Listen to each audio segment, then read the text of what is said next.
The following is a presentation of The Day.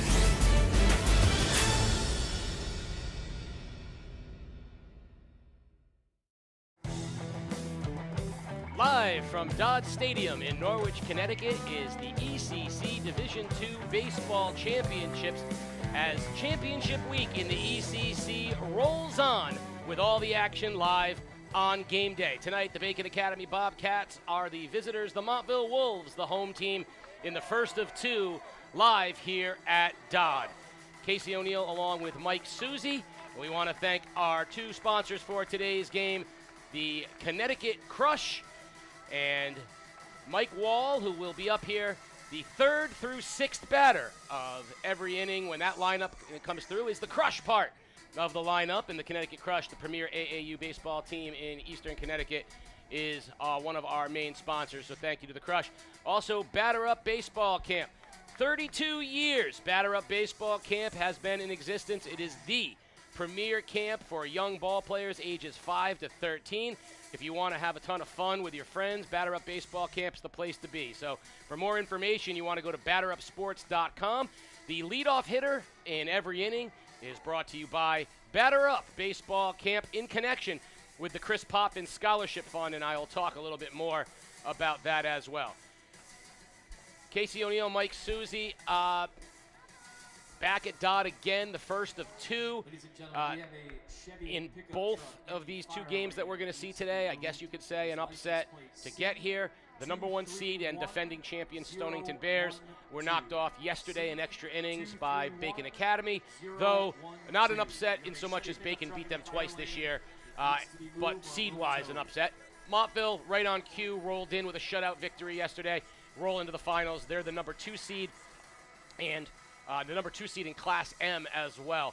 So maybe an upset with Bacon over Stonington, but you've got two teams very familiar with each other. Montville 2-0 against Bacon during this year, but championship games, you know, a little something different every time. Never know. I'm excited to be here. This is my first ECC championship I've ever been to, so I'm excited to be here. The great thing is I get an opportunity to see both teams that we've already seen this year, so I have a good idea of both teams. And again, just Case, I'm excited to be here. Thank you for having me. Yeah, we saw Montville with one of their early season signature victories. They beat Killingly here, which really was the first time they had gotten a win that kind of opened eyes around the league. They beat teams like Waterford, East Lyme, Killingly this year, really cementing Montville as, you know, legit, a real team to be reckoned with. And of course, Bacon Academy here on senior night, defeating Lyman.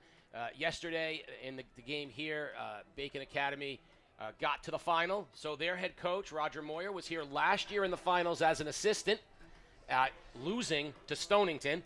Gets his revenge, if you will, against Stonington yesterday as a head coach to get him back in the finals in his first year.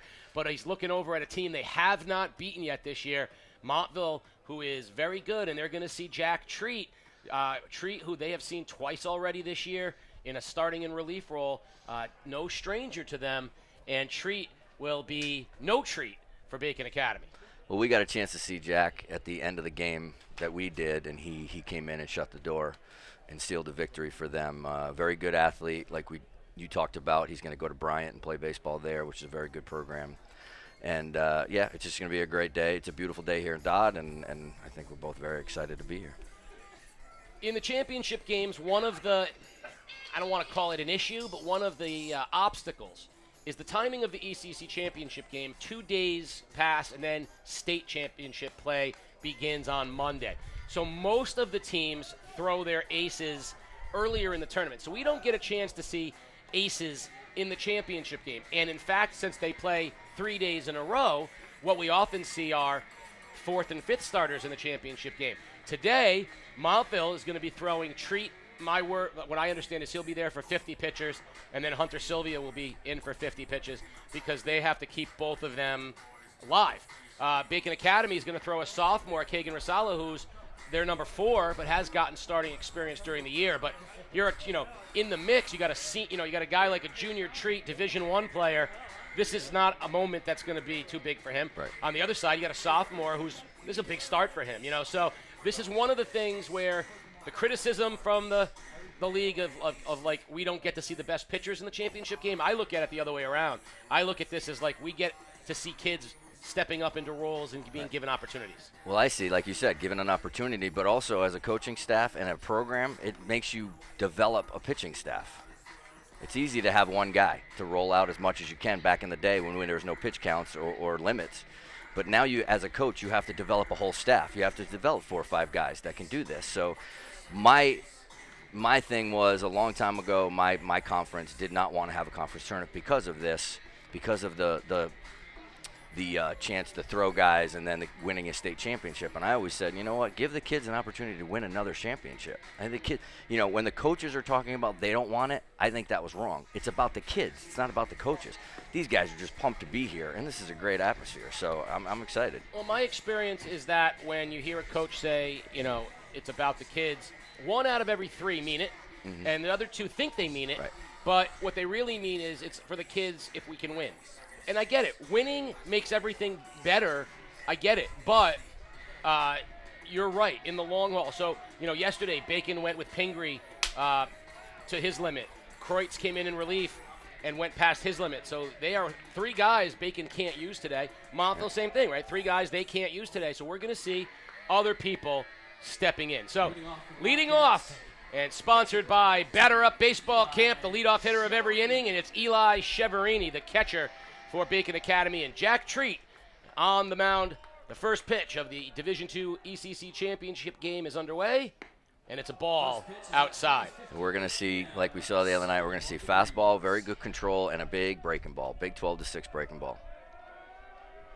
The 1-0 pitch, swing and a miss as they got that one by Cheverini. In their earlier outings, Treat started off a little slow.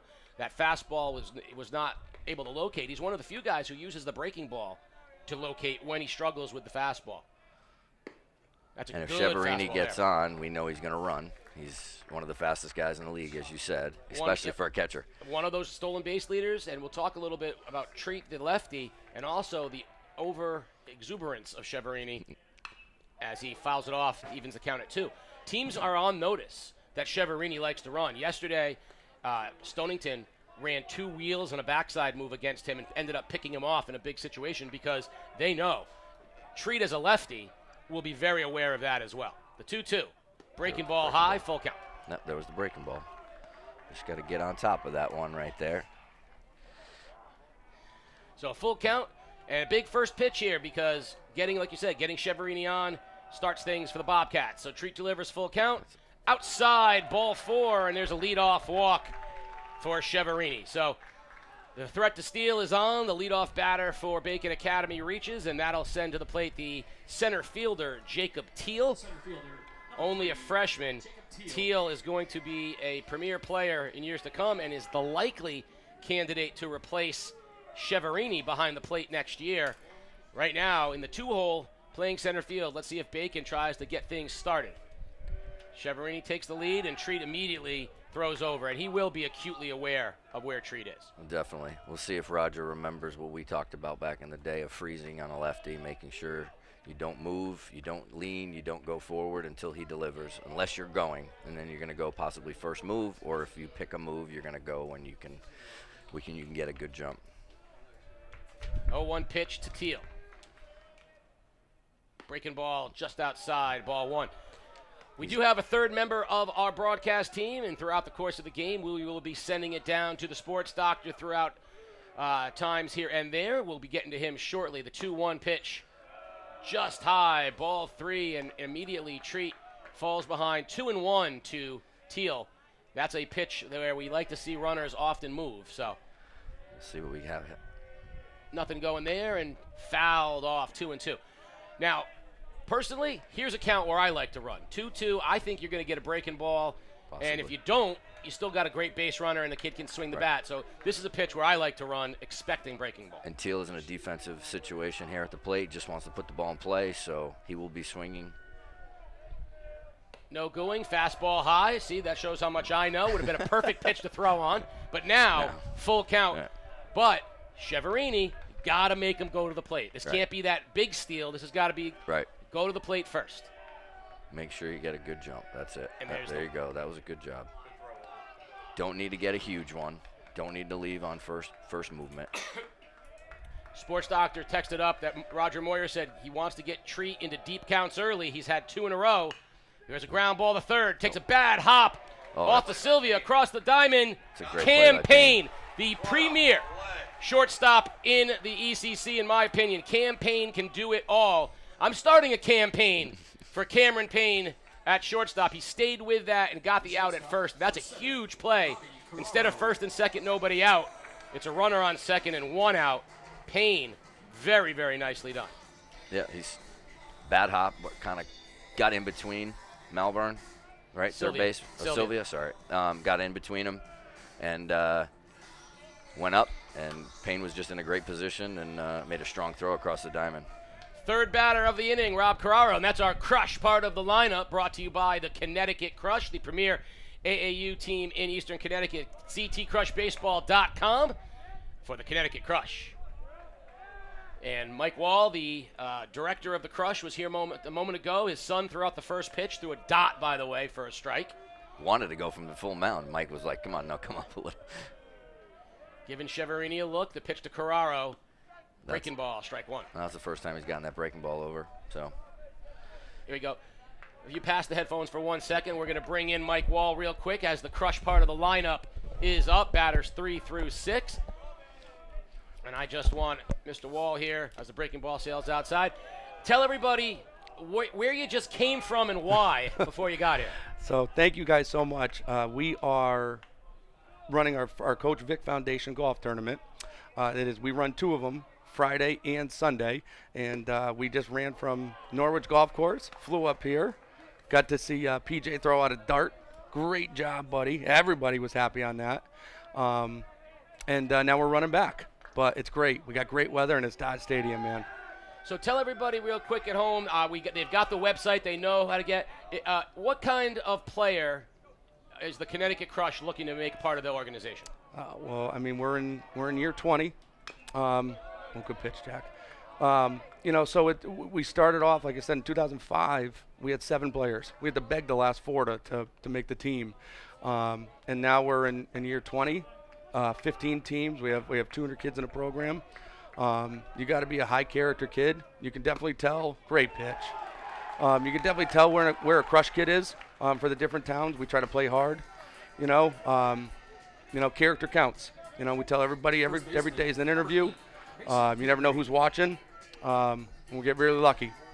Cleanup hitter Mason Pingree, just named All ECC as a designated hitter. So this is the spot for him. 2 outs. Cheverini been sitting there. Treat struck out Carraro looking, and now Pingree with 2 outs facing Treat. Fastball on the outside part of the plate. Treat's throwing dots. So if you got a baseball player, you think he's a high-character kid, you want him to be around other high-character kids, how do they get a hold of you to see about them being part of the Crush? Always check the website. Cell phone number hasn't changed in 20 years. We're easy to get a hold of. And I said, I think our biggest philosophy is we don't care if you're a 5-star or no star. If you can show up, you play the game right, and you get around other guys that play the game right. And I think that's a great philosophy, and we've really dug it in. Good pitch.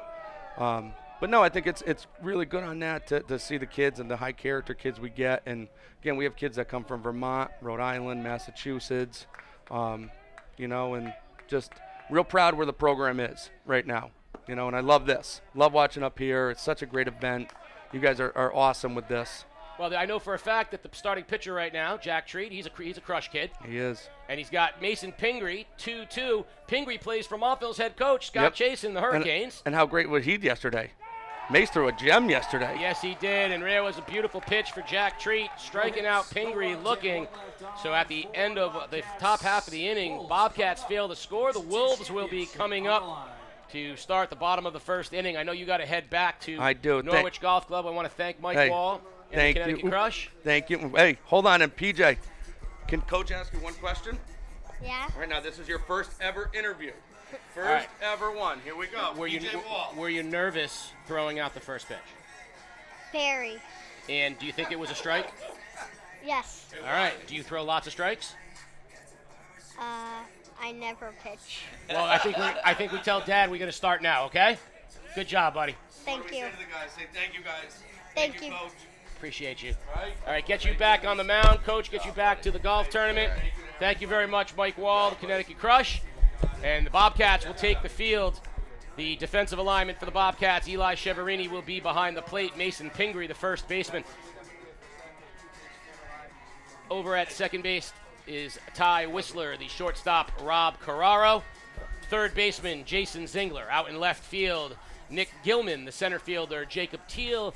And out in right field, Ethan Kreutz. On the mound, sophomore, Kagan Rasala. And that's the Bobcats. The starting lineup in batting order for the Montville Wolves. Leading off will be the pitcher, Jack Treat. Shortstop, Cam Payne, who made, I believe, the premier play in the first inning. Totally changed the dynamic of the inning with that play, bat second. Aiden Johnson, the second baseman, third. Hunter Sylvia at third base is cleanup. Your five-hitter, Chase Malburn at first base. Cole Chasen, the left fielder, batting sixth. Riley Byer, the catcher, batting seventh. Eric Richmond, the center fielder, batting eighth. And right field, batting ninth, Jeremy Parkos. The Rosella will pound the strike zone, has a good cut fastball. I know that the Bobcats wanted to get Treat into deep counts. I think they overall, through the first two hitters, succeeded in doing that. And then you could see he really locked in. He really settled down. He came out a little cold, and took him a few pitches to get going, but he really settled down, and he was pinpoint. And that's what you had told me. I'd never seen Jack, pitch before until the other night when he came in to close. And that was the first thing you said was he's not going to light up the radar gun, but he's going to spot the ball, and he's going to make that fastball look a lot harder because of his 12-6 breaking ball and how pinpoint he is with his accuracy. And he was off a little bit to start the game, but then he got into the groove, and he struck out the next two guys looking. So I think Bacon succeeded a little bit, got some runners on. Now we flip the script, and we got to watch how Montville approaches Bacon. And I know talking with Bacon, their first fear was Treat in the leadoff spot. Rosella throws a cutter, tends to cut into that left-hander. Yeah. We saw Jack open the game against Killingly by hitting one that broke a board. Both think was a home run. And it was Mark Lepresto, I think, the umpire, and I don't think Mark got out there fast enough. I think he hit it too hard. He couldn't turn around. It was already off the wall. I couldn't get over quick enough. I watched replay of it. I couldn't tell. So Treat steps into the box here. And the first pitch from sophomore Kagan Rasala is ball just high. Treat offered but thought better of it, 1-0. Do we have the matchups for their state tournament games? There's a line drive, one hop. Carraro across the diamond to Pingree, and that's a big first out for Rasala. He got that cutter in on the hands of Treat a little bit. And Jack, such a good hitter, he stayed inside of it. Right? Most guys would roll over on that. Right. He stayed inside of it, but it got him on the handle a little bit. Yeah. And that's what Mo did for many, many years. Got in their hands. I really don't want Kagan Rasala being compared to Mariano Rivera just yet, but he's got one out and the batter, Cam Payne. So, I believe Bacon Academy opens up at home against Plainville on Monday. Okay. Montville opens at home as well. Fastball sales high, 2-0.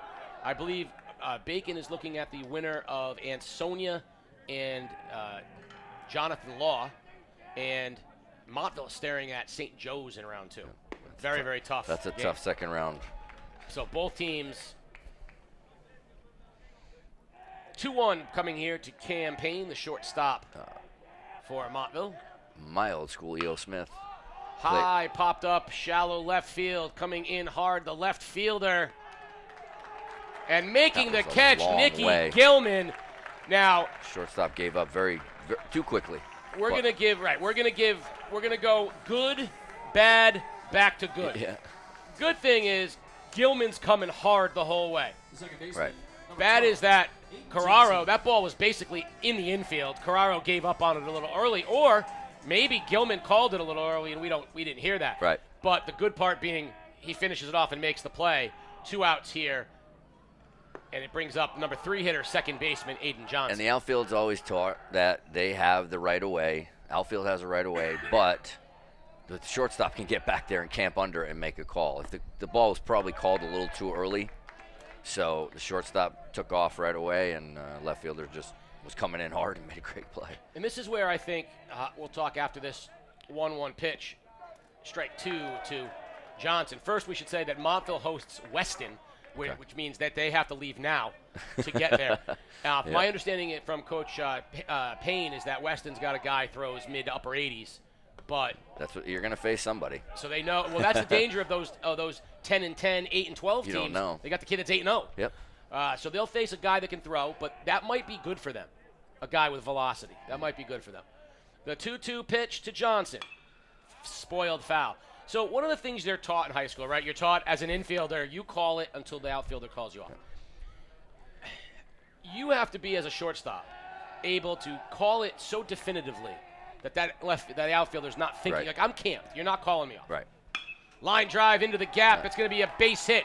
Gilman ranges over to cut it off, but a beautiful job by Johnson sitting back on the breaking ball and lining it for the first hit for the Wolves. And that was a good job by the outfielders. They looked a little deeper with 2 outs here. You don't want to give up. You should be in your doubles defense right now, not giving up a ball in the gap.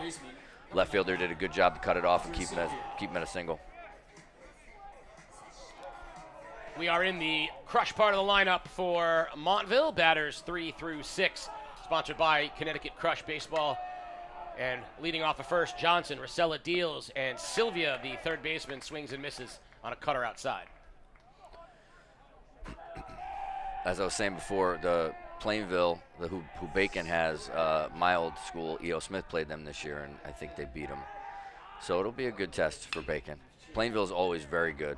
High chopper to Zingler at third. Across the diamond to Pingree he goes. And we're at the end of 1. Both teams leave a runner on. No teams score. We're at the end of 1 here. You're watching Game Day live on theday.com. Here at Game Day, we're proud to bring you unrivaled video coverage of local high school sports. All of it free for you to watch. These videos are not free for us to produce them. If you'd like to ensure that we can keep covering your school and your teams, there's a few ways that you can support us. Hit up our merch store and pick up some game day gear in your school colors. Our camera operators are always looking for those shirts and hoodies in the crowd, and you may see yourself on our next live stream. We get a lot of support from businesses in our community, and if you'd like to join them as a sponsor, send us a message and we can connect you with our advertising staff. Finally, The Day is the organization behind everything we do here at Game Day. If you want to support The Day's community journalism, consider a print or digital subscription at theday.com/subscribe.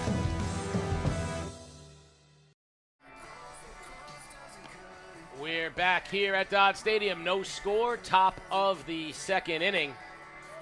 And leading off for Bacon Academy here in the top of the second is the right fielder Ethan Kreutz. The leadoff hitter of every inning is brought to you by Batter Up Baseball Camp. If you want your kid to have a good time, ages 5 to 13, Batter Up Baseball Camp is the place to go.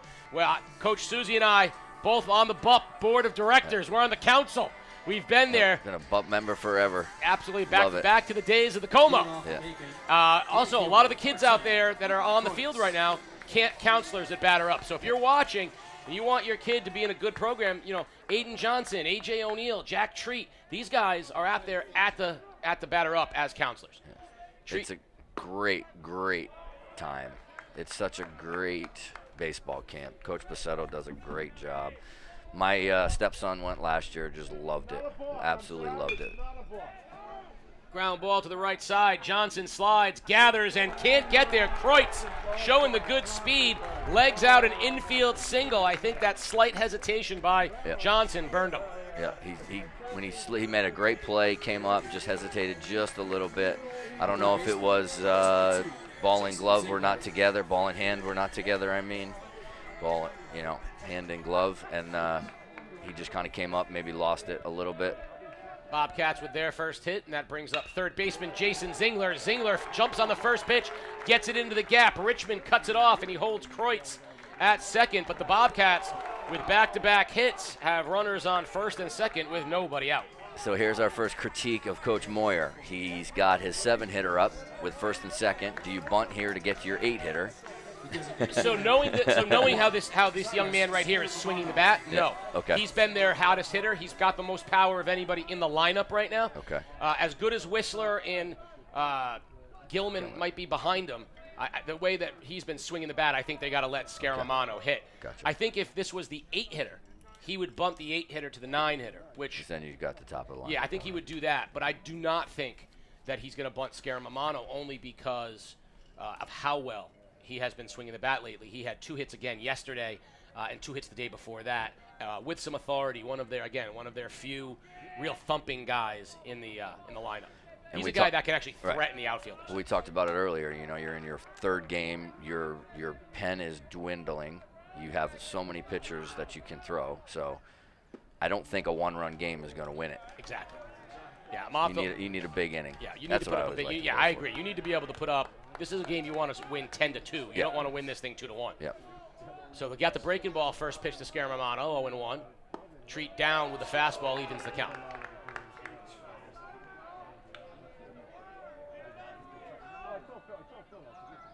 Well, he's got the first baseman. Malburn is in on the grass in the cut just in case. And my thing is he's throwing everything outside. If this kid can do a good job and stay on the ball and drive it, you shoot it right by. But second baseman is kind of creeping over also. So you got the whole middle part of the field right here. Big pitch here, 2-1 to Scaramano from Treat. Inside with the fastball, 3-1, and big-time hitters count here for Scaramano. This is where young hitters really need to understand what they want to do. Does he want to look for something he can pull? Does he want to look for something he can drive the other way? What does he want on this 3-1? He wants to box something right here. He wants his pitch. Ground ball to the right side, ranging over Malburn. Can Scaramano beat Treat to the bag? No, Treat gets there, nicely done. It effectively acts as a bunt, moving them over, but that is not the 3-1 swing you want from Scaramano. So in that situation, we just talked about it. You want to box something. If it's your pitch, you can be a smidge early or a smidge late and still crush that ball because that is your pitch. All right, so you can wait, see the ball as long as you want. If that's your pitch, you're going to handle it really well. You can't just jump on a fastball no matter where it is, which the young man just did and kind of cued it. And he'll understand that as he grows up and gets a little older. So Chasen goes out to the mound, and while we're there, we'll talk a little bit more about that concept. So, I hear you say, you got to pick your pitch. I think one of the problems with high school kids, and Scaramano is, he is a young player. He's a junior. I think for some kids, they may not know what that pitch is. They may, it's not because it might change a little bit depending on the situation. So, for example, I want to pitch belt high, but I might want to pitch belt high, middle out to drive the ball the other way if that's what I'm looking for and that's what I get, versus a pitch belt in if I'm looking to yank one. In that situation, I think Scaramano looked like he was looking for a pitch to yank and swung a pitch away. Big opportunity here for the freshman Ty Whistler. The second baseman swings through the first one. Infield was in. Now they'll send the middle back, which I happen to like. Again, I don't think one run is going to win this thing. I don't think one is going to do. He's got the corners in just in case we do something like this. Squeeze, Treat, chases him down and makes the tag. Now they're going to say, no, he dropped the bobble and the runner's going to be safe. So safety squeeze by Whistler will go as an RBI, scoring Kreutz. Zingler moves to third, and we'll see what they score that. It should be a fielder's choice and an error, but it might, in fact, go as a hit if they feel like it was an exemplary effort from Treat. But either way, runners at the corners for the Bobcats, it's still only one out. Right. Whatever it was effective. They're going to call it an error on Treat. They did a good job. That was a great bunt. Okay. He got it up the line a little bit, made Treat come off the mound going towards first base. Couldn't stop, turn, pivot to get back to home plate. Did a good job right there, the young man. And he hustled. And his foot just knocked the ball out. First pitch down to Nick Gilman for a strike. Swing and a miss, 0-2. Treat really needs this out here. This might be an opportunity to do a little action to see if something happens. Maybe Montville throws through to get the runner. Maybe they can sneak a run across. There's a lot of ways you can run it. First and third, one out. Treat throws behind.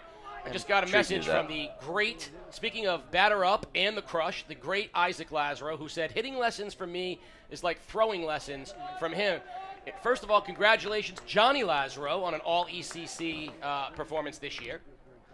Very good. Gilman lines it. There's Johnson, heads up, and just back to the bag in time goes Whistler. But a line out for Gilman brings the second out, and Eli Cheverini will be back up with a big opportunity here. Bobcats up 1-0. So first of all, what I would say to Mr. Lazaro is, I don't need to be in good shape to know that running and chicken is good for you.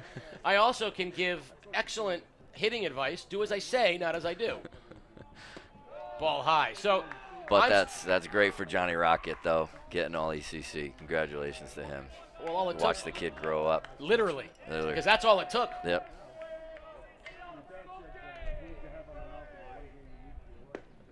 Strike on the inside part of the plate. A little surprised they haven't moved Whistler at all at first base. I think that the move from Treat has really bothered them. Bobcats usually like to make things happen that way. I was saying, in this situation, if you're going to do something, you know what? Just go. Well, you're There's going a to ball go that first gets movement. by Blyler. Gets the Treat, and they get Zingler at the plate for the third out. Great play by Riley Byler, and an even better play by Jack Treat. So Byer to Treat, and the Bobcats make the last out at the plate. That one was a tough one. He tagged him a little high. He did tag him a little high. I think the throw beat him. So most of the times umpires, when they see the throw beat him, punch him out there. But as I was saying, in that first and third, in that situation case, if Treat has that good of a move, then you go first movement. Sports Doctor has Coach Scott Chasen. What's his thoughts? Well, Coach, a little bit of a shaky inning there, kind of got it together for Treat and your team. What did you see out of that you liked? You know what? They're scrappy right now. I'll tell you, I like what they're doing with the bat right now, putting the ball in play. We kind of got bailed out right there with the play at the plate. We got to come out and swing the bat today. What it comes down to is we need to hit. We lead the league in runs. We got to swing the bat today. All right. What's the approach? He's their number 4 starter. Stay back. Don't pop the ball up a lot. Go the other way. Just try to not do too much today. It's only one run, Coach. Casey? Thank you, Doctor. Yeah, so it's ironic. We saw Zingler cut down at the plate the last time we did a Bacon Academy game. I think he's probably saying, I do not like these plays at the plate at Dodd Stadium. But here's the difference, right? So when Bacon Academy and Montville, go back and look at this game. We're only in the bottom of the second. Montville has already taken a big play away with a great play by Payne at shortstop. Right. They've taken a run away with a play there at the plate. And Bacon has failed to capitalize on the mistakes that Montville has made and had many base runners and were not able. So right now, I mean, if the way Bacon has swung the bat, would you say that 3-0, 4-0 would not be that's kind of where they were for the amount of base runners they had. It could have been very easy. This is the game that if you lose 7-5, 7-4, or something happens and you lose the game by a run or two, you look back and you missed all those missed opportunities that you had an opportunity to extend leads or to make big innings and to score a lot of runs. That's, as a coach, it just kills you because you're sitting there going, how many opportunities we had early to extend the lead or put more runs on the board to make it a little easier. So, but Bacon will have the top of the order, and that's the other thing, too, making that last out at home. If you're Zingler, you have to be 100%, right? Because you got your leadoff hitter up in the box, and I think you want to make sure But that's right. First of all, Byer found it. How many times as a catcher do you not even know where that ball goes? I think Zingler couldn't see it because it was on the first base side, number one, so he was shielded, but he probably was a step behind. Probably waited until he saw the ball past the catcher and started going, which he should have already broken probably a step or two before that. Chase Malburn, the first baseman, steps in to face Rosala, and the first pitch is a strike. So a lot of moving parts there. So there's number one. Byer has to find it. He did. Zingler has to have been a step quicker. He wasn't. But then Byer has to make a throw to Treat on the move. Ground ball fouled in front of the plate. And how many times, if that throw is a foot right, a foot left, the pitcher can't get it and make the tag. Tips off the glove. But then you got one of the best athletes out there as the guy coming in, a first baseman as well. So lots of things that Montville did well there to earn that out. 0-2 pitch to Malburn is just a bit outside. He tried the corner and missed. Your Bull Durham reference came out. It's Major League. Major right? League. Oh, Major yeah. League. That's right. That's the great Bob Uecker. Yeah. Sorry, that's I should have known that. I know, you should have. 1-2 pitch to Malburn. Nice. Lined back up the middle, a base hit. That's a mistake from Rosala on a 1-2 pitch. Got it in and up, and Malburn capitalized with a line drive. Actually, a lot of Bull Durham stuff we couldn't say on the air anyway. Most of the, yeah. Although candlesticks do make a nice present. Yes. Maybe a nice place setting. So Malburn on first. That'll bring up the number 6 hitter, left fielder Cole Chasen. Chasen is a guy who handles the bat really well, so we'll see if Montville does anything with him in the box. On cue from Coach Chasen, said they got to do a better job swinging the bats, and Malburn comes up and singles up the middle. Strike poured in. 0-1 on Chasen.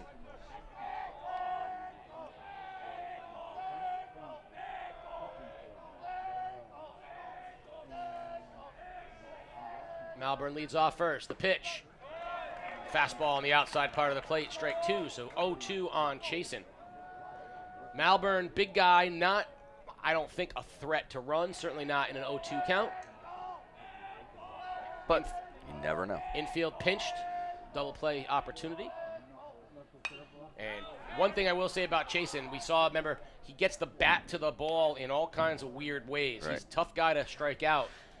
This is where, if you're the defense, you might want to pinch a little bit more, cheat a little bit more, because this Switch is one up of those, coverage maybe. Yeah, because this is a kid who's going to get the bat on the ball somehow. He's just going to put the ball in play, which he did the other night. 0-2 pitch. Malburn leads off first. Breaking ball, and there you go. There it is. Spoiled. It might, the exit velo may not be off the charts, but he does the job. And that exit velo wouldn't get you pulled over on a school street. But, you know, as a hitter, and I say that, I use that term lightly, that's the kind of thing I can appreciate. I can appreciate the kid who makes it difficult on the pitcher. Stays 0-2. Line drive, base hit There right field. And right on cue, here comes Montville. What a great at-bat again from Cole Chasen. Stayed on that ball very well. Good job right there. Smacked one to right field. And that's a young man who, A, has been around baseball his whole life. He's got a little idea, stays on the ball, does exactly what he does, doesn't do too much. He knows himself. He knows the game. First and second, nobody out. Riley Byer, the catcher, made a nice play earlier to cut a run down at the plate, and now he is up with runners on first and second, nobody out. The 7-hitter, Byer. Fastball swung on and missed. Yeah, and I think Coach Chasen is thinking the same thing we were thinking before. And one run is not going to win this. He's going for a big inning here, letting the kid swing away and not bunting here. Yeah, I mean, 7, 8, 9 guys coming up. If nothing else, you want to get to treat. You don't want to give away any outs. You want to try to get to treat with runners on base. Right. 0-1 pitch. Lined foul on a cutter on the outside part of the plate. It's 0-2. I mean, Rosala's been pounding the strike zone. I mean, you can't argue that. Nope. He's been around the plate. This is the young man with the hood that you liked the other night. It's the catcher. Is that a balk right there? That is a balk. That is going to solve the problem from Montville. Yep. It's going to put runners over on second and third on the ball. And right there, that could just be a young man getting a little nervous and big situation. And he started and stopped, which is a no-no. Can't do that. You got the infield in. Coach Moore has brought the infield in. Big strikeout there as Byer swings and misses for the first out of the inning, and that'll bring up Richmond, the center fielder. If Rosala can get the next two guys, even if he gives up a run in the process, getting out of the inning, leaving without Treat getting up, that's a win. Right. That's why the infield in here is dangerous, but the center fielder, Richmond, the 8-hitter, has a chance to get Montville into the scoring column here. Ground ball, foul down the third base line, just past the diving Zingler. See, my thing is if you look at some of the corner guys, they're a step or two in from the cut. They don't need to be that much in. They're still going to be able to throw guys out, even if they're a step or half a step behind the grass. I also think you need to be on the line. Yeah, you need to be on the line a little bit more. Right. If you're going to be in, you can't defend the line at all. 0-1 pitch. Breaking ball, strike 2. It's 0-2 on Eric Richmond. You know, it's a lost art case, and this is something we were drilled because we played second base and shortstop. I know what you're going to say. They're not backing up at all on any throw back to the pitcher. No one does it anymore. 0-2 pitch to the center fielder, Richmond. Breaking ball outside, 1-2. It's funny because Coach O'Neill was here, and he said that the thing he noticed is that it's the same thing. He's like, they don't move anymore. Right. Middle infield. No. And you know, that's something that we would have looked to take advantage of. Right. When teams made mistakes, we capitalized. But 1-2 pitch coming to Richmond. I mean, even a couple steps, just to jog over a couple steps right now, just in case that ball's thrown, tips, goes somewhere, because now you're flat-footed. If you're on your toes, you're moving a little bit, something happens, you can read and react. Now they're just flat-footed. 2-2 pitch coming here, big one for Eric Richmond.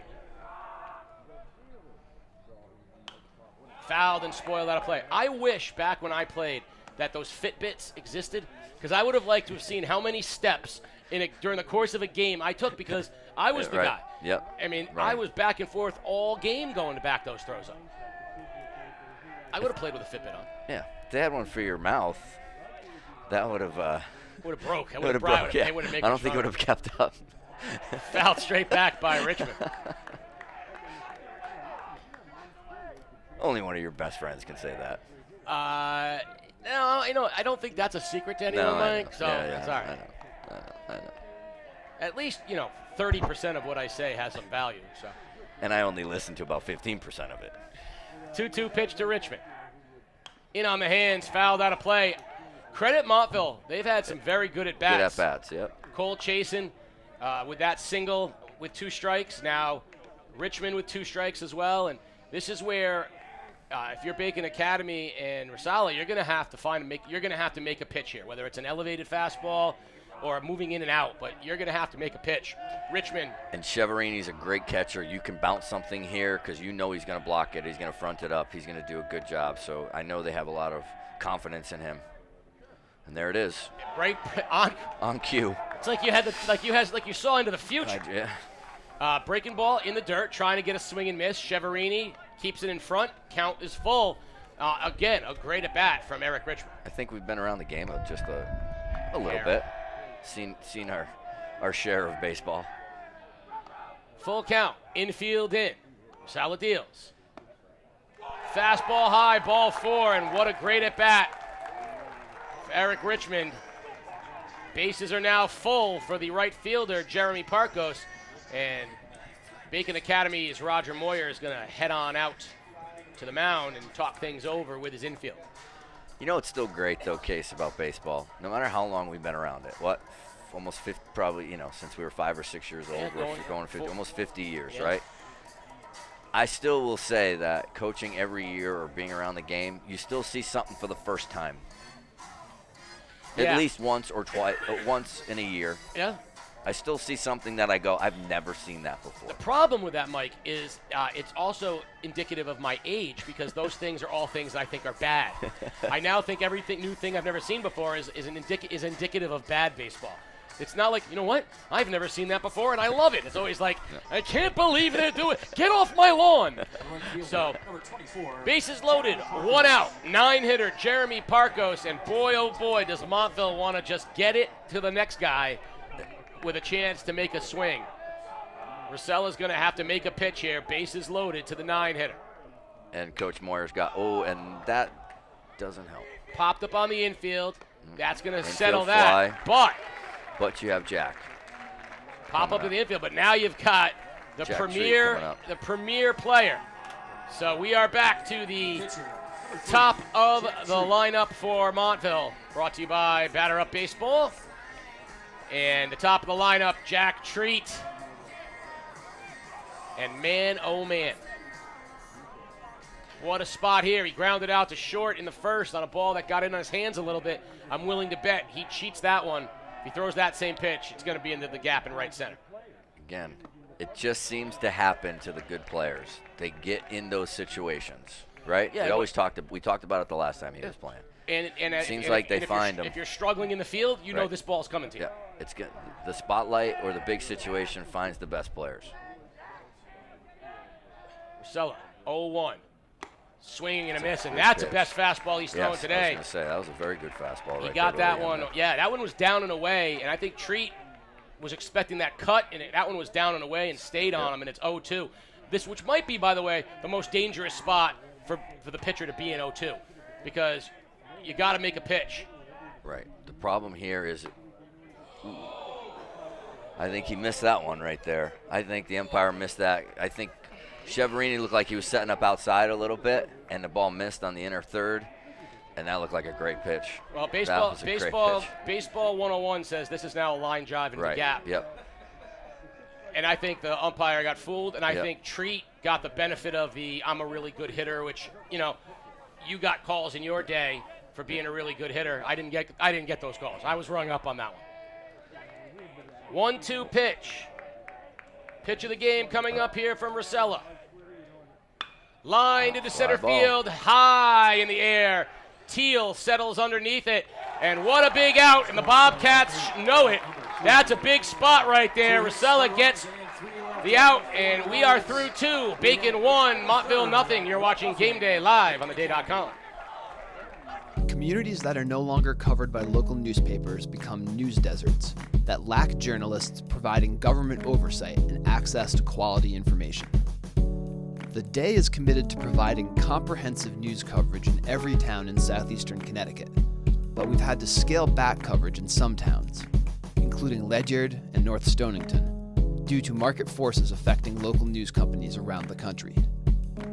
We need the continued support of the communities we serve to help fund additional staffing that enables us to provide the kind of coverage our readers expect in every town in the region. If you'd like to support the Day's News Desert Fund, please visit givebutter.com/theday.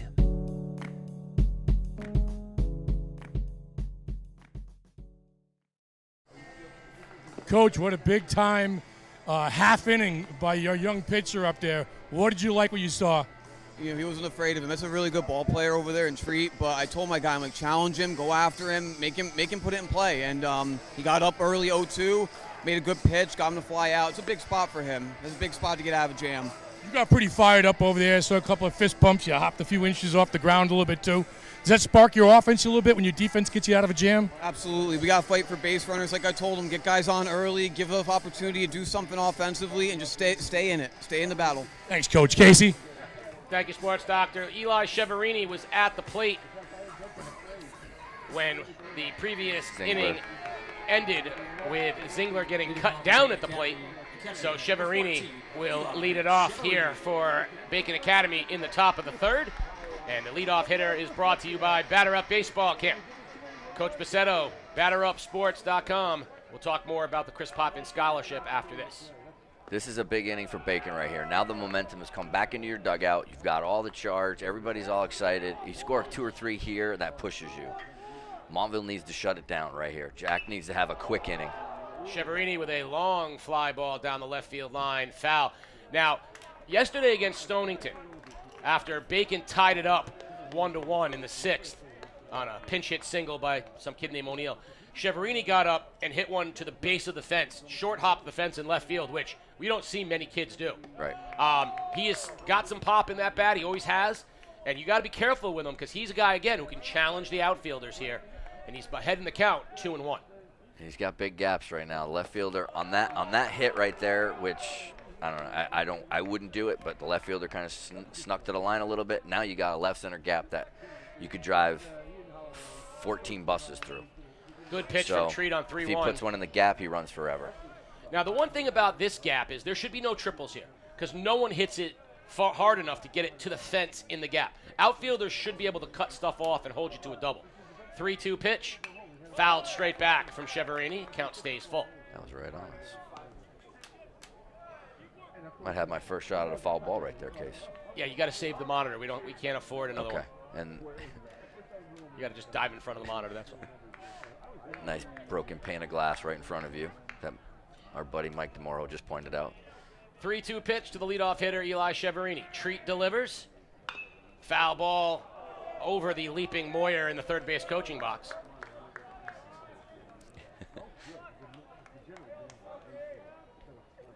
One thing about Roger, he doesn't just kind of play it very calmly. He'd be a puddle.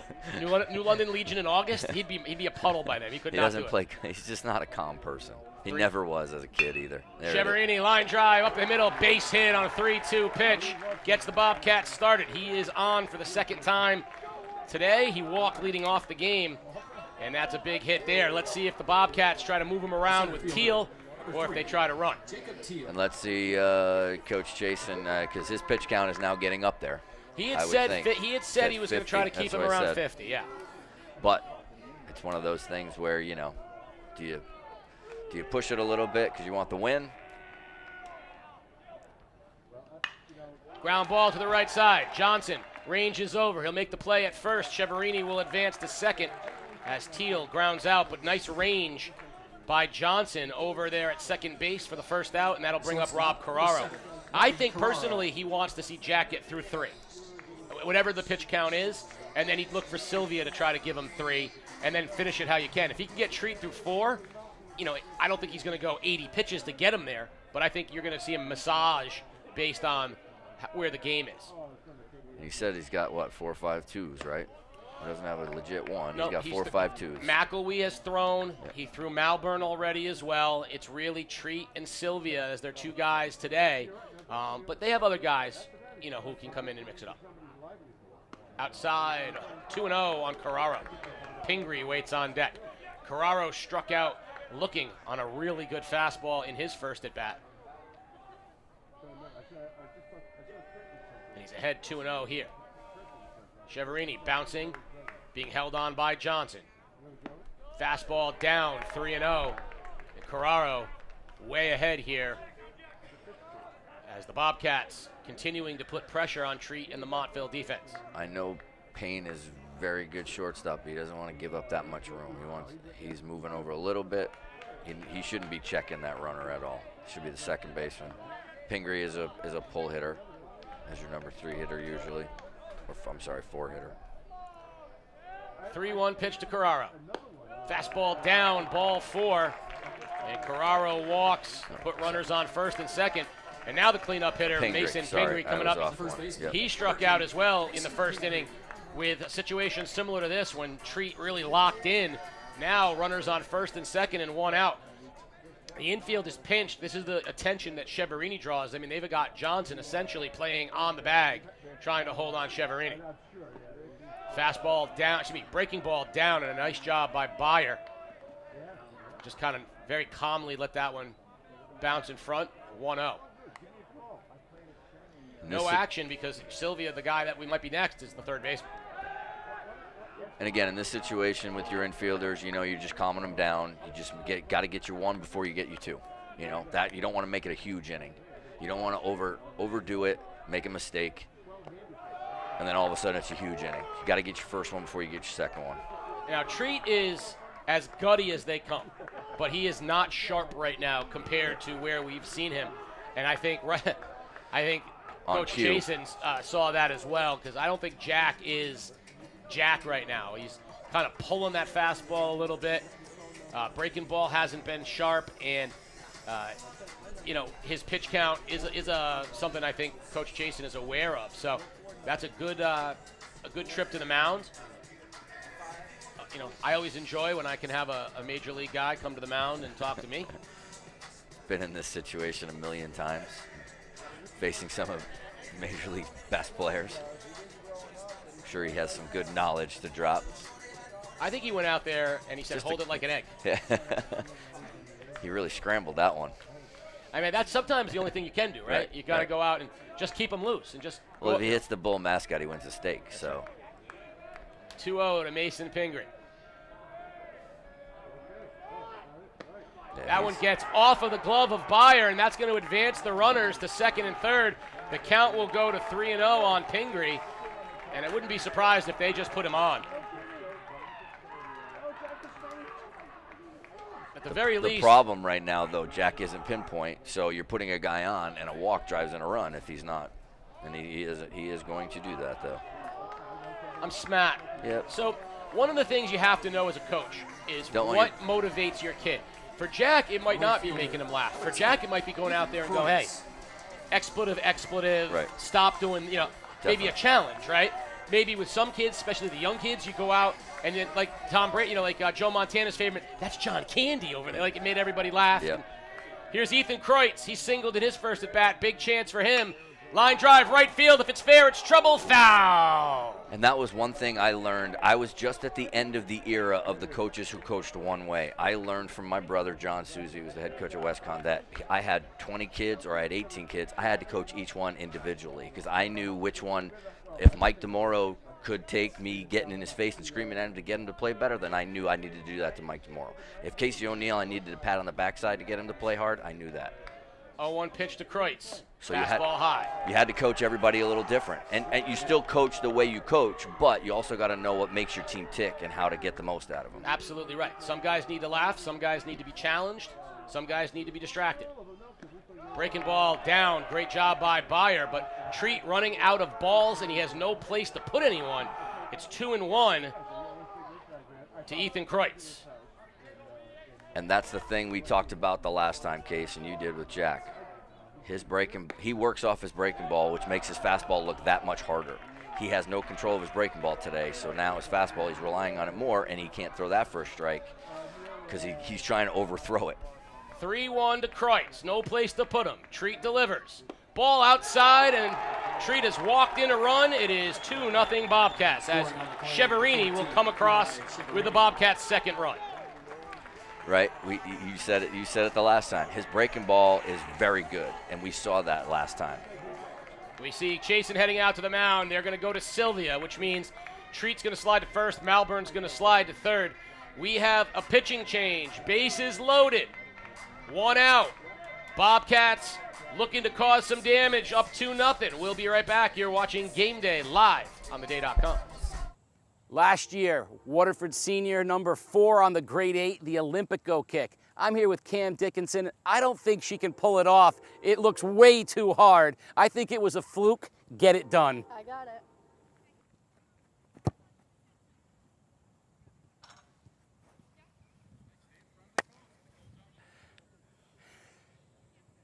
That was just too easy, and that is a grade 8 play. Send in your best plays and see if you can beat that and make this year's grade 8 Olympico style. Relive a century of history from the perspective of southeastern Connecticut with the new hardcover book, Front Page News, A Century of Big Stories in the Day, 1881 to 1981. This 136-page limited edition book captures the pulse of a region and a nation, showcasing the day's most iconic front pages from its first 100 years. Order today at theday.frontpagesbook.com. Hunter Sylvia into the ball game for Montville, and Treat will be asking him to bail him out a little bit. He's left the bases loaded after 3 straight walks. Bobcats up 2-0, and their number 6 hitter, Jason Zingler, stepping in with a chance to really break things open. Zingler singled in his first at bat, and if Sylvia can settle this thing down and give up a run or less, that's going to be a huge boost for Montville. This is the inning for Bacon. That's either going to be the inning that Coach Moyer tells him at the end of the game, that was the inning, we broke it open, we did what we needed to do, or it was the one we missed opportunities. Now playing third base for 1, Chase Malbern. So very big inning. Sylvia came in to close out a great game at Montville, where Pingree and Treat battled each other, and it was a fabulous game, a 3-2 Montville win. And Sylvia came in to close that one out and was very, very sharp. He has a deceptive delivery, The fastball, though it's not overpowering, jumps on you with some arm side run because of the awkward delivery. You'll see the arm angle, and then that sweeper off of that fastball. So Zingler in a big spot, bases loaded, 1 out, Bacon up 2-zip, under Sylvia with the wind and the pitch. High and inside, ball 1. Right here, Zingler should be, we talked about it, boxing something right here, getting his pitch, driving the ball right back through the box. Sylvia delivers, and it's on the outfield, shallow, and calling it the right fielder, Parkos. He has it, and that's a big out, for Sylvia. And that'll bring up the designated hitter, Cyrus Scaramamano. Number 1, Cyrus Scaramamano. Now, Scaramamano has some pop. He's the designated hitter. This would be a big spot for a hit here. The only question is, Sylvia just new to the ball game. Does he challenge him with a fastball? Those breaking balls in the dirt could be trouble as well. There's Zingler. that breaking ball, and that's a great play from Bayer. Zingler just looked like he got under it just a little bit. Right idea, try to elevate, stay through the middle part of the field, just a little behind, got on him a little bit, got under it. Just not enough to get the run in. 1-0 pitch to Scaramamano, bases loaded. Fastball just outside, it's 2-0. Now we saw Scaramamano, the 3-1 count last time with runners on, and he got ahead of it and grounded out. Let's see if he settles back here on a 2-0 pitch from Sylvia. Down and 3-0 to Scaramamano, and Bayer has saved them a couple runs here in this half inning. Without dropping and blocking. Now, the first time he did, that one, Yeah, that no. one he had, that Yeah, was that Scoop one he City. picked. Now this got take written all over it, so this got to be a show me fastball. He might be taking 2 pitches right here. And Bayer's having a hard time squeezing. That one popped out as well. He's got a new glove. We would call that a frog in your glove. Yeah, jumpy. 3-1, 2 outs, bases loaded. Sylvia delivers. Line drive, down goes Johnson, stutters, and gets the out at second base. Heads up and steady Aiden Johnson. And Scaramamano hit it on the button, but Montville survives a bases-loaded jam and only gives up 1. They'll head to the bottom of the 3rd inning with the Bobcats on top 2-0. Communities that are no longer covered by local newspapers become news deserts that lack journalists providing government oversight and access to quality information. The Day is committed to providing comprehensive news coverage in every town in southeastern Connecticut, but we've had to scale back coverage in some towns, including Ledyard and North Stonington, due to market forces affecting local news companies around the country. We need the continued support of the communities we serve to help fund additional staffing that enables us to provide the kind of coverage our readers expect in every town in the region. If you'd like to support the Day's News Desert Fund, please visit givebutter.com/theday.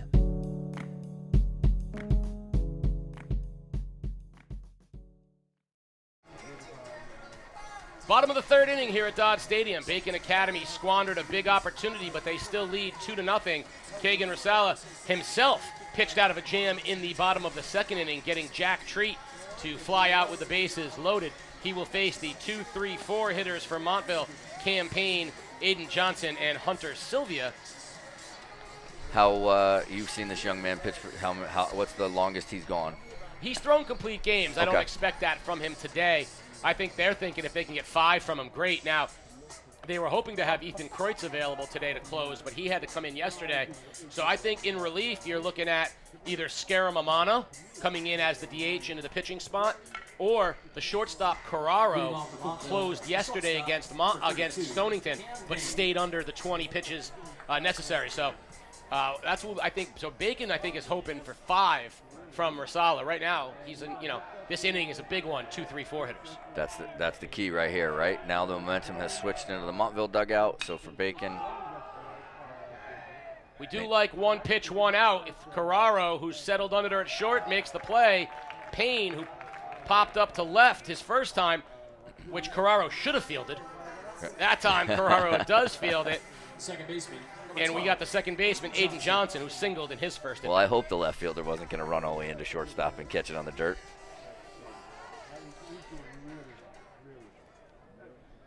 So a big pitch by Rosella. One pitch, one out. That's a pitcher's friend, man. Let me tell you. This is where I think a veteran like Johnson knows that he needs to see a few pitches. I think he's almost took that one for that reason. Right. Good And fastball up high, 1-1. And again, just as a coach, just reassuring, saying, hey, do a better job here. Let's get a little deeper in this count. Let's not give him a quick inning. Fouled straight back, 1-2. That was a good swing. This young man's going to play? Yes. Yeah, he's a three-sport athlete. He was the athlete of the year in Montville, and he's going to go and play in college. 1-2 pitch. Breaking ball away. Good spot. 2-2. Are you signaling football, Mike? He's playing football. Played quarterback. He's got a body type throw. He can throw it. He struggled at Montville because they did not have a lot of protection for him. Lined into the gap. That's gonna hold up. Stay up, and a nice play by Gilman in left field for the out. Johnson can't hit it much harder than that, but at the end of the day, it's a line out to left, and it brings up the pitcher, Hunter Sylvia. Number 99, Hunter Sylvia. And Rosella is trying to do something which would be huge, which is a 1-2-3 inning. Especially 2-3-4 of the lineup.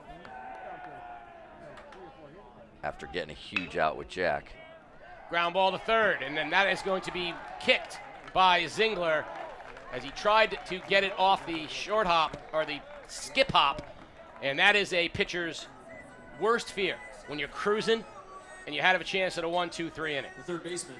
Made a great pitch. Ball just got in on him a little bit, and took that hop and just couldn't get his glove up quick enough to be able to, and then quick enough to recover. Malburn, the third baseman, singled in his first at bat. Now, it should be noted that Zingler, though he was their third baseman a lot last year, has played predominantly at first base this year. He's at third because Pingree, who played and pitched over 100 pitches 2 days ago, is over at first base. Pinch runner.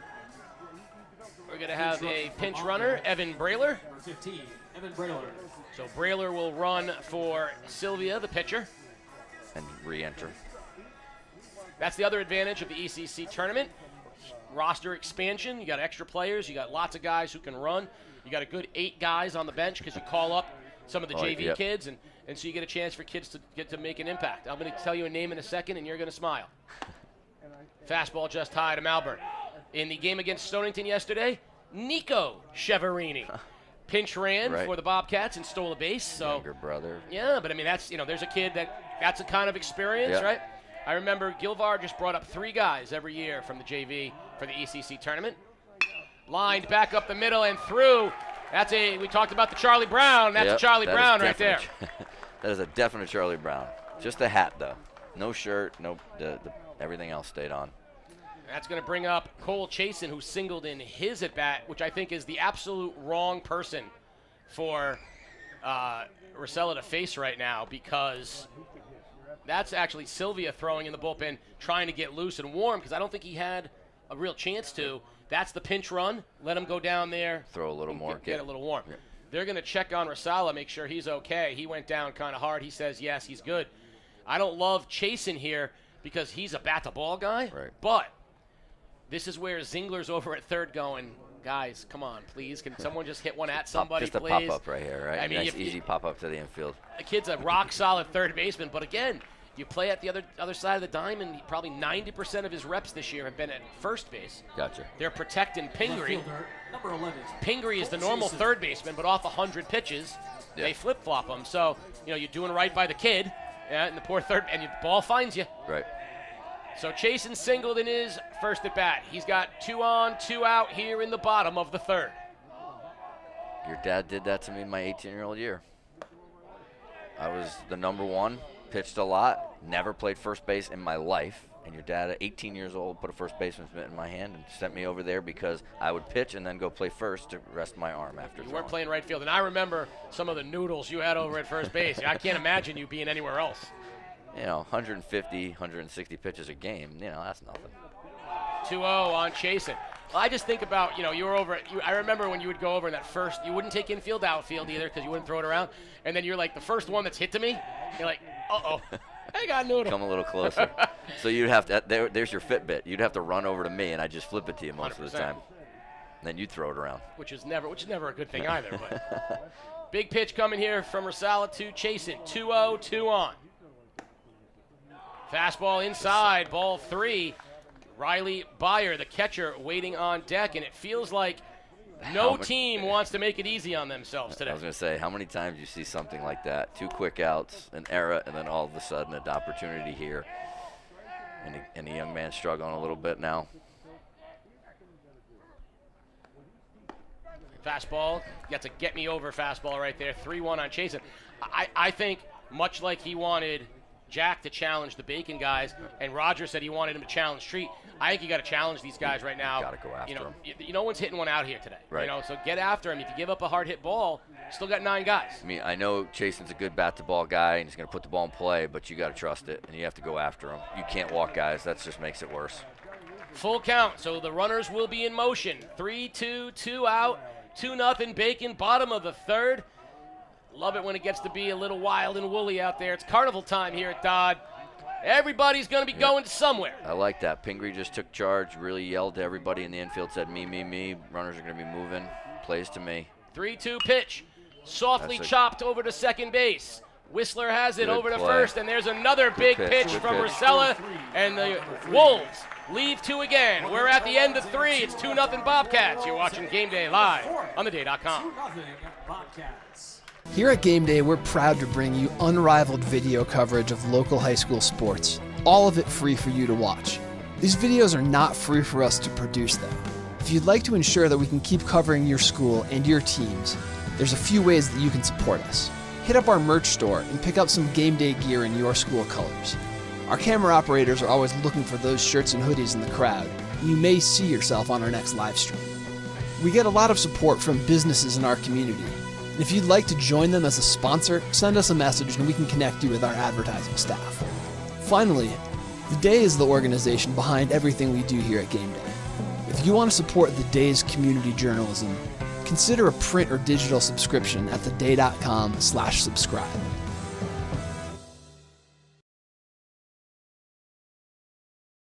Tonight's player of the game is brought to you by Roberto's Log Cabin Restaurant. Nestled in the woods of Lebanon, Connecticut, Roberto's Log Cabin is the cozy rustic home of comfort food. Family owned and operated, The Cabin, as it's fondly known, offers a diverse menu of hearty fare from burgers to the best ribs in the state. So come check out the Hallway of History and the newly renovated tavern, sample the diverse menu, get your craft beers and cocktails, all while watching your favorite sports on one of their 10 TVs. Stop in, see Rob and the crew, and tell them Game Day sent you. Player of the game by Roberto's Log Cabin Restaurant. Back here at Dodd Stadium, it's the ECC Division II Boys Baseball Final. The Bacon Academy Bobcats with a 2-0 lead on the Montville Wolves, as both teams have had base runners and base runners and base runners, but only the Bobcats have been able to put anything across. It's 2-0.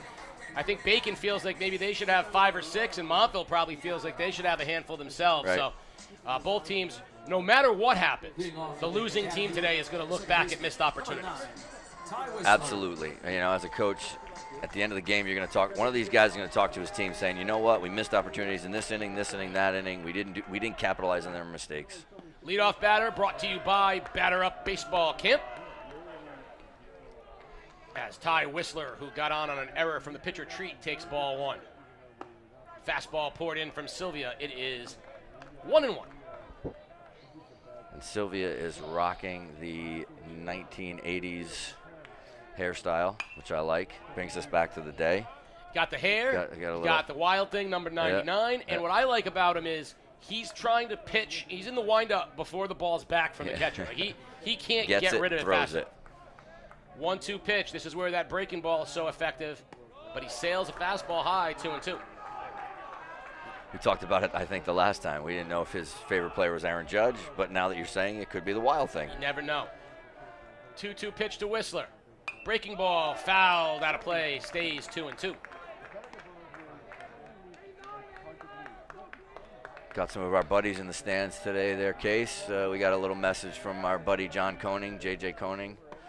legendary Can you believe J.J. Coney. that your godson and your goddaughter are the ages that they No, are? I can't believe they're both graduating. Fastball down, and Whistler with a leadoff walk here to start the top of the 4th inning. You've got 2 god kids graduating high school, and they're the babies. Now not in the Coney family. They're still going. Right. But I mean, these are unbelievable. I know. And good It's athletic careers. In a blink. Gilman, the 9-hitter, is going to try to bunt, and he takes ball 1 outside. I mean, it's crazy. I mean, look at my nieces and nephews. Look at my nephews. I know. I feel like I was in the pool throwing them around. Yep. Oh, there's a slap fake bunt, and Gilman responds with a line drive, base hit into left field. And that is a big play, and the runner's on first and second. Nobody out. Here come the Bobcats. Eli Cheverini in the top of the Bacon order coming to bat. Turn the order around. You got first and second, no outs. You got your leadoff hitter up. Again, another inning for Bacon right here, and Coach Moyer that is going to be a topic of conversation. It's going to be the inning that we broke it open, or it's the inning that we couldn't put it across. Cheverini takes ball 1 high. So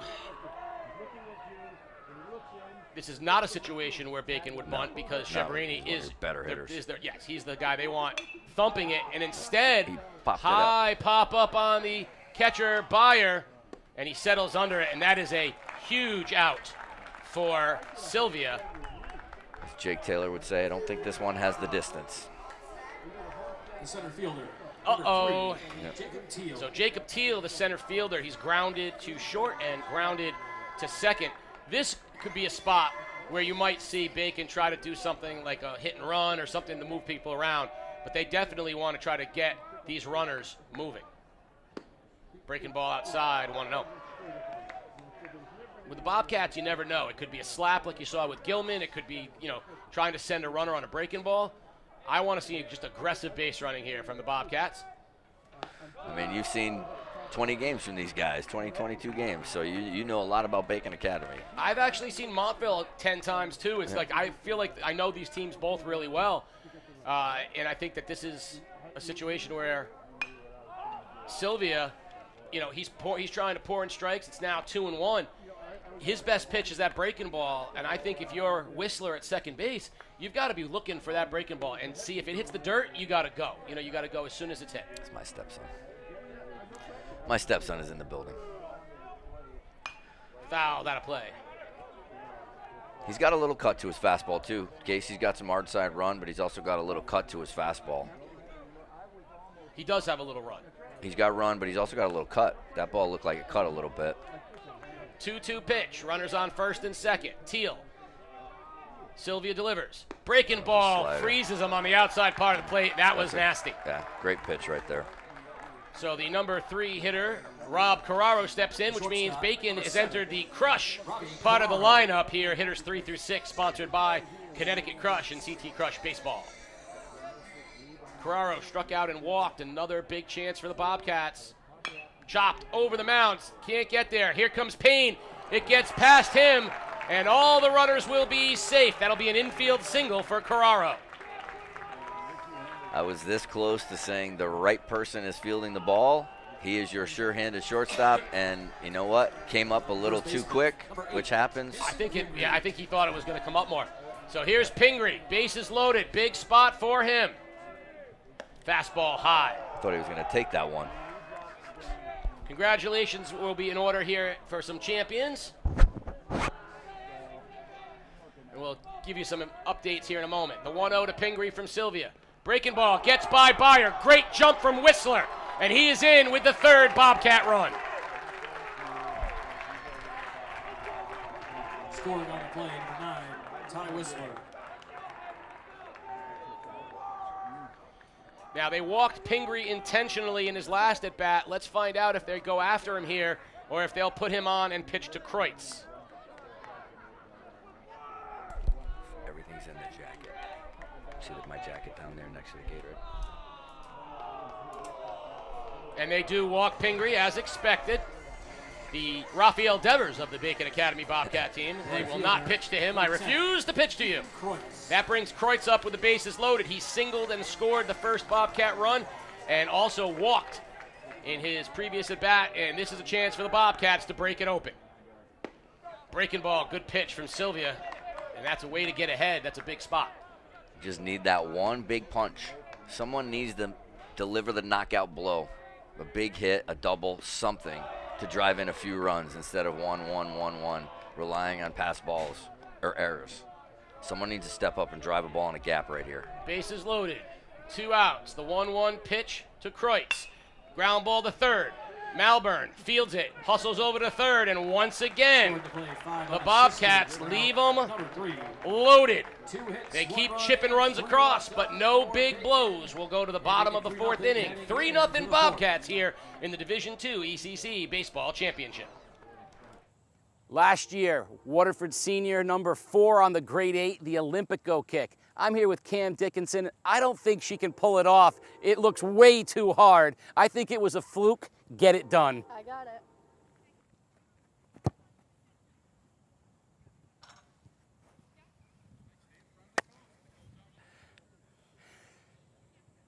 That was just too easy, and that is a grade 8 play. Send in your best plays and see if you can beat that and make this year's grade 8 Olympico style.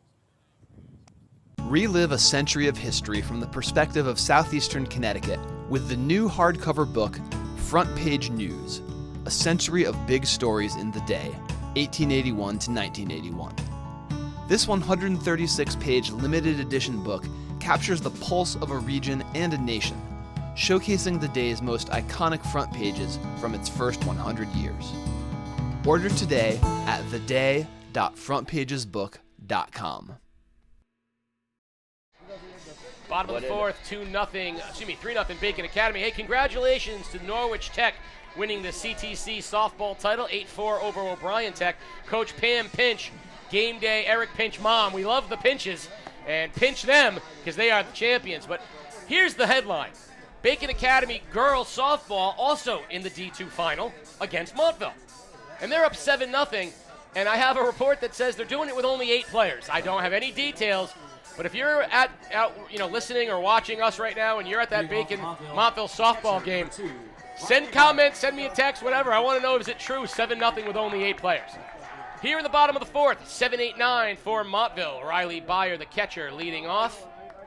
You said it, 8-0 though. Girl pitching is probably very good. Probably don't need, 3 outfielders. Batter up baseball camp, the BUP. And after this inning, we're going to keep it here and we're going to talk a little bit about the Chris Potvin Scholarship Fund after this. Rosella with the pitch, 2-0. And by the way, when you're up 3-0 and you're in the bottom part of the order, you have to throw strikes. This is a big inning for Rosella because if he can get through 4 before they turn over the lineup, that might be enough. Hard ground ball up the middle, and boy, did that take a hop and eat up Carraro. That ate him up. That's that play right there that either you got to come really hard, which you can't because it's so or you got to take a step back and get a better angle on it. Kind of just got him in between. That's a tough play. That's an E6, and that is a very tough E6, but it brings up the center fielder, Eric Richmond, who had a great at-bat in his first at-bat, drew a walk after a prolonged at-bat. So Byer will lead off first, Rosella from the stretch. A bunt from Richmond. Rosella fields, throws to Pingree for the out at first, advancing Byer. Because getting that 1 run when down 3 over to second base is always a very important part. That one is a little bit of a head scratcher there, but I don't know if it's one of those situations though, Case. Maybe Coach Jason feels like you get 1, it's just going to break it, break that. Hey, listen. It's going to get. Listen. Scott Chasen knows his team better than me. I would like to have a conversation with him to hear about why, but right, I would too. Pinch hitting is is Andrew McElwee, number 4, so he will hit for Parkos, the right fielder. Like Runner I said, on second and 1 out. It's just one of those games. Maybe you feel like you punch 1 across, you're going to get 3 or 4. I don't. It happens sometimes. You just can't get that first run. Once you do, In theory, I agree with you. Yeah, Plus, I'm not maybe he saying- wants to get Treat. Maybe he just wants to guarantee getting Treat another at bat in the inning. All of those things, I understand. Good pitch, strike one on McElwee. What all I'm suggesting is you don't need to bunt to do that. Right. You got a kid who's struggling a little bit right now. He's maybe the control. You saw Richmond give you a good at bat. Maybe there's another way to advance him without bunting and giving up and out. That's all. I agree. That's all. So it's not so much the theory as it is perhaps the strategy towards that theory. The 0-1 pitch to McElwee. Lined into center field. Will it sit up for Teal? And it will. McElwee hit that one right on the button. That's the second time that a ball has been hit on the money and held up for a Bacon outfielder. Now Coach Moyer probably says, hey, be smart. I wouldn't put 4 on because now you bring the tying run to the plate. You can still be cautious and make him hit our pitch. But he's putting him on. I couldn't let him get to first base fast enough. I'd say don't even come this way. Just go right out there to first base. If Campaign gets a hit, that's great. He's not going to tie this game up. But he's not going to tie it up with a home run. I don't want. Well, by your theory, they're just looking to break through. So I'm not going to let them get that thunder ball into the outfield. No, I said what maybe Coach Chasen was thinking. I wouldn't bunt in that situation, and I don't know if I would walk him in this situation. But that's me. First and second. That's Payne. why I'm sitting in the booth and don't have a uniform on anymore either. Payne 0 for 2 with a pop-up on the infield twice. And he's ahead in the count 1-0. I'm just not – listen, I get it. The most Treat could do is make it a 3-2 game. But I'd be much more comfortable going after Payne in this spot. Right. And that's what the Bobcats are electing to do. Line drive, through for a base hit. Byers going to score. Teal up and throwing. Pingree cuts it off. And now the Bobcats have a rundown.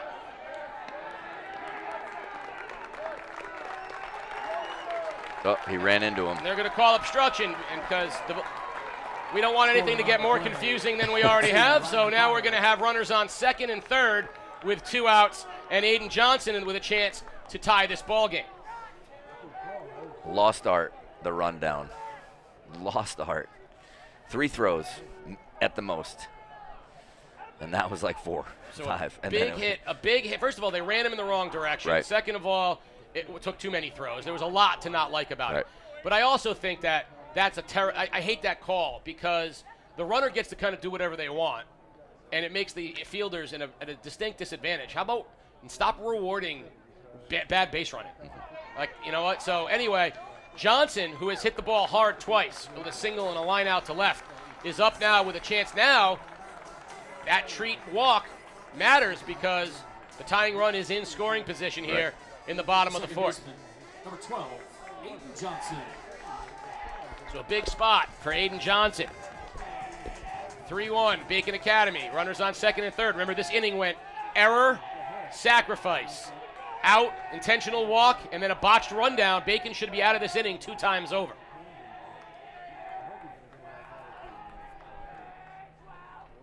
Cheverini does a nice job on that one and saves a run.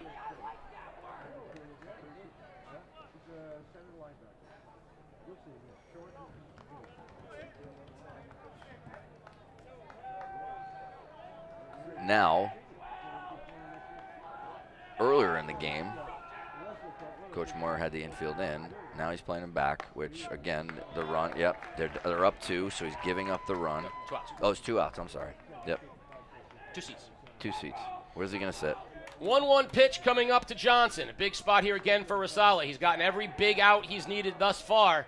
That was, by the way, we underselling what a big at bat from Payne, lining that single up the middle. Breaking ball just outside, maybe a little high. It's 2-1. That was a good pitch. Cheverini really wanted that. He could see his body language on that one. Thought it got enough of a plate. Sylvia waits on deck.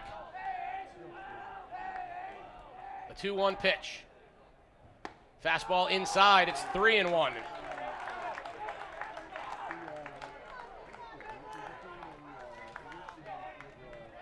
So I don't see. Well, is the next pitcher for Bacon in the field that you would think? I wouldn't. No, I do not. I do not believe so. Okay. Because I don't see anybody warming up. I think he's getting a little tired right here. 3-1 to Johnson. Lined out of play, foul, 3-2. That's a big pitch right there. He's had a lot of good, Johnson's had a lot of good swings. He singled in his first at bat. He was right on a ball lining out to left field in his second. You know, I think he's an under talked about part of this Montville offense. He is locked in right now. This is a huge pitch, 3-2 coming from Rosales.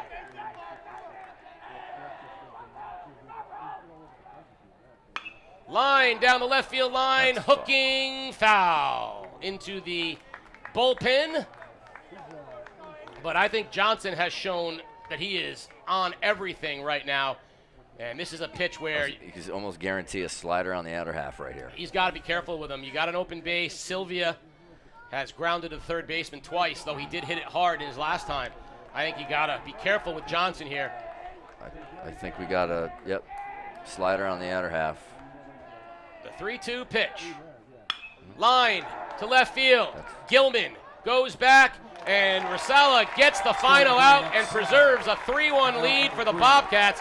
Johnson again hit it right on the button, but we're through 4, and the Bobcats still lead. It's 3-1 in the ECC Division II Baseball Championships. Communities that are no longer covered by local newspapers become news deserts that lack journalists providing government oversight and access to quality information. The Day is committed to providing comprehensive news coverage in every town in southeastern Connecticut, but we've had to scale back coverage in some towns, including Ledyard and North Stonington, due to market forces affecting local news companies around the country. We need the continued support of the communities we serve to help fund additional staffing that enables us to provide the kind of coverage our readers expect in every town in the region. If you'd like to support the Day's News Desert Fund, please visit givebutter.com/theday.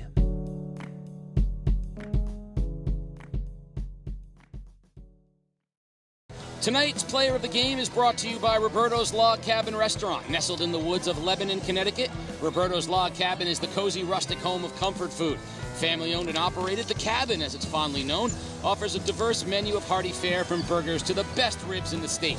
So come check out the Hallway of History in the newly renovated tavern, sample the diverse menu, get your craft beers and cocktails, all while watching your favorite sports on one of their 10 TVs. Stop in, see Rob and the crew, and tell them Game Day sent you. Player of the game by Roberto's Log Cabin Restaurant. Built them a nice wiffle ball field in the backyard. Here we are in the top of the 5th inning. Bacon Academy with a 3-1 lead. They're sending their 6, 7, 8, Zingler, Scaramamano, and Whistler due up. Hunter Sylvia, and the leadoff batter of the inning brought to you by Batter Up Baseball Camp. I had the sports doctor chimed in that 69 total pitches for Bacon Academy's Kagan Rosales. So he's still in a good spot. We'll see if they send him out in the bottom of the 5th, where he would be facing the 4, 5, 6. But that, we said, if they could get 5 out of him, that's really what they're looking for. On the other side, they wanted to keep Sylvia at about 50 pitches. I think they'll extend him. But I mean, there's no way he's going to get through 3 more innings and stay under their pitch count. So they're going to have a decision to make as well. I mean, I kind of thought that the Bacon kid was getting a little tired last inning, but you know what? He kind of dug down a little bit, made some good pitches there at the end to get out of that inning. So I'd roll him right back out, see how he does, go pitch by pitch, at bat by bat. Zingler, 1 for 2 with a single in his first at bat. He was cut down at the plate on a great play from catcher Riley Byer in the 2nd inning. He flew out with the bases loaded in his previous at bat. So he's had a lot of action here in the early going, and it's 1-1 from Sylvia. Breaking ball softly lined to short. Payne up with it. Low throw, but not low enough, and Treat down low to make the catch, and it's 1 away. The designated hitter, number 1. The designated hitter, Cyrus Scaramamano. He grounded out to first in his first at bat, and then hit a hard ground ball up the middle that Aiden Johnson made a nice play on, 4-6. So he's up with nobody on here in the top of the 5th. Down low, ball 1. We see Robbie Carraro heading down to the bullpen for the Bobcats. I thought on that cue. I thought that they can get him through 5. That's who I think they want to try to close with, but he's next. I think you go, like I said a little while ago, I think you go pitch by pitch, at bat, and then we see how it goes, and just roll with him as long as you can go with him. the two other guys that have pitched for Bacon this year are Scaramamano, who is a little bit on the wild side, so I think they worry about, strikes from him. Okay. Good pitch, inside corner, strike 2. And then the other one is Ben Byniski, who has not thrown for them this year. He pitched some last year on varsity, but Bacon is at that point of no return.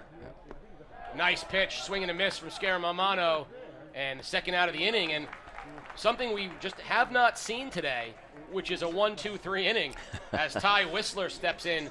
He's 0 for 1, got on an error and walked. And Sylvia, this would be huge for them. Did you just jinx that right there, like talking about a no-hitter? I don't know, but I said it on the Bacon side, and Zingler made an error at third. So, That's what I'm saying. Who knows? But right now, Sylvia has done a fabulous job of settling things down for Montville and limiting damage. And on top of it, if a 1-2-3 inning, getting them right back to the sticks would be huge. He talked about it earlier. Meyer got a new glove. He seems like some balls are bouncing out a little bit more than the last time I watched him. I don't know if he's got a new glove. It happens. We get through the season, something rips, tears, he's got to switch up gloves or whatever, and he's just uncomfortable. But balls are bouncing out a lot.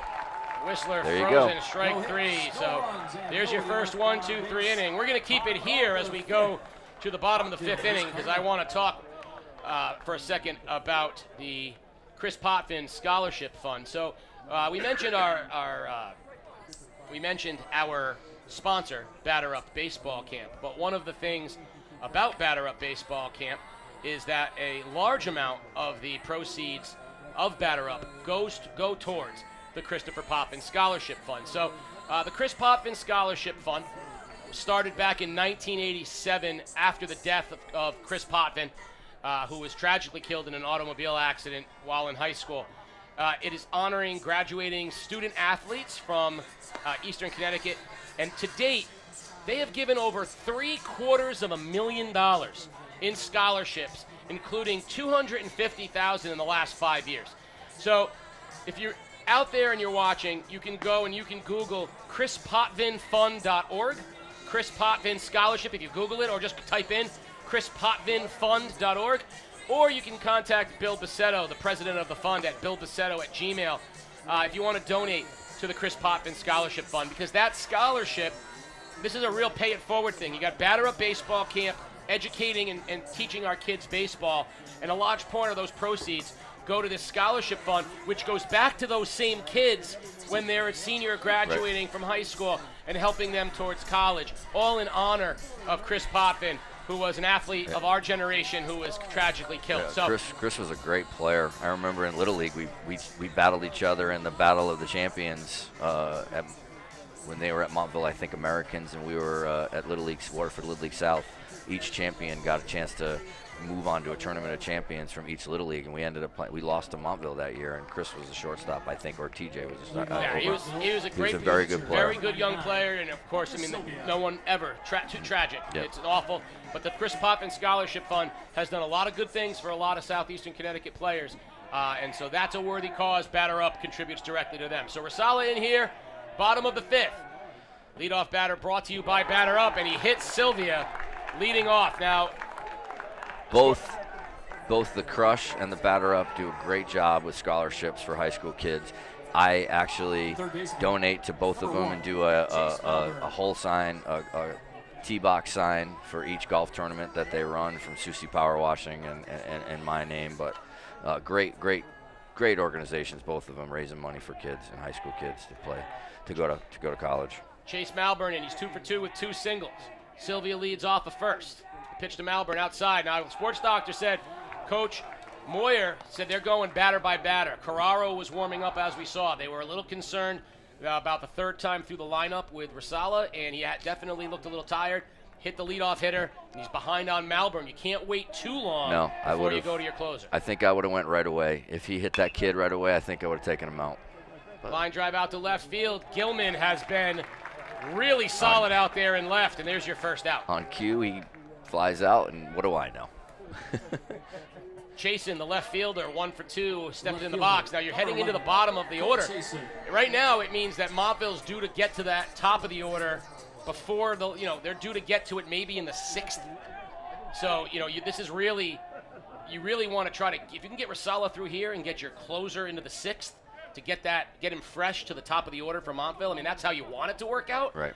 And Rosala, to his credit, he's battled like crazy. He's given him every time. pitch. Every time I felt like he was done, he's dug down a little bit and made a big pitch. So, again, I don't know these guys. They're not in my dugout.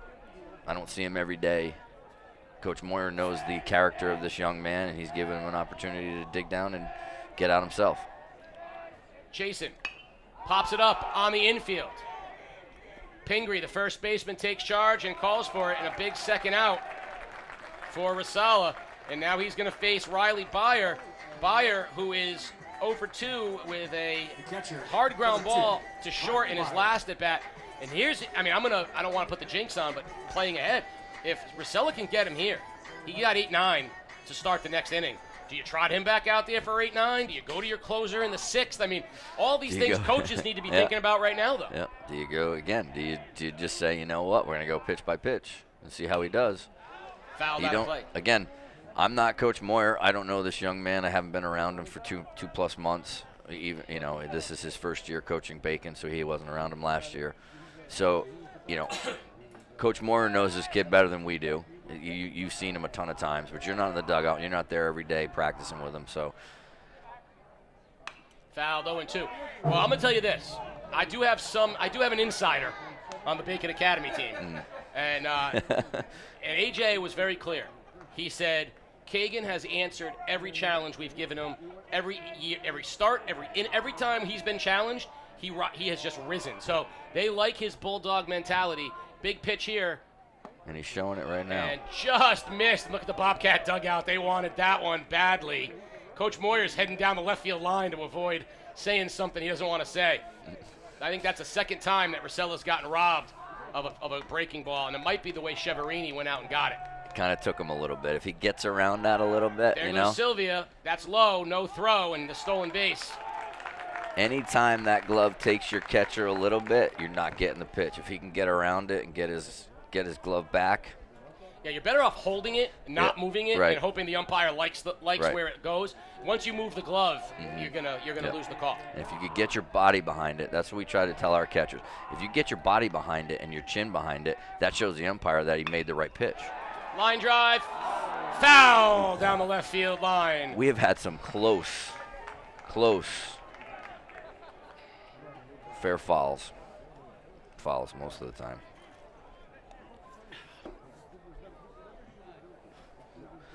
Count remains 2-2 on Byer. Are you happy you did that? Or are you just like, Casey slammed his iced coffee down after finishing it. There's nothing left. And we've got a whole nother game after this. 2-2 pitch. Rosala, can he make yet another big one? That's why we have Lincoln. He can go right down to the concession stand. Yeah, but I was going to say, he can't drive to Dunkin' Donuts. But he can take a walk. Riley Byer, the catcher from Montville. 2-2 count. Hunter Sylvia leads off a second. Bacon's Kagan Rosala trying to get through yet another half inning. The pitch. High, and we are full at 3-2. Another thing that I see that I haven't seen enough of is the young man at second base is 2 outs, and he is in the middle part of the baseline. He should be in a deeper lead so that he can cut the angle and score on a base hit. He is too straight. Fastball high, and I think that's going to be all for Rosala. Talk about he walks by. 2-out lead, right? When you're on second base and you have an opportunity to score, you want to be able to cut that angle at third base. You need to be deeper at second base so that you can go straight instead of doing a huge question mark. So the Bobcats will talk it over. Rosala's got to be up in the pitch count at this point now.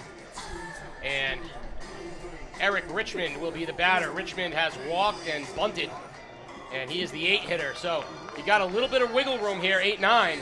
But, again, you do not want to turn over the lineup. And Roger Moyer is going to roll with Rosala. I think you go now. Like I said, he's got a good feeling about him. He's made some big pitches when he's had to. Let's see if he can do it one more time. And, again, you know what? This kid's a sophomore on the mound. this is only going to make him better for the next 2 years. Yeah, he's going to be in their rotation next year, bumping up to the 2-3 spot. Right. The pitch to Richmond. Swing and a miss on a good fastball. That's the other thing, too, as a coach. These games, yes, it's a championship game, but you're also doing things to help yourself for the next year. You've got kids, sophomores, who are going to help you next year and the following year. You put them in that big situation, you get them out. That builds a lot of confidence for the next couple of years. The 0-1 pitched. Soft line drive into the gap in right field. Kreutz on the run. He's there. Makes the catch. And the Bobcats are through the fifth. 3-1 through 5, heading to the sixth. Bobcats trying to hold on. You're watching Game Day live on theday.com. Last year, Waterford senior number 4 on the grade 8, the Olympico kick. I'm here with Cam Dickinson. I don't think she can pull it off. It looks way too hard. I think it was a fluke. Get it done. I got it.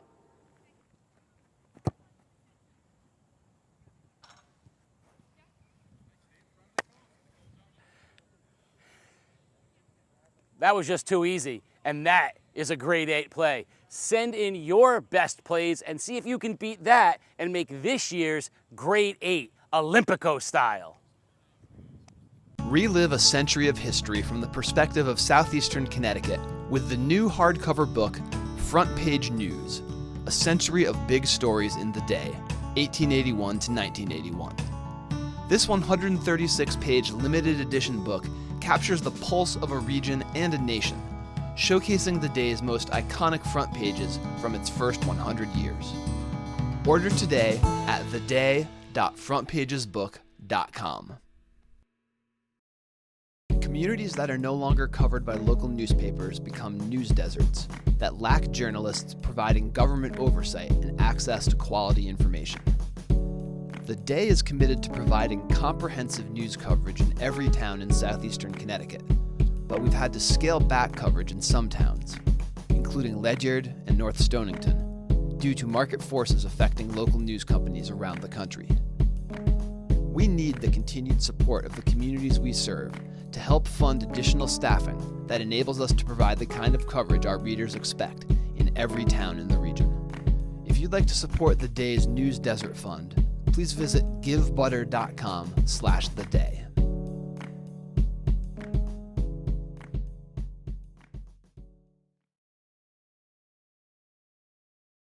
We're back here, top of the 6th inning. The leadoff hitter is going to be the 9-1-2. Nikki Gilman leads it off.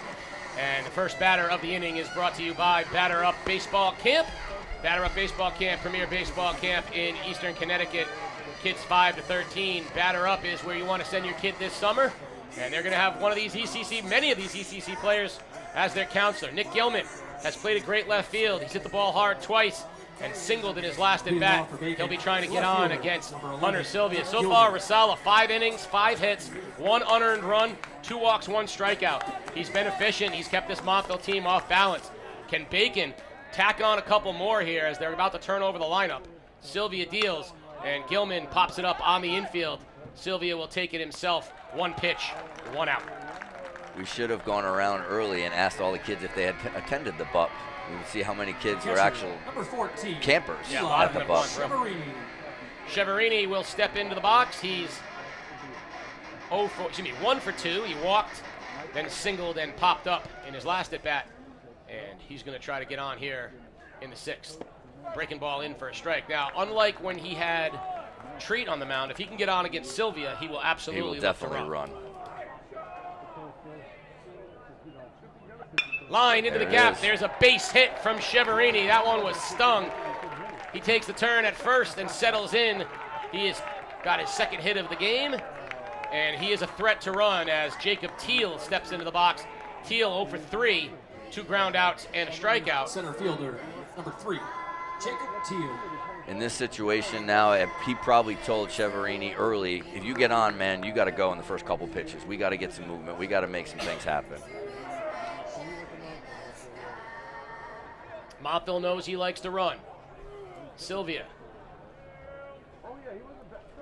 delivers.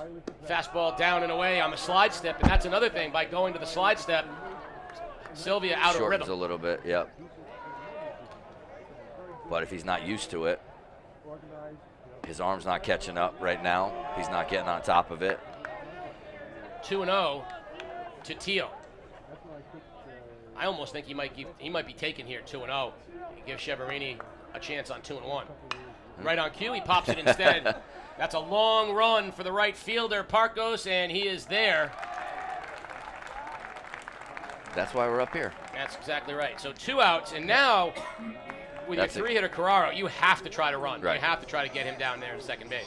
But that's a missed opportunity right there. Even if he's got a slide step, I mean, you're still going to get a good jump. You're still going to be able to make it, you know. I just feel like you got to do some kind of movement in this situation. You got to make things happen right now. Good fastball, swing and a miss from Carraro, and I'm a little surprised. It's that you're Cheverini sitting back. isn't. It's Yeah. like you're sitting back waiting. You have to push. You have to push. You got to bring the pressure to him. There goes Cheverini. Fastball high. Throw from Byer. Not in time. Cheverini steals second. And he didn't even get that great of a jump. And he got a good pitch to throw on, right. too. And it was a high, yep. It was a good throw. Yeah, it was a great throw. 1-1 to Carraro. Base hit now was a big run for the Bobcats. Did they call that a strike? 0-2. They called that a strike, all right, on the swing. So Carraro was trying to protect. Now he's down 0-2. Sylvia delivers. Breaking ball freezes Carraro on the inside part of the plate. A big pitch, and the Bobcats can't push one across in the 6th. We go to the bottom of the 6th inning. It's going to be 9-1-2 for Montville. They trail 3-1. You're watching Game Day live on theday.com. Here at Game Day, we're proud to bring you unrivaled video coverage of local high school sports, all of it free for you to watch. These videos are not free for us to produce them. If you'd like to ensure that we can keep covering your school and your teams, there's a few ways that you can support us. Hit up our merch store and pick up some game day gear in your school colors. Our camera operators are always looking for those shirts and hoodies in the crowd, and you may see yourself on our next live stream. We get a lot of support from businesses in our community, and if you'd like to join them as a sponsor, send us a message and we can connect you with our advertising staff. Finally, The Day is the organization behind everything we do here at Game Day. If you want to support The Day's community journalism, consider a print or digital subscription at theday.com/subscribe. Tonight's player of the game is brought to you by Roberto's Log Cabin Restaurant. Nestled in the woods of Lebanon, Connecticut, Roberto's Log Cabin is the cozy rustic home of comfort food. Family owned and operated, The Cabin, as it's fondly known, offers a diverse menu of hearty fare from burgers to the best ribs in the state. So come check out the Hallway of History in the newly renovated tavern, sample the diverse menu, get your craft beers and cocktails, all while watching your favorite sports on one of their 10 TVs. Stop in, see Rob and the crew, and tell them Game Day sent you. Player of the game by Roberto's Log Cabin Restaurant. Some changes here for the Bacon Academy. Into pitch, Robbie Carraro, the previous shortstop, and that will slide Ty Whistler from second base over to short. Ethan Kreutz will come from right field to second base, and Cyrus Scaramamano, who will enter the game in where he was already the DH, he will enter and play right field. Of note, Mike, Scaramamano is normally a right fielder, but Coach Roger Moyer, recognizing the huge cavernous outfield here at Dodd, elected to go with his 3 fastest and best outfielders trying to cover that ground, and we have seen all 3 of them go a long way to make plays. Now Scaramamano in right field just about guarantees he'll get a ball in the gap at some point here. Yep. And he's playing the line. So the right fielder, Jeremy Parkos, will lead it off, and it's batter up baseball camp time here, the first batter of every inning, brought to you by Batter Up. Carraro has not pitched much this year. He's been their shortstop. He came in yesterday and closed out Stonington, but I am going to tell you, the book on him is there's not always a lot of strikes. He's not their closer per se. They have not needed to close with him. He's been their shortstop. But when you're down to this part of your pitching, this is where it is. And he pitched big against Stonington yesterday. Line drive, caught by Zingler at third base. Play. Yep. I saw a little ball come out of there. That's a good play. And you know what I want to say? That's a big thing for Zingler, too. He got thrown out at the plate. He had the error on the ground ball. Right. He left the bases loaded with a pop-up. Like, here's a kid who's like, I can't catch a break today. That's a big play right there. That's a great play. Gets you right back in it. Because guess what? You got a guy on base. You got Jack coming up with a chance to tie a game. Because we know he can reach this fence here. Because I think he did it the other night. Carraro delivers to Treat. Fastball, strike one. Now Treat is shockingly 0 for 2. He ground ball to short and a fly out to center field in what was one of the biggest at-bats of the game. They intentionally walked him the last time. Carraro delivers. Foul. I was going to say, you got to go at him here. He hits a home run or puts a ball in a gap, okay, you tip your cap to him. But you walk him here and it starts a rally and it starts a big inning. Carraro's father is the general manager, owner, director of the Bearcats, and Rob Carraro, who was a former minor leaguer and outstanding pitcher himself. Treat lines a single into left field, and I think you'll take that. Yep. You got to go at him. And that'll bring Campaign up 1 for 3 with a big hit the last time. Well, you knew you weren't going to keep him quiet. And guess what? As a coach, I'd trade that for anything in that situation. I mean, listen, the bases loaded at bat. You want to give up a single to Treat like a leadoff? Okay, you got one out. I'm okay with that. You still can let, the important runner is in the batter's box now, right? So that's the guy you got to go after. Campaign as Treat leads off at first. Carraro from the stretch. Fastball high, ball 1. And again, Coach Moyer really needs to emphasize in this situation to his infielders, make sure you get one. Make sure you get the first one. Don't try to do too much. Don't make a big inning, because this is where it could fall apart. Just get an out right here. Get a ground ball, get the first one, then the second one is a bonus. The pitch, swing and a miss, and that's going to move Treat over to second on the ball that got through Cheverini. But again, that run doesn't mean anything. No. You can still give up. You can get the next 2 outs without anything happening. Right. And also, you're in the middle of their lineup now. If you're looking forward to the 7th inning, you want to try to massage your way through hitters 2 to 4, right? Without have the bottom half in the 7th. Right. And so, you got a little bit of wiggle room right now with with a runner on 2-run lead. Right now, it's just pound the strike zone. Make them earn everything they get. 1-1 pitch to Payne. Foul ball, that's going to be out of play down the left field line. Zingler's going to give it a run, but that's up in the middle of the stands, and the count is 1-2. But both sides are going to, again, both coaches, someone's going to be talking to their team about the missed opportunities they've had in this game. Could not capitalize on a lot of mistakes from either side and some big opportunities. Just need that one big knockout blow, and we just haven't had it. The pitch. Breaking ball inside, and I think Cheverini wanted it outside. He had to slide a long way to get that one, and it evens the count at 2-2. Payne had a big hit driving in the only Montville run of the game in his last at-bat. He'd love to get Treat home and get this thing a little closer here for the Wolves. 2-2 pitch. You notice second baseman is paying a little too much attention to Treat in this situation. He's getting himself out of position. He is not a big run. And you're taking yourself out of position, and the ball gets hit into the right side, and then you're out of position and sneaks through, and all of a sudden you get the tying run on base. Well, here's why. I'll tell you after this pitch why this is a huge pitch for Carraro. Fly ball center field. Teal settles underneath it, and that's the second out of the inning. And I'll tell you why. Because the kid that's coming up right now, Aiden Johnson, has hit the ball hard. Everything hard today. Yep. He has been on every ball. He has hit everything hard. He had a single, and then 2 line drives to Gilman and left that were hit on the button. And it's one of those things where you don't want guys on base with him up, because then on the other side, Malburn's hit the ball hard, Sylvia's hit the ball hard. Right here, as we enter the crush part of the lineup for the Montville Wolves, and Aiden Johnson. Carraro delivers from the stretch. Fly ball, right field. There's Scaramamano. Drifting, and makes the catch. I told you he was going to get one. And that's a big out. The Bobcats are 3 outs away from a Division II championship. That play was not pretty, but it went in his glove. So we're heading to the top of the 7th inning. Bacon Academy will be up. They're up 3-1. You're watching Game Day Live on theday.com. Here at Game Day, we're proud to bring you unrivaled video coverage of local high school sports. all of it free for you to watch. These videos are not free for us to produce them.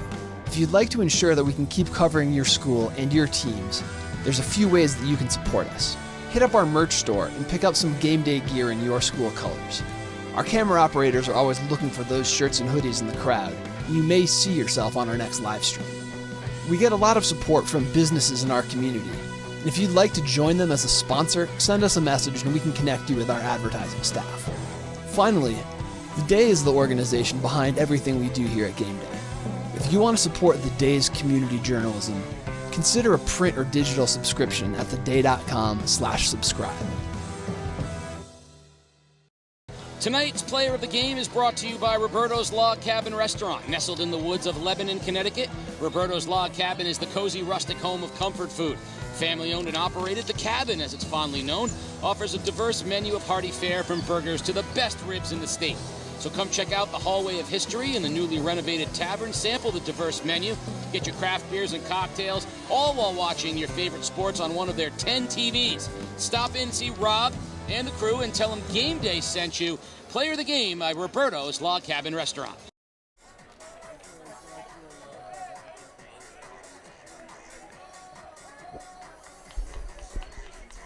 Top of the 7th inning, Hunter Sylvia has given Montville a huge lift. He'll be facing the middle of the Bacon order.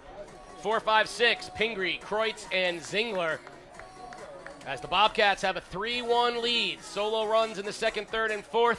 A great effort from Kagan Rosella and a good relief effort from Robbie Carraro thus far has the Bobcats in position for a Division II ECC championship in Coach Roger Moyer's first year. And, man, I can't even imagine what that might feel like, but the last three are the hardest. Yeah, the last three are the hardest in baseball. But if you could get one run right here, it makes it huge. Because now a walk doesn't bring the tying run to the plate. So getting a run right here, I think Roger will play for a run right here no matter what, trying to get one across. You really need to try to get one more across right here. So they got Pingree with a leadoff single as he dumps one into left. Now comes Kreutz. Kreutz has been on a couple times today. Fastball in the dirt. Good job by Beyer as Pingree can't go anywhere. Kreutz has singled, walked, and grounded to third. Sylvia's done a great job working fast and keeping Bacon honest. Pitch, ground ball to short, could be 2. Payne to Johnson, to Treat, but no, safe. Treat tried to sell it with the throw across the diamond, but Kreutz can move. But that was a situation right there, Case. Like I said, you're honor mover producer, as old Coach Holowati used to say. Somehow, some way, we got to get that guy to second base to put him in scoring position to give yourself an opportunity to score that one run, which is going to make a huge difference in this game. Kreutz, also a threat to run, leads off first. Zingler's in the box. Zingler fouls it off. Zingler has singled, popped up to right, and grounded out to short.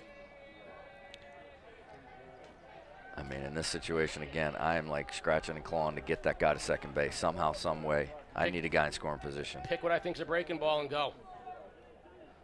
There's the breaking ball and the foul out of play. It's 0-2 on Zingler.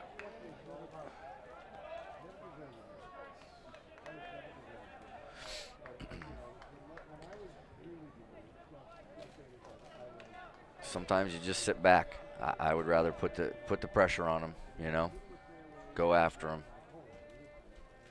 Fastball high, 1-2. Listen, you get thrown out at second, so be it. Yep. But I'm with you. You got to find a way to get that runner down there. Got to get the guy scoring position. You got to somehow, some way. Kreutz has got good speed. You got to pick the breaking ball. You got to try to guess at it and hope Zingler makes contact. There he goes. Ball down. Throw is high, and Kreutz under the slide as Beyer tried to go from his knees, and Kreutz steals the bag. Again, though, now it's 2 strikes. I mean, I just feel like it was a little late. Now Zingler's still in a defensive kind of situation instead of an offensive one if he's up in the count or early in the count. Fouled, and that's going to reach the stands out of play.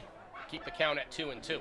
And one thing you always talk to your kids about is you leadoff guy gets on, the next thing that you should be thinking is getting to second base and putting yourself in scoring position no matter what happens, no matter how you do it.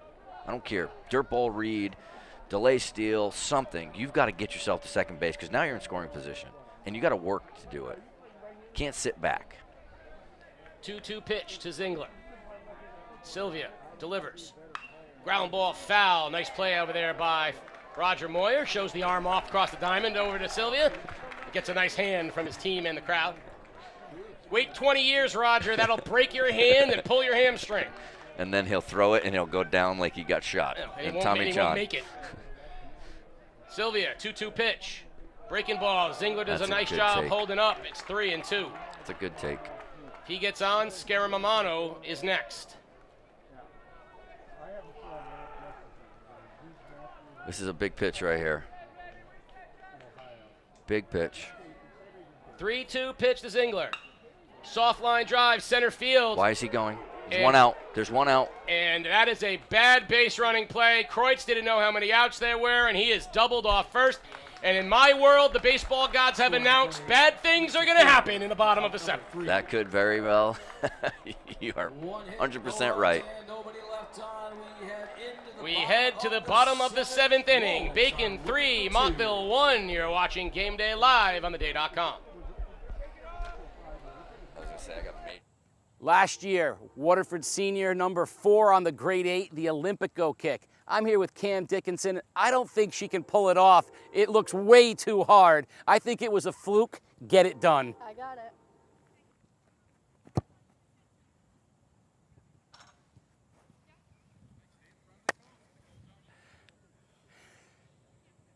That was just too easy, and that is a grade 8 play. Send in your best plays and see if you can beat that and make this year's grade 8 Olympico style. Relive a century of history from the perspective of southeastern Connecticut with the new hardcover book, Front Page News, A Century of Big Stories in the Day, 1881 to 1981. This 136-page limited edition book captures the pulse of a region and a nation, showcasing the day's most iconic front pages from its first 100 years.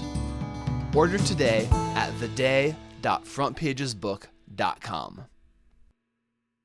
Game Day is a production of The Day Publishing Company. If you'd like to support Game Day and help us continue to bring you the best in Connecticut high school sports, please consider purchasing a print or digital subscription to The Day at theday.com/subscribe. Bottom of the seventh, Montville trying to come up with a couple. Bacon Academy is going to send Cyrus Scaramamano down to the bullpen to warm up, and Joey Ginnack will take his place in right field. Robbie Carraro stays in to try to close this thing out. To do so, he's going to have to go through the 4, 5, 6 of Montville. Hunter Sylvia, Chase Malburn, and Cole Chasen. The Bobcats trying to hold on and win a Division II ECC championship in Coach Roger Moyer's first year. Now here's your thing, Case. This is something we talk about. In this situation, I would tell our guys we take till we get a strike. Even though we're down 2, I put a little pressure on this kid. Because if you jump on the first pitch and pop it up, and all the pressure goes away. I take until you get a strike right here. Put a little pressure on this young man on the mound and see what happens. Sylvia. And he was doing just that, and Carraro, again, coach's kid. Kids had 1,000 reps, and you know what he did? He threw a batting practice pitch. Yeah, he said, I know you're taking one. Carraro from the stretch, the 1-1. Fastball on the outside part of the plate. It is 0-2 to Hunter Sylvia. Sylvia 0 for 2 on the day. A ground ball to third. He got on an error and then walked in his previous at-bat. Carraro delivers. Breaking ball, grounded right back to the mound. It's off his glove. He stays with it. Throws over to Pingree, and the first out of the inning is recorded. Luckily, he's a shortstop. He didn't panic. I would have liked to see him flip it, but he needed to get rid of it, though. The not panicking is the really, yes, a really that's good what he point. didn't do. Because He didn't a lot panic. Right. He's a shortstop. You're right. He goes off the glove, but he just calmly went over. Yeah. And that's a break for Bacon, because how many times do those balls just die in no man's land, right? And it gets too far away from him. He has to rush, and he throws it down the right field line or air mails it, and all of a sudden we got a guy on second base. Chase Malburn, 2 for 3 with 2 hard hit singles, takes the first one for strike 1. Although when I tell you how Bacon lost the lead to Stonington in the 7th inning yesterday, it's eerily similar. Bases loaded, and Ogden, the best player for Stonington's up, and he hits a 1-hopper to Carraro. Carraro and Whistler had turned 5 double plays in the tournament. Flip to Whistler. Whistler bounces the throw to first. Pingree can't pick it. 2 runs scored, tie the game. Strike 2 to Malburn. So, watching Carraro and Whistler turn double plays, like you would have thought they were, a major league infield, and then Whistler bounces it. Pingree just can't quite pick it. 2 runs score. It's funny how the balls bounce sometimes. Right now, that one was in favor of Bacon. Carraro delivers. Cheverini blocks it. It's in the dirt, 2-2. It's a good pitch right there. That's that blacking out pitch, right? Or in the dirt. Pitch you want them to hit our pitch. Don't make a mistake. Don't throw the pitch anywhere near the plate. Make them swing at something. That's yours. 2-2 pitch to Malburn. Fastball high, 3-2. On deck, Cole Chasen, and if they can get to him, Riley Byer, the catcher, after that. Montville needs base runners. 1 out here in the 7th. The 3-2 to Malburn. Fouled off the end of the bat. There you go. You got to come at this guy. The pitch before that, he made a good pitch 2 pitches prior. The pitch in the dirt, took a shot, try to get him to chase, but then he needed to bury something right there. Guess what? You got to go at these guys. You can't walk guys. Malburn spoiled the first 3-2. Here comes the next one from Carraro. Another one back to the box. Carraro fields, and there's 2 outs, as Bacon is an out away from the Division II ECC Baseball Championship, and Cole Chasen, 1 for 3 with a single. You know he's going to put the bat on the ball. Yep. Can Carraro close it for the Bobcats? Again, nice to have a shortstop pitching to be able to make that play.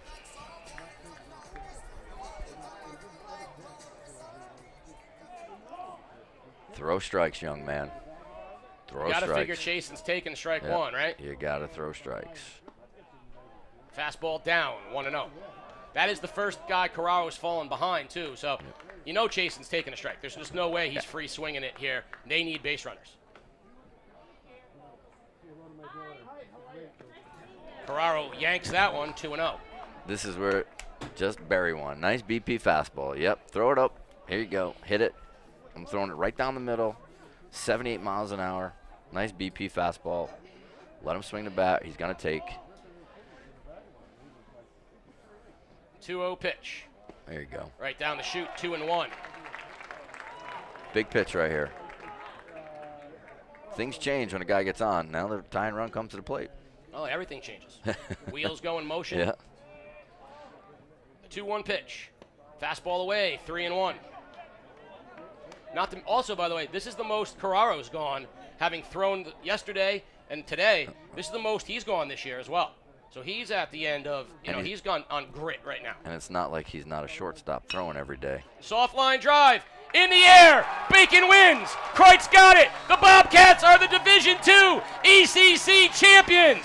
Roar, Bobcats, roar. Everything is better with Bacon. Roger Moyer, in his first year at Bacon Academy, has taken home the D2 ECC Baseball Championship. You're going to want to stay tuned to our social media, or go see our social media at Game Day CT for the Roberto's Log Cabin Player of the Game Day, as well as the interview with head coach Roger Moyer. And we're going to do those live. So there we go. This is where I don't know what I'm talking about.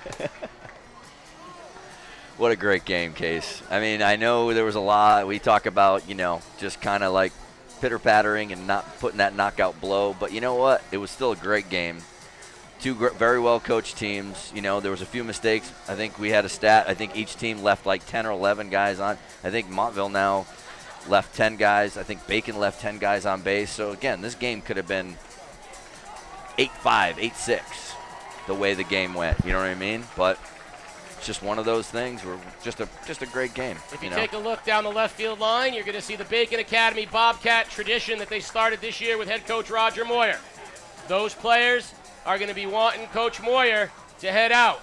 He is going to have to accept first, but Coach Mr. Orby saying go ahead and do it. He's going to. And there he goes. First year ECC champion. They want a piece. Up and boom! Congratulations, Coach Moyer and the Bobcats. Yeah, that's something I couldn't do. I wouldn't do that as a I coach would say, guys, you need to be right here. No, I wouldn't even jump. I'd do a jog and maybe a little twirl, but to sprint and jump and do that, no, I couldn't do that. So there will be the presentation of the MVP, and then the sports doctor will have the Roberto's Log Cabin Player of the Game Day, and as well as the interview with head coach Roger Moyer.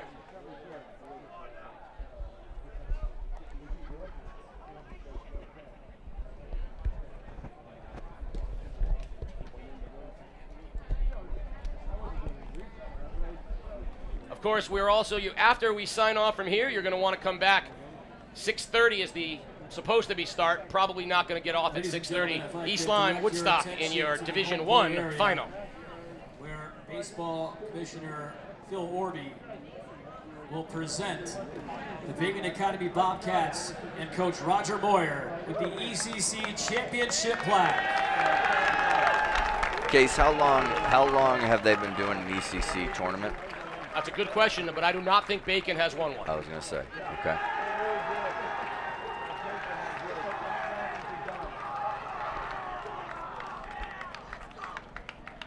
And ladies and gentlemen, your 2025 ECC Tournament Most Valuable Player, Mason Pingree.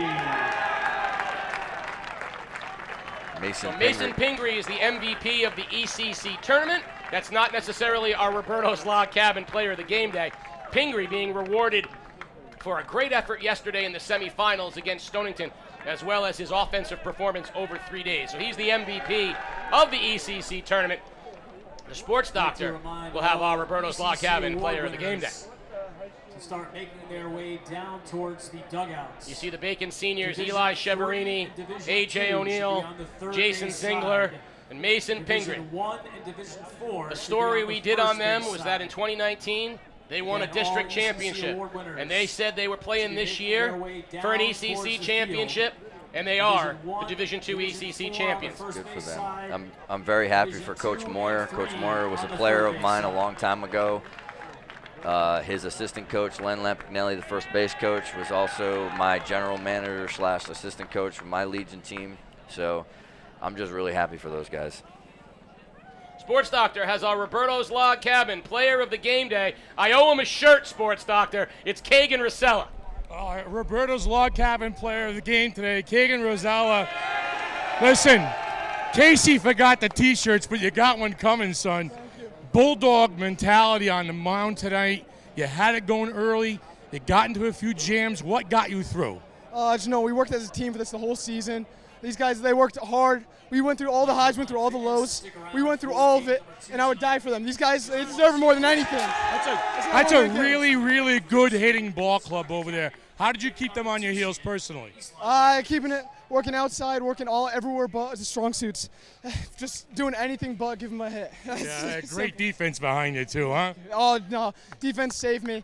They're the real heroes here. I didn't do it, they did. All right, great job tonight, son. Well, Coach, first year, no problem. Winning the ECC chip. Listen, talk about the ebb and flows in the games, especially on the defensive end, where your pitching staff and your fielding got you out of jam. You know, I told these guys this before the game, you know, don't make any one moment more than it is. It's just a moment in time. You know, take it step by step and just be where your feet are. And, you know, something doesn't go your way, you get the next best thing. And they were able to do that. They were able to handle that adversity, you know, all day. When you're playing a tight game like this, a 3-1 game, defense, fielding, not hurting yourselves in the field, really come into play. And I'm sure you guys did that well tonight. Yeah, making routine plays is the key in high school ball. And, you know, we had some heartbreakers, and we talked about it after the NFA game. I told them, I'm like, you guys are right there. You're right there. Just stay with each other. Keep working hard. When it matters most, you're going to get it. When it matters most, you're going to get it. And I kept repeating that on the bus on the way home from NFA, and they bought in, and it's all the credit to them. I wouldn't trade these guys for the world, man. I have loved coaching these guys every step of the way. All right, how do you feel about your chances now? Roll the dice on the house money in the state tournament.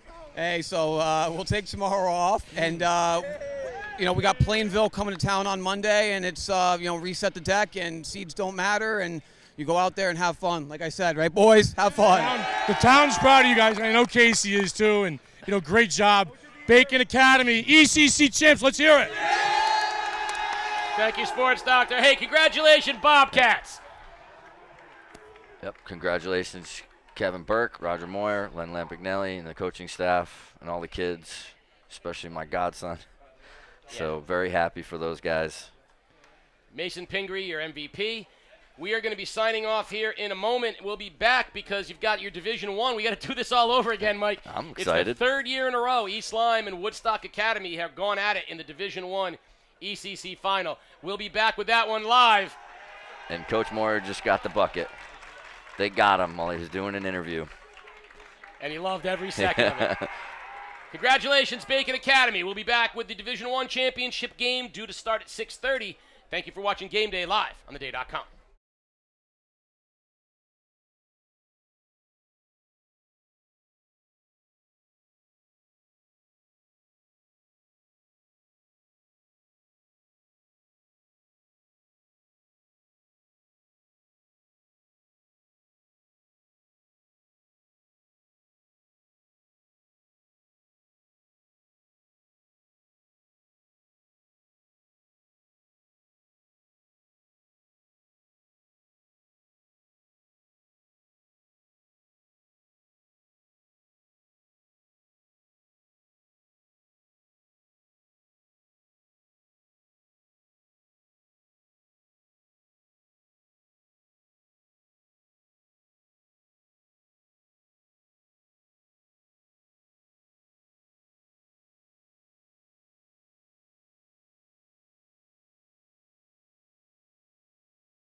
The following is a presentation of The Day.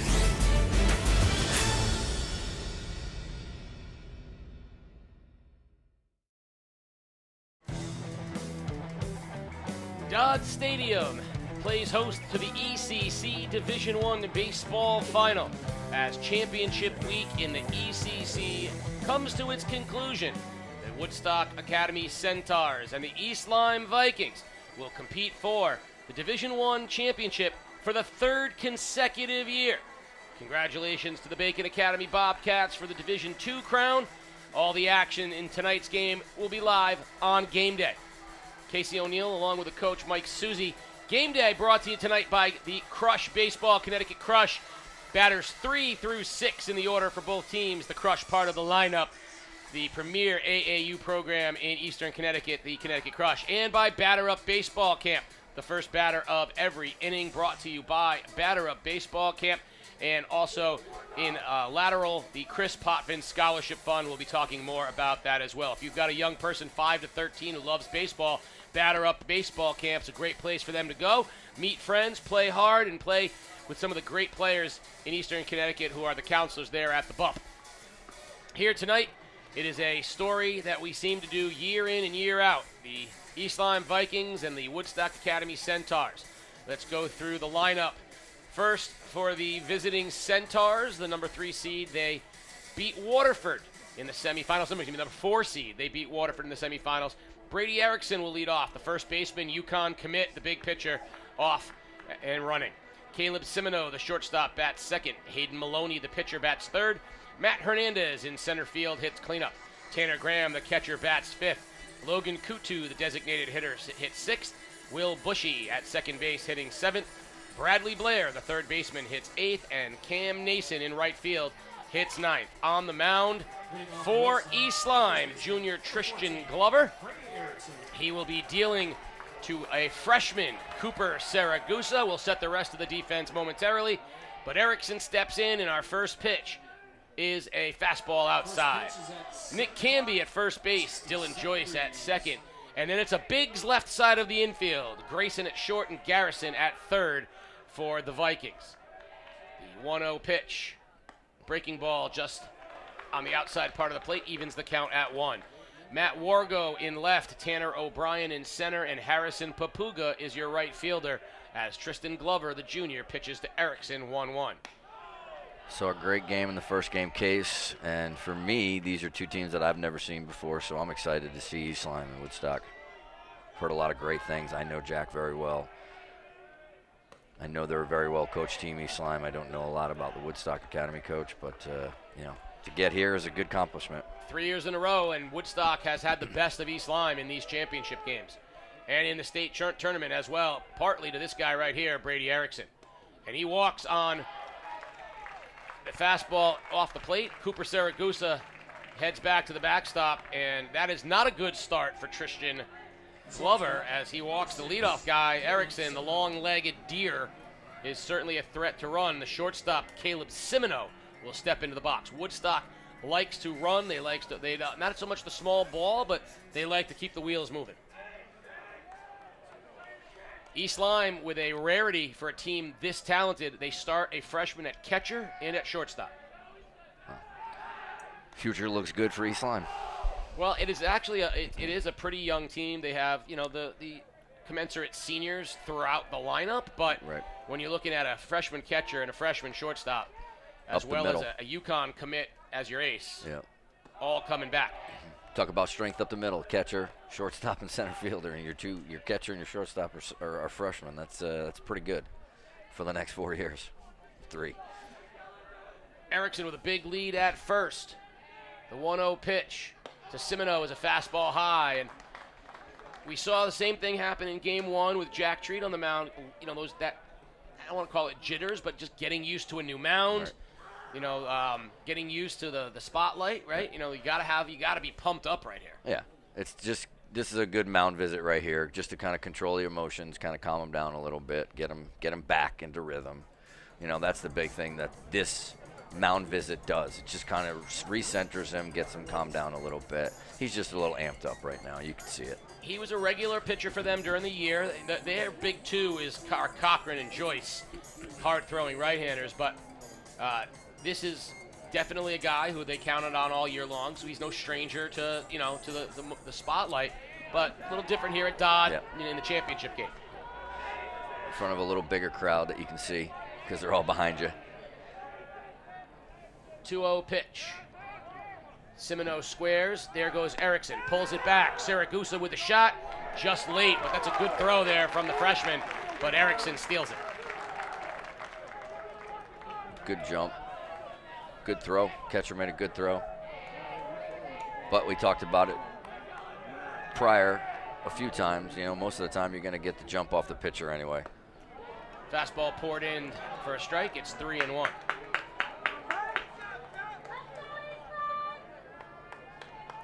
You got to remember, well, go ahead, Case. No. Just clock striking 7 as we're about a half an hour behind the scheduled start time. And you talk about it, though, and I just said it. Think about it. High pop up on the infield. The second baseman, Joyce, calls for it, and there's your first out of the first inning. Think about it this way. When you're playing high school baseball, most of your crowd is on the sides and in the outfield because no one sits behind the dugout, behind home plate. Now you're playing at a stadium where everybody's behind you. So now the pitcher, you're seeing everybody. So you're kind of like, wow, this is a pretty decent-looking crowd, where you usually don't see it. The pitcher, Hayden Maloney, steps into the box trying to help his cause here as Erickson leads off second base. They pick off behind him, but he was easily back to the bat. So always a help if you can, do something yourself. Maloney, a sophomore, swings through that one. It's 0-1. Can you remember the first time you played in a big game in front of a big crowd, what you felt like? So that's a great question, and it's going to it might surprise you.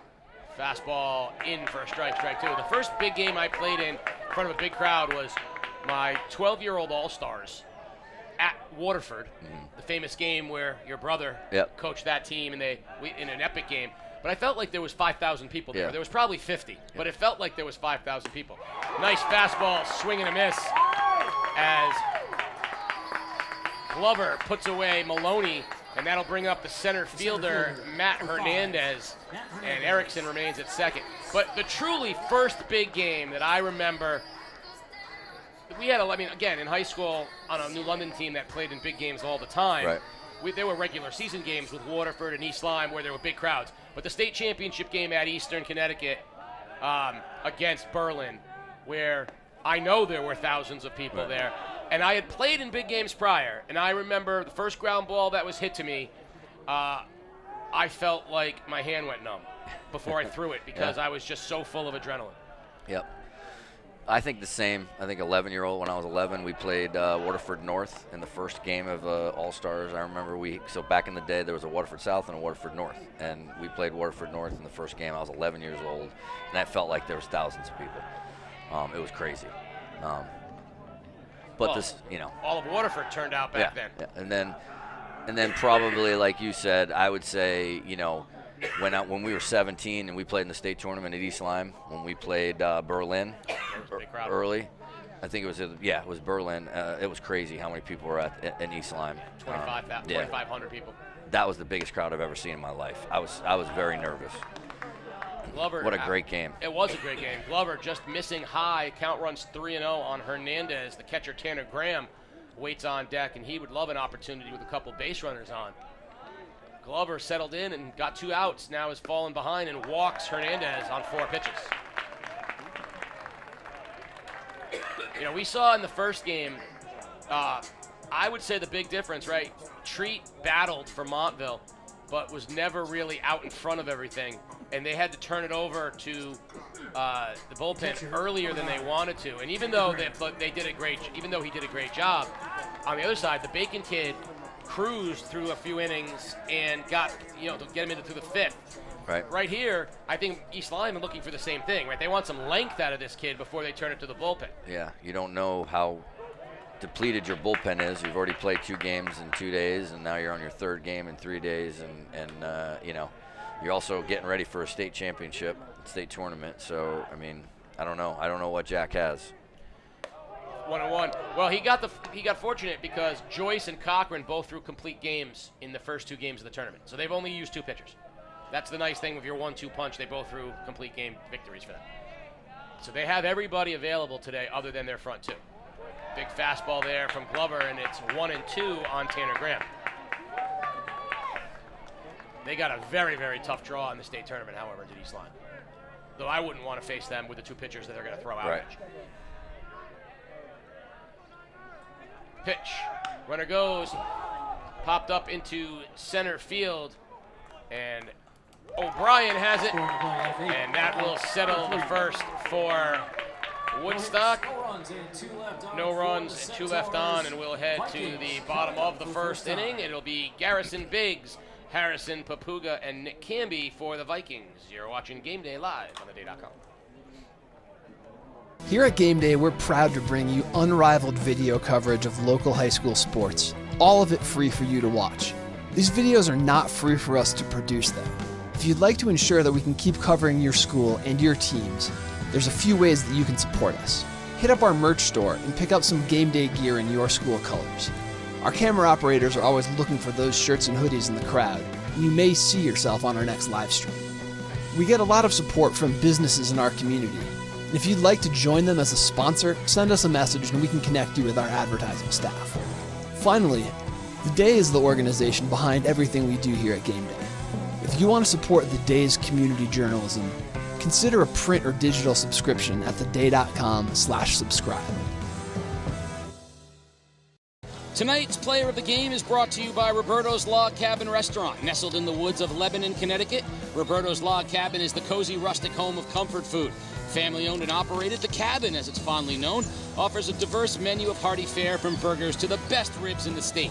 So come check out the Hallway of History in the newly renovated tavern, sample the diverse menu, get your craft beers and cocktails, all while watching your favorite sports on one of their 10 TVs. Stop in, see Rob and the crew, and tell them Game Day sent you. Player of the game by Roberto's Log Cabin Restaurant. Bottom of the first, and the Vikings will send up Garrison Biggs, Harrison Papuga, Nick Camby. The cleanup hitter will be Dylan Joyce, Cooper Saragusa bats 5th, Tanner O'Brien in center field. Zach D'Auto is the designated hitter, Ryan Wargo in left, and Grayson Biggs, the shortstop. Defensively for Woodstock, Tanner Graham does the catching, Brady Erickson at first, Will Bushy at second, Caleb Simino the shortstop, and Bradley Blair over at third. Hayden Rowland in left, Matt Hernandez in center, Cam Nason in right, and on the mound, Hayden Maloney. So, we talk about getting off to a good start. Woodstock did, I think, what they want, right? They got a lot of pitches out of them, got some runners on base, but ultimately, when you walk the leadoff hitter and don't score, you feel a little bit like you're disappointed. Definitely a little defeated. You get that first guy on, and that's an opportunity to get a guy to score in position and score a run early. We always talked about it with my guys, and that was our big key in the first inning. We want to go out and punch a guy right in the face. You know what I mean? Like, go out and throw a punch and score runs early. Just come straight out swinging, score. We called it punching him in the face. Leadoff hitter Garrison Biggs, brought to you by Batter Up Baseball Camp, and he takes ball 1 down from Maloney. Biggs, the outstanding young player, son of head coach Jack Biggs, and part of a great young class here at East Lyme. Maloney delivers the 1-0, and Biggs takes a fastball on the inside part of the plate. I do like how both pitchers have worked inside early here, just showing that pitch on the inside part of the plate. Biggs wants to go the other way and use the legs. Ground ball to the right side, that's through for a base hit, and off to a good start because Garrison Biggs is their spark plug. He is the guy that gets them going. He will run. He's got tremendous speed. A lot of pop for a small guy, but that's how they want to start. The right fielder, Harrison Papuga, hits 2. Must be a great feeling as a coach to have both of your kids playing and contributing, and not in a situation where you're playing them because your dad's or you're playing because your dad's the coach. Papuga, line drive, short top. What a play by Simino. Flips the second for 1. That's all they'll get. But, oh, man, Caleb Simino made a great play at shortstop to pick that knuckle line drive from Papuga. Yeah, that was a great play right there, sticking with it. And you know what? commend the second baseman. He didn't force it. They make a great play like that. They get the first runner. Second baseman tries to finish it and throws it away, and then all of a sudden the guy's on second base with a chance to scoring position. He did a good job eating that right there. Number 3 hitter Nick Canby steps in. That means we're at the crush part of the order for East Lyme, batters 3 through 6, sponsored by the Connecticut Crush, the premier AAU program. If you have a kid of high quality and character, Mike Wall wants you to come and talk to him about the Crush. 2-0 on back-to-back breaking balls to Canby.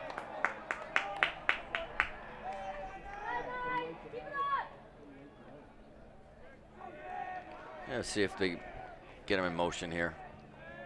Papuga, and ball 3 outside to Canby. Not close from Maloney on the first 3. And I think, again, both pitchers kind of settling in, getting used to the mound, trying to navigate through some of the better hitters on the team. Do you ever give your high school kid a green light on 3-0? There are some, yeah. I'll give you. I mean, Jack Drake's got a green light on 3-0. I got you. I think guys that, Jace Wolfrat and Stonington, I think guys in Waterford, some of the better hitters in the league, yeah, you absolutely want to give him a 3-0, but he'll take the walk and 2 runners on for East Lyme. So they've got a threat here in the first. Dylan Joyce, the second baseman, steps in. Joyce, of course, one of the outstanding Joyce brothers, his brother Liam as well, the 2 Joyces. And they get a chance for their dad. He's the pitching coach there and assistant coach at East Lyme. So, just like Coach Biggs has his 2 boys, Coach Joyce has his 2 as well. So I had a chance to coach Jeff at the University of Hartford for a year. And he was... Line drive into shallow right center field, and Hernandez there, back tagging, trying to get to third, and successfully doing so is Papuga, so he'll advance on the fly ball from Joyce. Hernandez made a nice play because that one looked like it was into the sun, kind of as the sun sets. And what a big spot here for the freshman, Cooper Saragusa.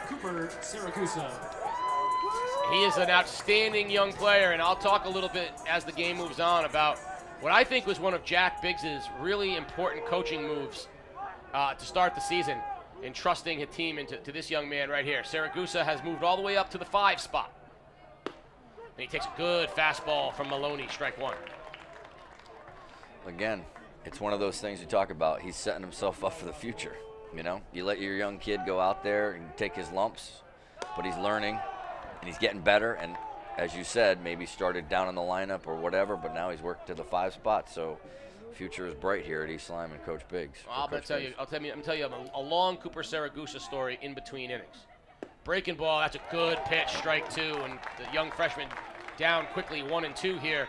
Runners on first and third. A little surprised that they're not putting Canby in motion here. There he goes. Fouled out of play. Count remains 1 and 2. My favorite part of this this game is the kids that come from the other teams, either because they got awards or because they just want to check out the championship game. Kids that have stayed. I love the teams in little enclaves. You can see them throughout, and that's my favorite part. Yeah, you can see the uniforms, you can see the hats, you can see the jerseys. Ooh, good take there from Saragusa. It's 2 and 2. Especially when you have teammates that win awards, you come and support them. I love when you get the little enclaves. You can see them throughout. Big pitch here, 2-2. Runner goes, and it's spoiled out of play by Saragusa. He's going to have a body like his father, too, by the way. Which is a catcher's body. He's going to be thick as he gets older, and he's going to settle. 100%. He's going to be a force. 2-2 pitch. Runner does not go. Breaking ball loops down the right field line. Trending. And a beautiful catch by the right fielder, Cam Nason.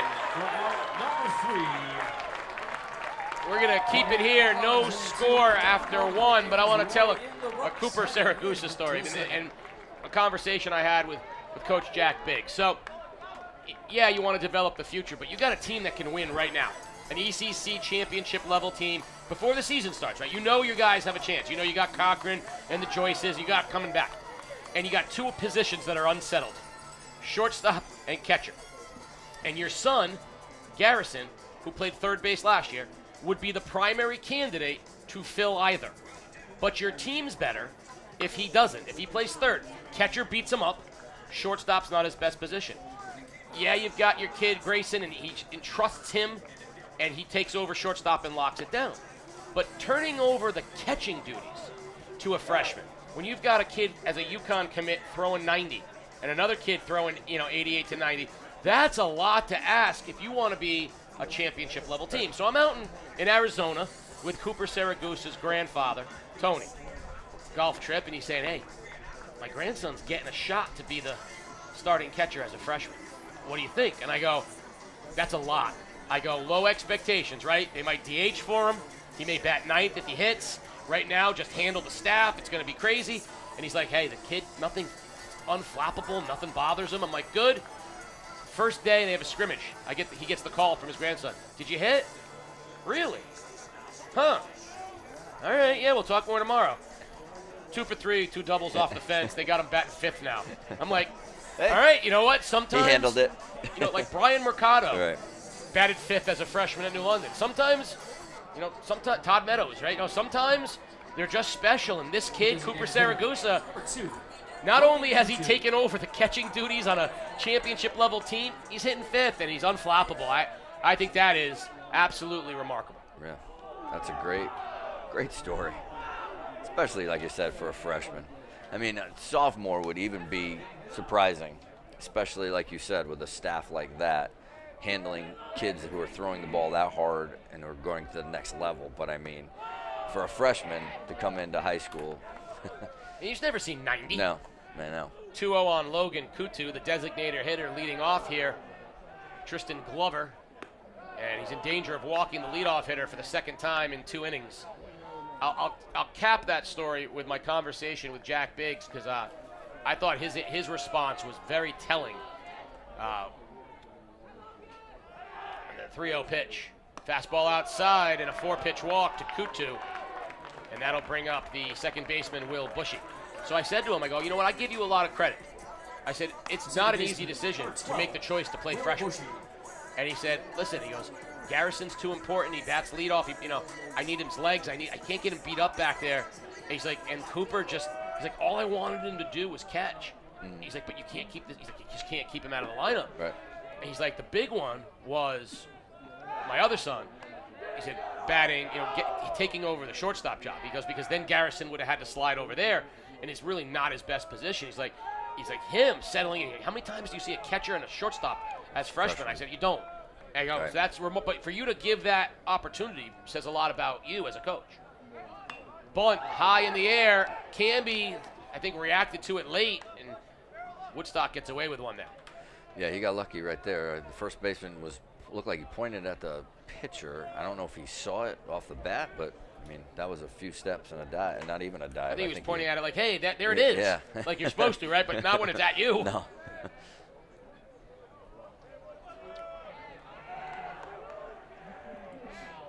0-1 pitch. Throw over, and back goes Kutu. So Bushy, clearly the 7-hitter, showing his inclination to bunt here. The bunt, my favorite 4-letter word.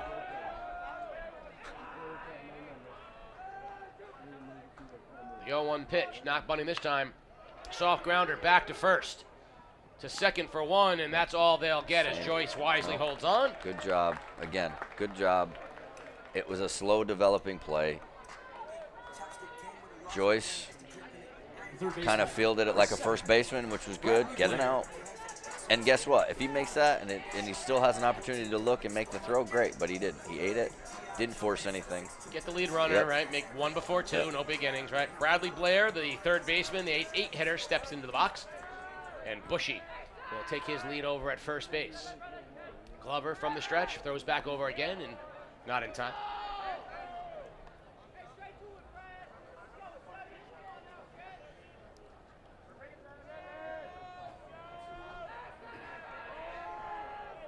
Glover from the stretch.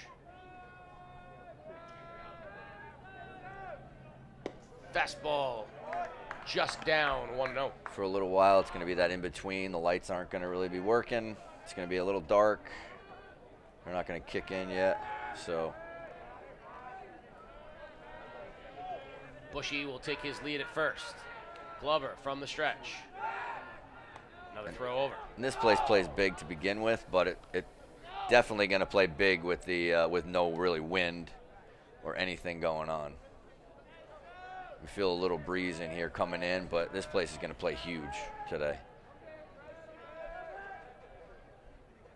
The 1-0. Fastball popped into left field, drifting into foul territory. Heading over is Wargo, and he makes the catch in foul territory for the second out. That'll bring up the right fielder, Camden Nason, who we saw make an outstanding catch in foul territory to end the first. That might be on the top 8. That's a grade 8 candidate, That's a grade absolutely. 8. That's pretty good. That was a definite. Big out here, keep Erickson in the on-deck circle. Runner goes, Siragusa's throw on the money, tag is down, and they got him at second base. I think he came off on the slide, Case. I think he slid and his hand came off, and was it Biggs or Joyce that made the play? Joyce with the tag, yep. Runner out at and he second. Stayed on him, which was good. Nicely done. So we'll head to the bottom of the second inning. No score. East Lyme trying to capitalize. You're watching Game Day live on theday.com. Tonight's player of the game is brought to you by Roberto's Log Cabin Restaurant. Nestled in the woods of Lebanon, Connecticut, Roberto's Log Cabin is the cozy rustic home of comfort food. Family owned and operated, The Cabin, as it's fondly known, offers a diverse menu of hearty fare from burgers to the best ribs in the state. So come check out the Hallway of History in the newly renovated tavern, sample the diverse menu, get your craft beers and cocktails, all while watching your favorite sports on one of their 10 TVs. Stop in, see Rob and the crew, and tell them Game Day sent you. Player of the game by Roberto's Log Cabin Restaurant. I was first starting it. Head coach Jack Biggs. Jack, how do you think Tristan Glover looks on the mound so far? Yeah, I think he's settling down here. Second inning was much better than the first start, but just as long as he can locate his pitches, he'll be fine. Yep. What's the approach now with the bats, going against their lineup? They have a great defense. Obviously, you saw it in the first inning, so we need to put some hard balls in play and run everything out. All right, good luck, Coach. Casey? 6-7-8 for East Lyme. Tanner O'Brien, Zach Otto, and Ryan Wargo in to face Hayden Maloney. They had a good look in the first inning, but a great play in right field from Cam Nason on the Siragusa foul ball ended that inning. So O'Brien will step in, and the senior center fielder will try to get something going here. And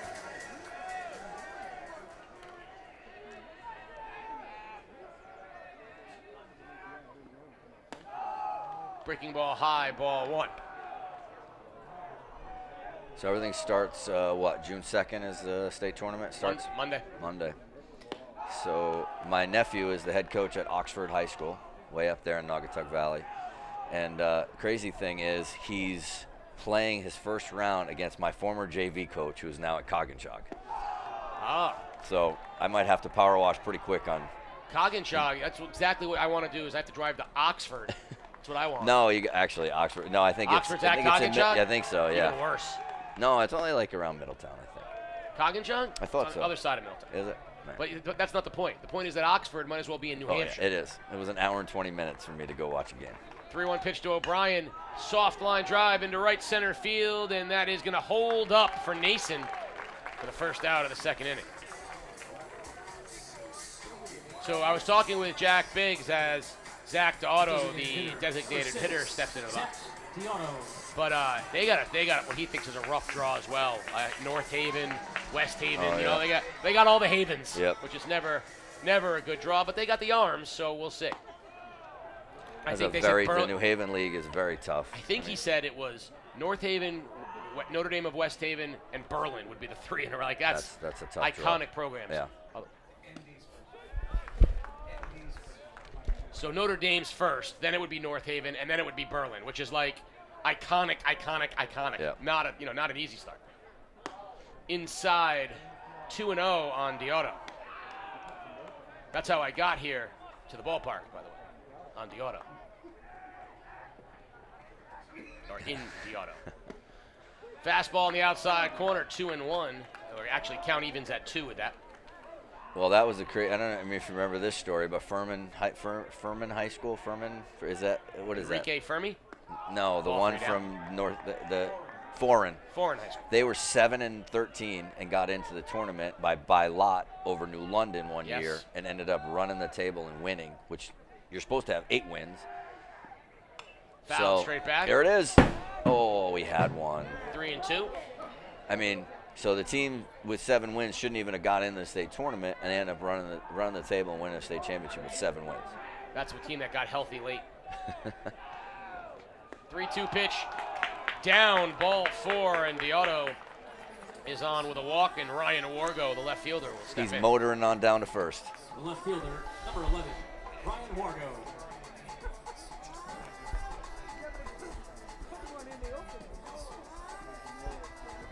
So Hayden Maloney will operate out of the stretch. Deotto will lead off at first. And Wargo shows bunt. You got to imagine that Deotto doesn't like to run. Inside fastball. 1-0. You hope so. It's like a kid with the last name Pitcher, and he's never pitched a day in his life. I mean, he's got to pitch. If his last name's Pitcher, he should be a pitcher. He should. Fouled out of play from Wargo.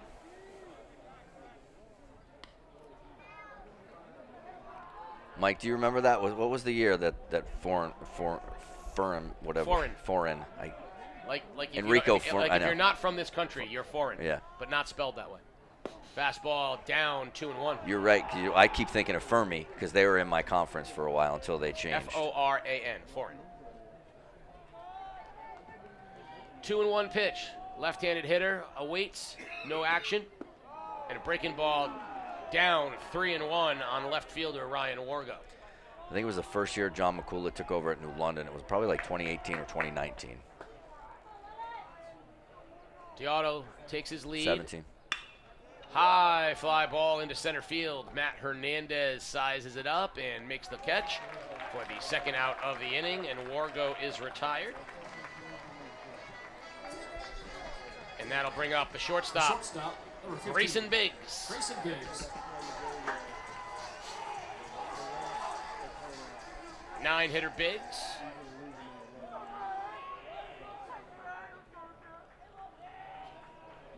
Pitch. Fastball down. And if you're Maloney, it is, I can't explain how important it is to throw strikes here. All right.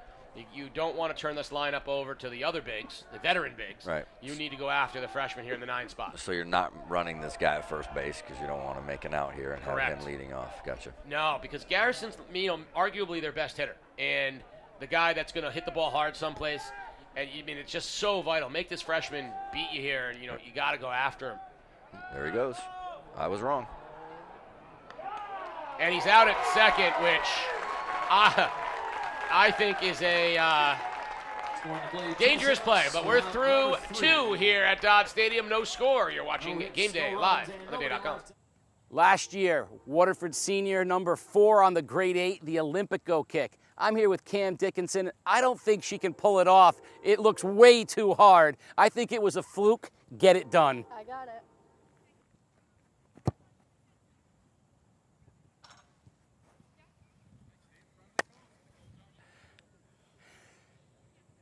That was just too easy, and that is a grade 8 play. Send in your best plays and see if you can beat that and make this year's grade 8 Olympico style. Relive a century of history from the perspective of southeastern Connecticut with the new hardcover book, Front Page News, a century of big stories in the day, 1881 to 1981. This 100...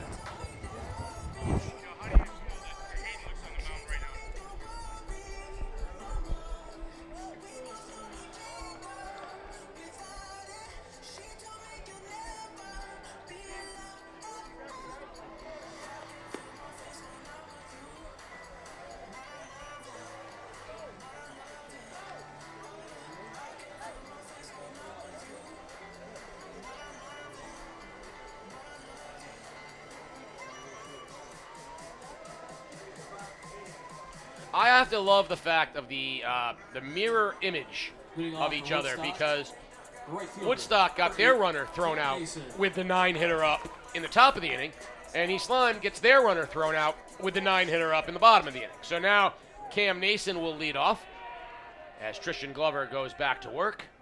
Breaking ball high, ball 1.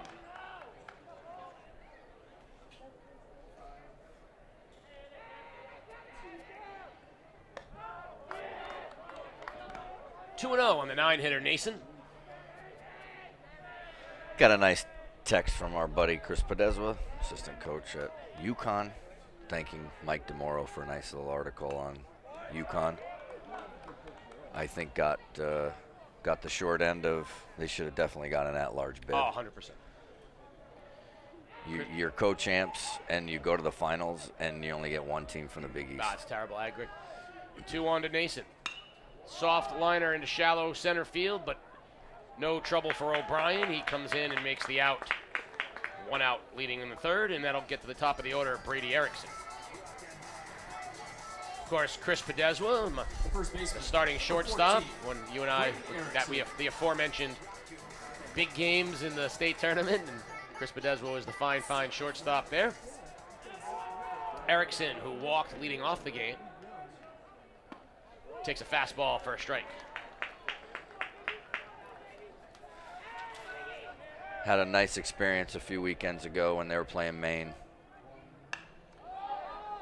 Had an opportunity to bring my stepson and his 3 friends up to the field. We showed up early. Desi brought us on the field. The kids got a chance to pass with the guys, got the shag during BP, and then took us in the facility, saw the locker room, saw the batting facility, saw the training room, did everything. Lincoln had a really good opportunity, my stepson, to see my nephew, his cousin, his name on the wall with all the professional signees. Had a chance to take a picture next to it in the locker room, so it was a really neat experience, a great day. And, you know, Jimmy and Josh and Jeff Horrigan and Desi, it's a great program, top notch, but it's like a family. You know, I've been out of baseball, coaching college baseball for almost 15 years, and they brought me right in and talking and stuff like that. What a great day. Glover, 1-2 to Erickson. Lined down the first base line, foul. That would have been extra bases, but just outside the line, past the dive of the first baseman, Camby. Now, if he had been Marcus instead of Nick, he probably would have made that catch. I know what you're talking about. 1-2 pitch coming to the UConn-bound Erickson. As a pitcher, right? He is as a pitcher, left-handed pitcher, although I think he would like to try to. I think there's we'll have that conversation. And Cochran, also a UConn commit, only a junior at East Lyme. Well, we could have had an assistant coach talk about it about 2 seconds ago, because Coach Podeswa did just call me. Yeah, Desi, text Mike back and let him know about Erickson. 2-2 pitch comes to Brady Erickson. Down, ball 3. I can text him.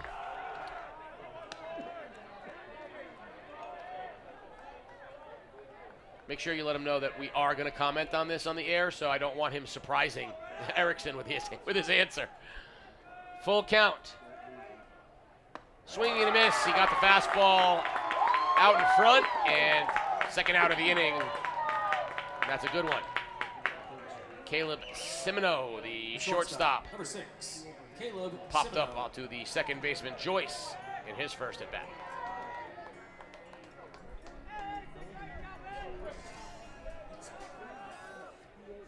Good breaking ball for a strike.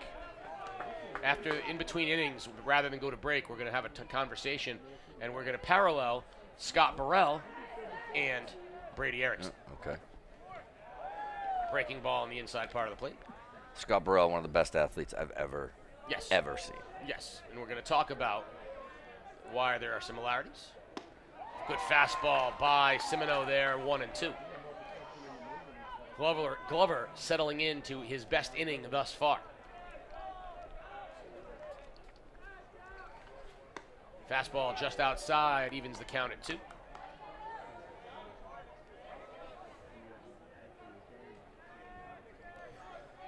Beautiful night here at Dodd, Case. Kind of bummed out it's our last game. I've really enjoyed this. Breaking ball popped up. Saragusa takes the mask off and makes the catch right near the net for the final out of the third inning. Something that goes on sometimes mentioned or noticed, but he did a good job right there. He held the mask until he knew exactly where the ball was and where it was coming, and then threw it. Yeah, you a lot throw of it kids early throw it and it might be in your early, way. and you might crack, fall over it or trip over it. Did a great job. So, Scott Burrell, who we faced in 1989, the great Hamden high school player, was also the only player to be drafted in the first round of the two major sports, basketball. He had a great basketball career at UConn, but he was drafted by the Blue Jays as a pitcher. And I get it. 6'8", throws mid-90s, you want him as a pitcher. But he was also Dave Winfield. He was an outfielder that could run with those long strides. He had unbelievable power, a great throwing arm. And there was a debate about whether or not he should have been allowed in the Blue Jays organization when he first got signed to be an outfielder as well. Ultimately, when they told him, no, you're a pitcher only, that's what pushed him towards basketball. Because he didn't want to be a every 5-day guy. He wanted to be in the lineup. So Brady Erickson, I'm not saying he's Scott Burrell, but Brady Erickson, the outstanding first baseman here, he is not only a good first baseman, but you should see this kid play the outfield. Runs like a deer, obviously an incredibly strong throwing arm, but he's a 6'8" left-hander who right now doesn't sit at 90 because he's intentionally not trying to do that. He has said, when I get to college, and that's when I'm going to start building my body, and they're going to start getting me up into the 90s. He could throw 92 if he wanted, but he sits in the upper 80s. But I'm sure that he would want at least the opportunity to play as well. How difficult is it? Leading off for East Line, shortstop, number 15. How difficult is it? Well, we're going to find out, but, UConn's going to give him a crack at it. They're going to let him try. Here we go with Biggs leading off. He was at the plate with a 2-0 count when Diotto was thrown out trying to steal, and he takes ball one here as he leads off the third inning. And as always, the leadoff hitter of the inning brought to you by Batter Up Baseball Camp. Fastball inside, 2-0. Just like that on cue, Coach Dez sent us a text saying, yes, he's going to get, like you said, he's going to get the opportunity to do both. And I think that's what you do early on with a kid, because you don't know. Especially as a freshman coming in. You give him an opportunity to do both, guess what? The cream is going to rise to the top. It's kind of like saying a kid. Line drive up the middle, and Biggs with a solid start to the bottom of the third for the Vikings. I always loved when I was doing hitting lessons early on with young kids, his parents are like, oh, he's a switch hitter. And he's doing it, and he's doing it. And sooner or later, the cream's going to rise to the top. He's going to be a right-handed hitter or a left-handed hitter. Very, very small group can do both, can hit both ways, hit both sides. So, it's a great opportunity for the kid. Give him a chance, see what he does. And Sports Doctor want to chime in. Danny Ainge, too. Sports Doctor, knock it off. Danny Ainge. At BYU. Perhaps the best Mormon athlete of all time, Danny Ainge. The 1-1 pitch with Biggs leading off first. Garrison Biggs led off the game with a single. He awaits. Fouled back 1-2.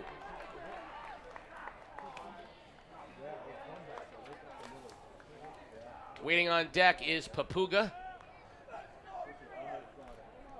A Biggs in the box and a Biggs on first.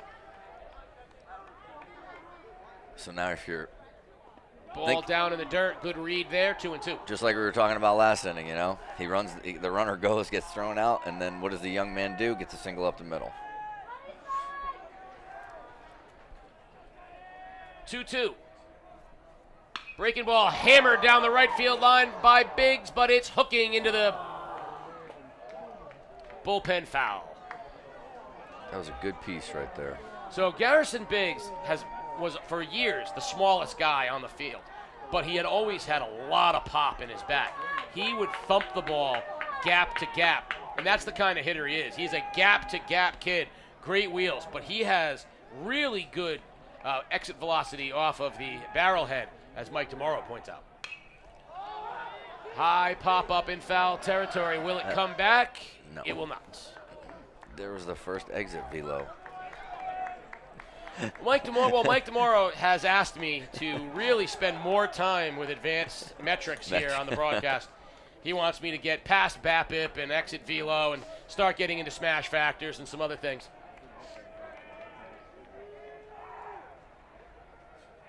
The pitch.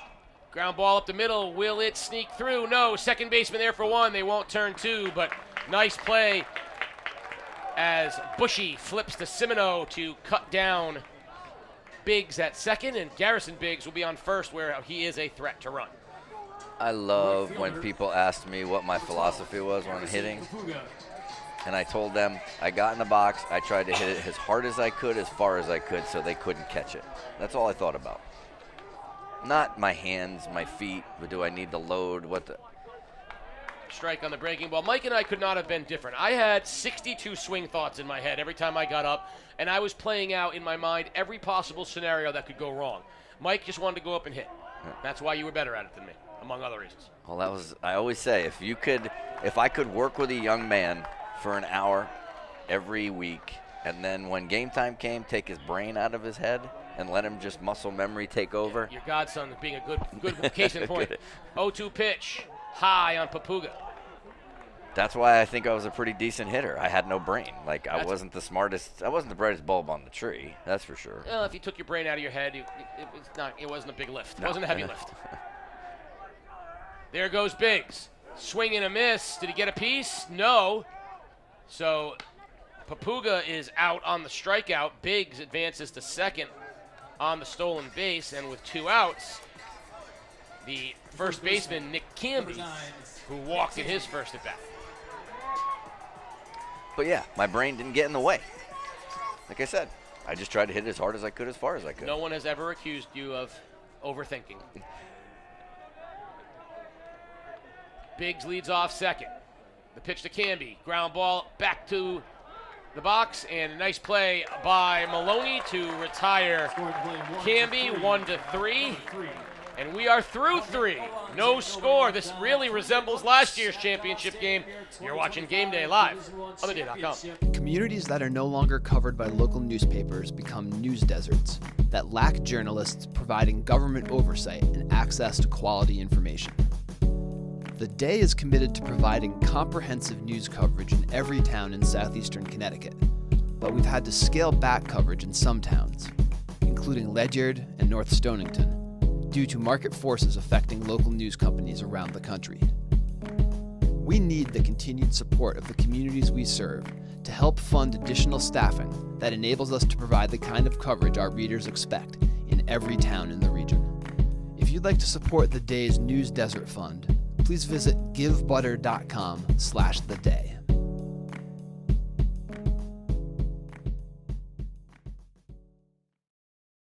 Tonight's player of the game is brought to you by Roberto's Log Cabin Restaurant. Nestled in the woods of Lebanon, Connecticut, Roberto's Log Cabin is the cozy rustic home of comfort food.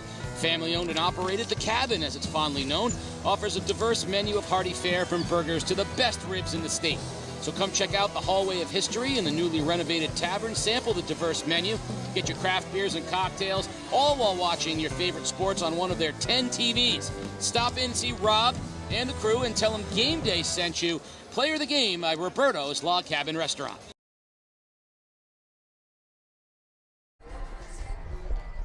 Here we go to the top of the 4th inning, and leading off will be the pitcher, Hayden Maloney, and that means we are in the crush part of the lineup for Woodstock Academy, batters 3 through 6, sponsored by the Connecticut Crush and Connecticut Crush Baseball.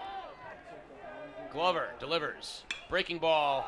High fly ball into center field. O'Brien right in his footsteps. Comes on a couple steps. 1 pitch, 1 out here in the 4th. That'll bring up the center fielder, Matt Hernandez. The center fielder, number 5, Matt Hernandez.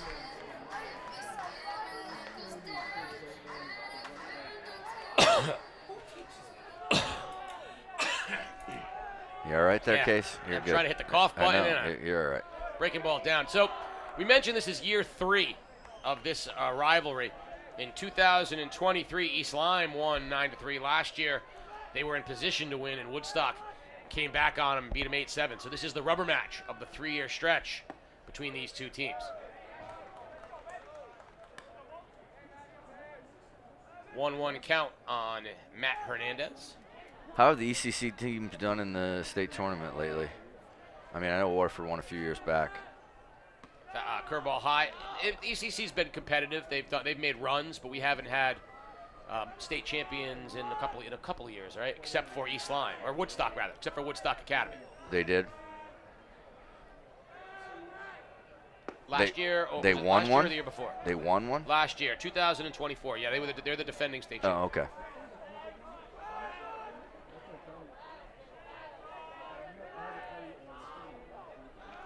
The days of two teams playing and winning state championships, or? No, I mean we've got. I mean, part of the problem is, for example, Class M has 5 ECC teams in the top 8 in Class M. So Yeah, I mean, they're gonna. there's all the teams you've seen. Yep. Waterford won in 2019. Big fastball there by Glover, blows away Hernandez for the second out, and Tanner Graham, the catcher, will be next. The catcher, number 9. I mean, there's multiple teams, but if you look at Class M, Montville's 2, Waterford's 3, Stonington's 4, Killingly's 6, Bacon Academy's 9. Now, there's 5 of your best teams, right? So East Lyme's in L. Woodstock will be there, as well, up. But all the other teams are in M. They're all stuck in that one division. If you win a state championship, they move you up, or is that what do they do that? They can. It's not. It doesn't it's happen. not automatic. Oh. Breaking ball swung on missed. I know they do that sometimes. I didn't know if they do it all the time.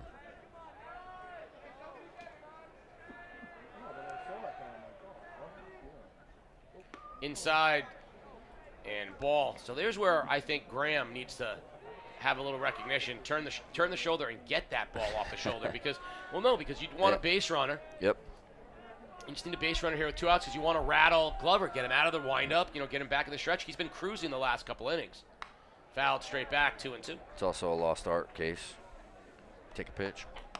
Well, no one ever wanted to hit me because you get your pitching card revoked if you ever put me on base that way. I used to love getting hit by pitches. I'd say thank you, run down to first base, thank you. I had the career or the single season hit by pitch record for 1 year at Eastern. Because then next year, a buddy of mine, David Caruso, I got hit, I think, 14 or 15 times my senior year, or maybe more than that. And then he ended up breaking it, I think, the next year or 2 years later. Also, his elbow, arm, and shin. I didn't have.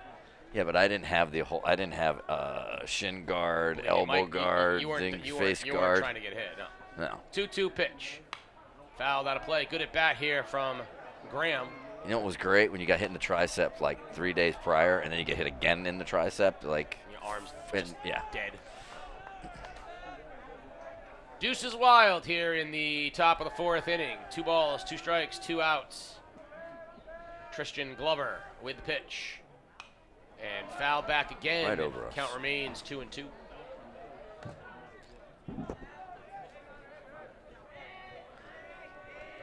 No, I think the Unicorns, they start tomorrow, Mike. Here, yep. 2-2 pitch. Breaking ball just missed. 3-2 on Tanner Graham. There's always some local boys playing, right? Do we know anybody off the top of our heads? Full count, the pitch. Fastball down, and a great at-bat from Graham as he draws the 2-out walk. Logan Kutu, the designated hitter, up next. The designated hitter, number 2, Logan Kutu. Gavin O'Brien, an East Lyme graduate and former ECC champion, will be playing for the Narwhals, otherwise known as the Sea Unicorns.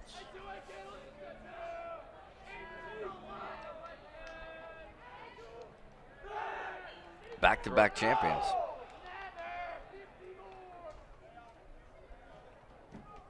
The Narwhals, otherwise known as the Sea Unicorns. Eric Mathewson from Woodstock will be there as well, another great player from the ECC. Got runner goes, Saragusa's throw, not in time. That was stolen off of Glover, and Graham's down at second. Yeah, that was a tough pitch to throw the throw the runner out there. He was sliding into the other box. Into the right-handed box. Are they going to check to see if the...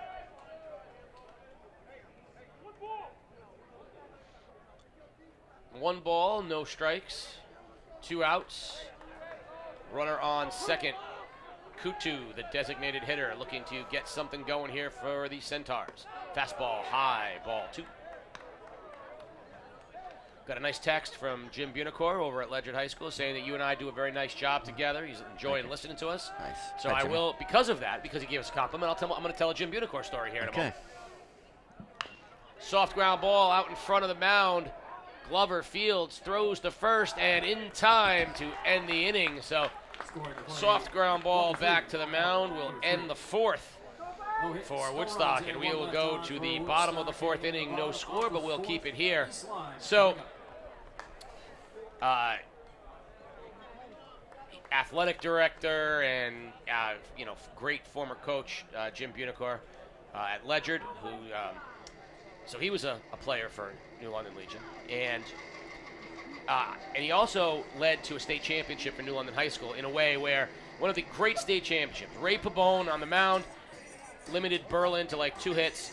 Bunicor, single, stolen base, and there's their run. I mean, he was that kind of player that year where he did everything. And he like text in and say, I walked Case, but he would literally willed them by doing that. In the summer in Binghamton, New York, he got off to a great start.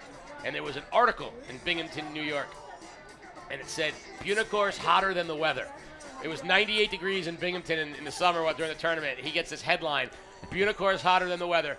And I kid you not, he'll deny this, but for the remainder of the week, he introduced himself, and he said, hi, Jim Bunicor, I'm hotter than the weather. That is absolutely true. If he denies it, there is no proof to that. But he was raking, and that's one of those things we talk about state championships, right? The things that need to happen for a state championship to happen. Some games you might have to win 11-10. Sometimes you might have to win that 1-0 game. When I say New London had no offense at all that day. All they were trying to do was find a way to get, Bunicor on base. They were facing unbelievable pitching. A pro, if I'm not mistaken. And Bunicor gets on and just, who else? How do you steal second, third, and home? Which he did. And Ray Pabone, who was the lesser of the 2 pitchers from a pedigree standpoint, although Pabone went on, to great success. Dave Swanson, who was drafted by the Mets, was the pitcher for Berlin. Ray, as you know, frustrated them by, being Ray. But that team wins a state championship that I don't think anybody on the planet thinks they're supposed to win. And that's the kind of thing, as we look at these teams heading into the state tournament, and the leadoff hitter here will be Dylan Joyce, and the leadoff hitter, of course, brought to you by Batter Up Baseball Camp. Joyce flew out in his first at-bat, takes a breaking ball for strike 1. These teams, we're looking at the draws that you get, right? And, East Lyme's like, man, what a tough draw they got. And Stonington got a tough draw. Montville got a tough draw. Ground ball to short. Simino up. Strong throw across the diamond. Bang, bang play, and he gets Joyce leading off the 4th. That'll bring Saragusa to the plate. But, if you're going to make a state championship run, you need certain things to happen. Sometimes it's you get a break and a team upsets another team. Sometimes you get a break when a freshman gets a hit when they haven't all year. Fouled straight back by Saragusa. Good swing. Sometimes it's that pitcher that you bring in that you're like, hey, it's 8-6 in the second inning. We need you to give us a couple innings, and they do. But you have to. Weird things need to happen in order to win 4 or 5 games. Now, my junior year, when we won a state championship, we beat Immaculate. Didn't they beat you? Well, I'm gonna share that story because that that's helped a great, us. Well, that's a great example of what can happen. So the 0-2 pitch to Saragusa, breaking ball down. When you face these teams in the first round, you're sometimes facing teams like East Lyme that have multiple big-time arms. You're sometimes facing teams that have one guy who's a really good pitcher. Ball too high on Saragusa. We went to Immaculate. They were like 14-6 on the year, but we faced the kid that was 10-0. and they beat us in a really close game. You got the number 2 guy that was not very good as Saragusa fouls it off, and you pummeled them. Yeah. And if you had gotten the guy that we faced, it would have been a different game, but they couldn't do that because they drew us. Had they drawn a tech school, that they might have tried to sneak the 2 by, and then that's what happens sometimes too. Nothing against the tech schools, but that's part of the problem of the quality that Mike DeMauro has written so eloquently about. Is if you're, for example, I believe St. Joe's drew a tech school in the first round, they're probably going to go after them without their ace, and then they're going to save their ace for the second round against Montville. Just outside, Saragusa with a good at-bat has worked the count full. But, one of your dad's philosophies that I always took was you got to get there first. You don't want to leave it in the gun. I hate to say it, but, and I know great at-bat by Saragusa. That was one of your things. Like, we were just talking about it. We had a 15-year-old kid going in the state finals against Scott Burrell. Because you know what? Your dad lined it up and pitched to get us there. You got to get there first to win it. It's nice when it lines up. In fairness, he rain. Wasn't supposed to face Burrell. Right. Burrell got 2 days of rain, which so we had lined up. We got messed up too because I might have been able to go in that. Number 8. Center fielder Tanner O'Brien up next with a runner on first, Saragusa, and 1 out. East Lyme would love to get a crack on scoreboard here as we are starting to drift into the latter part of the ball game here in the bottom of the 4th. Ball down, nice pick by the catcher, Graham.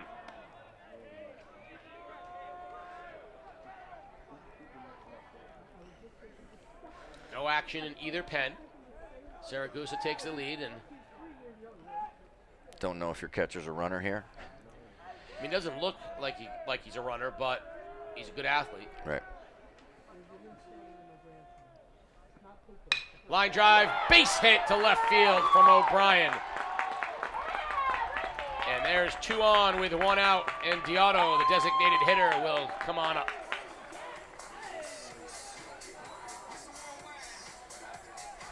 The designated hitter. So, number 6. Draw matters, but also, you're going to have to find a way. Like, some team's going to have to face Erickson, right? Some team's going to have to face Cochran. So you got to find a way to get, whether it's you win that 1-0 game, people have to step up big. But state tournaments require a lot of different things to go right. Pitching always beats good. I mean, good pitching always beats good hitting. I hate to say, especially at this level. You get a kid out there who throw the ball, give you a good opportunity. Most of the time, he's going to beat you. I don't care how good you swing it. And that's what happens a lot of times. And it's just getting hot, getting the right draw once in a while.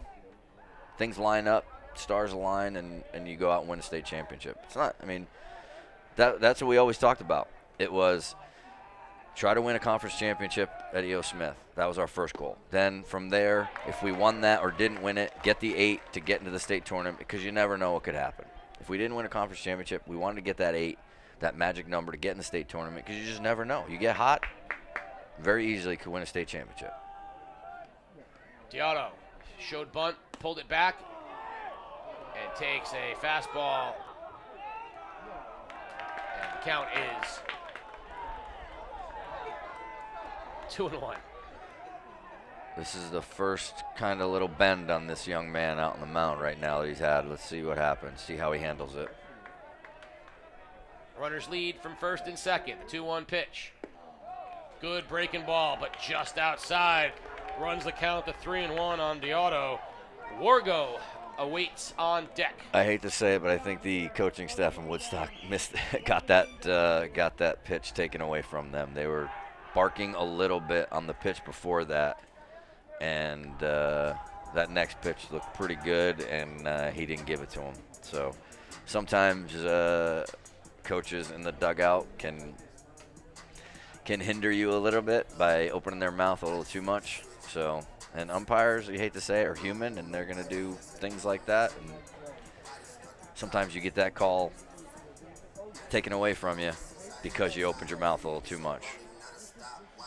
Good mound visit here from Elliott. I think he sensed the same thing that you did, which is, 3-1, 2 on, 4th inning. This is where, you don't want the wheels to come off. Right. A run here will feel big, but what you don't want to do is, give up the gap shot, give up the 2 runs, the 3 runs. You can kind of address one and don't give in. 3-1.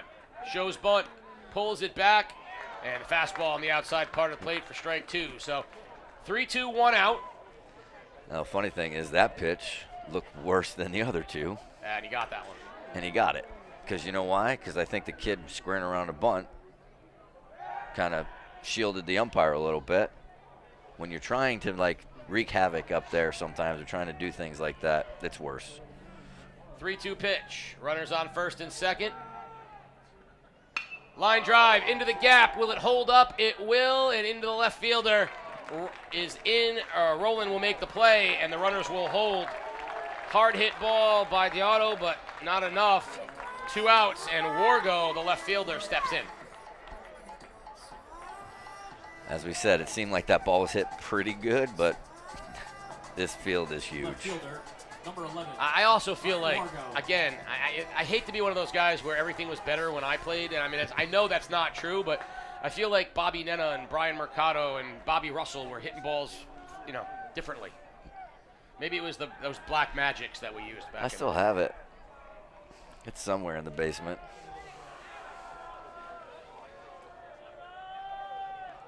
Runners lead off at first and second. Breaking ball, good pitch, strike 1 on Wargo. I do remember you hitting one at Utica that you started to slow walk. There's a minor league park like this. Exactly, that's what this reminds me of. Yeah. You hit it 400 feet. I crushed that ball. Yeah. Fouled back by Wargo, 0-2. Getting ahead here, Maloney puts himself in a good spot.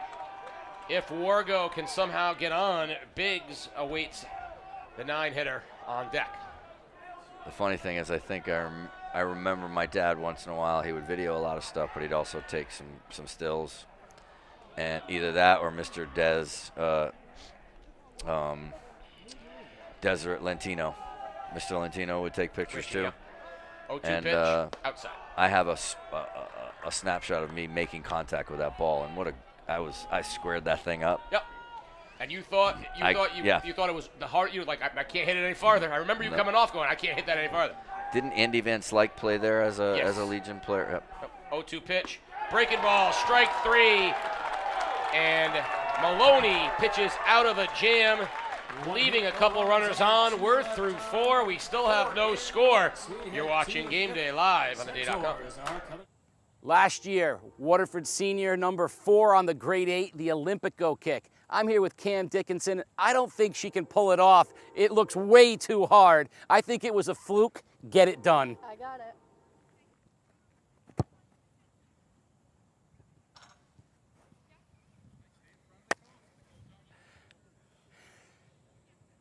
That was just too easy, and that is a grade 8 play. Send in your best plays and see if you can beat that and make this year's grade 8 Olympico style. Relive a century of history from the perspective of southeastern Connecticut with the new hardcover book, Front Page News, a century of big stories in the day, 1881 to 1981. This 136-page limited edition book captures the pulse of a region and a nation, showcasing the day's most iconic front pages from its first 100 years. Order today at theday.frontpagesbook.com. Tonight's player of the game is brought to you by Roberto's Log Cabin Restaurant. Nestled in the woods of Lebanon, Connecticut, Roberto's Log Cabin is the cozy rustic home of comfort food. Family owned and operated, the Cabin, as it's fondly known, offers a diverse menu of hearty fare from burgers to the best ribs in the state. So come check out the Hallway of History and the newly renovated tavern, sample the diverse menu, get your craft beers and cocktails, all while watching your favorite sports on one of their 10 TVs. Stop in, see Rob and the crew, and tell them Game Day sent you. Player of the game by Roberto's Log Cabin Restaurant. Top of the 5th here at Dodd Stadium, the Division I Baseball Finals between Woodstock Academy and East Lyme. 3rd year in a row, and the leadoff hitter of the inning brought to you by Batter Up Baseball Camp. As the Centaurs will send the 7-8-9 Will Bushy, Bradley Blair, and Cam Nason to the plate, facing Tristan Glover, who has settled in nicely. And as the pop-up on the infield, All I need to say is Biggs calls it, and I can't be wrong. Garrison Biggs corrals that one. 1 pitch, 1 out here in the 5th. And watch me do the thing that I shouldn't do.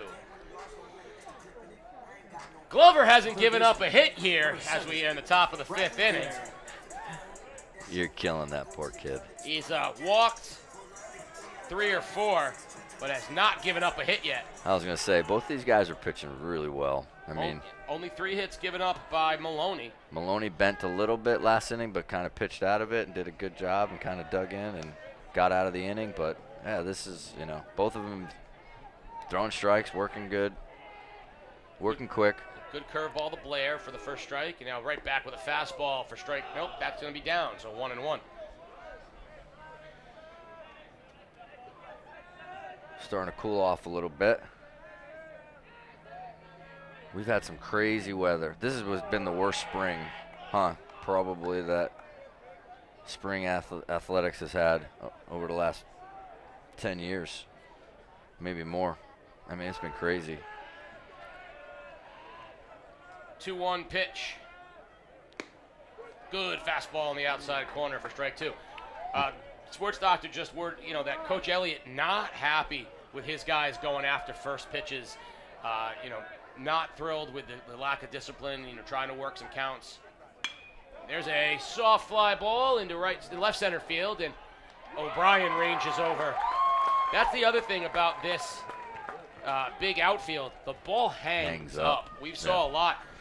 In the Bacon Academy game, I went up to the left fielder, Nick Gilman, and I said, hey, low-key MVP.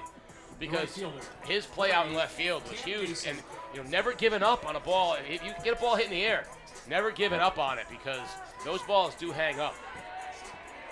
Right fielder Cam Nason steps into the box. He flew out to center field in his lone at bat as Tristan Glover trying for a 1-2-3 inning to get through the 4th. Scoreless and hitless for Woodstock. Glover wants to do something. It could be me. I know we talk about, when we played and the old. But again, I was a firm believer in making contact and creating backspin on the baseball. What you see a lot of these fly balls are doing is topspin. That's why they kind of, they don't get the, they don't take off. They don't have the carry. They don't have the. Line drive up the middle, base hit, and I have successfully gotten Woodstock a base hit as Nason singles for the first hit of the game for the Centaurs, and that'll bring up Brady Erickson, first baseman. Tristan Glover's family should, send you a nice text saying thank you very much for that. I think they should, because we'll get it out of the way here in the 5th inning, and we won't have to deal with him coming up on 100 pitches with a no-hitter. Now we can settle down and, get to work. Big spot here for Glover, though. Erickson dangerous with Nason leading off of first base. There goes the runner. Strike, and I think that was a confusion on the part of East Lyme. You got to have your shortstop covering there with Erickson up, and Erickson squared to bunt. I don't think anybody on this planet or any other thought he was actually going to.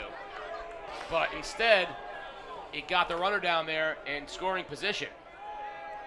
And Biggs took off towards third base, left second base wide open because the second baseman was over thinking he might bunt. He might have to cover first base if the first baseman takes off. Look where Dylan Joyce, the second baseman for East Lyme, is playing right now with Erickson, the left-hander, up. He is playing in shallow right field, which in the pros I don't think he could do, but he can do it here. 0-2 pitch to Erickson. There goes the runner. Throw to third, and Biggs is there. Saragusa guns down Nason, and Erickson is left at the box. And that is a little momentum for the Vikings as they come in. Big play there for East Lyme. You're watching Game Day live on theday.com. Here at Game Day, we're proud to bring you unrivaled video coverage of local high school sports, all of it free for you to watch. These videos are not free for us to produce them. If you'd like to ensure that we can keep covering your school and your teams, there's a few ways that you can support us. Hit up our merch store and pick up some game day gear in your school colors. Our camera operators are always looking for those shirts and hoodies in the crowd, and you may see yourself on our next live stream. We get a lot of support from businesses in our community, and if you'd like to join them as a sponsor, send us a message and we can connect you with our advertising staff. Finally, The Day is the organization behind everything we do here at Game Day. If you want to support The Day's community journalism, consider a print or digital subscription at theday.com/subscribe. Tonight's player of the game is brought to you by Roberto's Log Cabin Restaurant. Nestled in the woods of Lebanon, Connecticut, Roberto's Log Cabin is the cozy rustic home of comfort food. Family owned and operated, The Cabin, as it's fondly known, offers a diverse menu of hearty fare from burgers to the best ribs in the state. So come check out the Hallway of History in the newly renovated tavern, sample the diverse menu, get your craft beers and cocktails, all while watching your favorite sports on one of their 10 TVs. Stop in, see Rob and the crew, and tell them Game Day sent you. Player of the game by Roberto's Log Cabin Restaurant. Bottom of the fifth here at Dodd Stadium in the ECC Division I Boys Baseball Final. East Lyme will send up the 9-hitter Grayson Biggs, followed by Garrison Biggs and Harrison Papuga. Leadoff hitter here for East Lyme is brought to you by Batter Up Baseball Camp. If you've got a 5 to 13-year-old and you want them to experience great baseball camp with great people, send them to Batter Up. Biggs singled in his first at bat. He takes a breaking ball for strike one. Hayden Maloney, though, has been sort of in trouble in multiple innings, has really pitched well. And he's starting to pound the strike zone here, and that one was where? Yeah, that looked like a good pitch to me. 1-1 pitch coming. High chopper to third. And that is going to get by Erickson. All the way to second. Biggs, he wants to go to third. The throw across the diamond, not in time. Grayson Biggs gets on the error from Blair, and then the bad throw, so error compounded with error, and now we have a runner on third. You just took the words right out of my mouth. The one thing I talked about constantly was you make an error, eat the ball, don't try to make up for the error. Then you compound things and you do something like that. Now you go from a guy on first base, now you got a guy at third base. So here's this conversation because you right made here. an error and you tried to overdo it because you're like, oh, I made an error, I got to make a better play now. And you throw it away. I want to show right now Garrison Biggs over with his father, Jack Biggs, the third base coach. Because this conversation that they just had was, listen, your brother's on third. If you don't drive him in, there's no pizza for you tonight. Your brother did his job, the freshman. That's right. He got over to third. You better do it. You got to drive him in or there's no pizza for you. Now, this is an interesting conversation. Normally, I would say, if this were me, I'd say, hey, listen, you know what? We may give up a run here. But our job is to not give up more than that. One run. Right. But you know what? With only 2 more cracks at it. Yeah, one run might win this game. I mean, granted, they have the top of their order coming up in the 6th. But if you're Woodstock, you got to play this thing to not allow the run. But what they can't allow is for this to turn into a big inning for East Lyme. So the infield will be in. Garrison Biggs. 1 for 2. He led off the game with a single. Is up, the guy you want if you're the Vikings. Maloney delivers. Fouled out of play by Biggs. And honestly, for me as a coach and a hitter, that's what I want to do. I'm getting in the box ready to hit. I want to drive the run in. He saw the first fastball, and it was probably close to his box, and he took a good hack at it. That's what I want to see as a coach with my guy in the batter's box. I don't want you to be timid. I don't want you to pass the baton and let your buddy on deck drive the run in. Get in the batter's box, want to drive the run in, want to do the job right here. Want to be the guy. Grayson Biggs on third. Garrison Biggs in the box, 0-2 count. Maloney from the stretch, infield in for Woodstock. The pitch. Fastball. Strike 3 called on the outside corner, and Biggs did not like it. Was that a late call? Did he hesitate for a sec, or no? Number 12. That brings up the right fielder, Harrison Papuga, 0 for 2 on the day, and what a spot here for Papuga.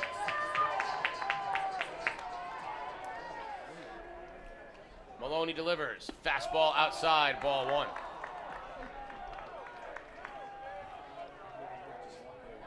Yeah, there's a thing right now in play for East Lyme, which is the pressure of this moment for Papuga. and we're seeing Jack Biggs, like maybe the temptation is squeeze. Yep. I got to Do get something. this run across. Yeah. But I think he's going to let his hit. Like, I think this is one of those things where he's a veteran. And he's like, I'm going to let this thing play out and let my hitter do it. Fastball high, 2-1. It's the hardest thing for a coach sometimes to not try to make it happen yourselves. But here's a chance for Papuga. Breaking ball. Strike 2 on the outside corner. It's even at 2. Camby waits on deck. You notice the shortstop is actually backing up the pitcher. Oh, yeah, because you can't lose it that way. The 2-2 pitch. Breaking ball in the dirt. Gets off the catcher. Here comes Biggs. And the first run of the game is on a wild pitch. The catcher, Graham, dropped. He got his body on it, but he couldn't corral it. And Grayson Biggs scores the first run of the ball game. It's a tough block right there. You got a breaking ball spinning. It's about 47 feet. And he tried to front it up, and it hit him high, and it kicks to the left. It kicks to the third base side. Full count on Harrison Papuga. And a swing and a miss, and you knew that was going to happen. Now you feel equal. Now if you're Maloney, I mean, you're just thinking to yourself, I was so close to getting out of this. First baseman Nick Camby steps in. 2 outs now here in the 5th, but East Lyme has broken through. They're on top 1-0. Hayden Maloney's been so good for Woodstock. Strike. Camby's walked and grounded out to the pitcher. Takes a fastball high, 1-1.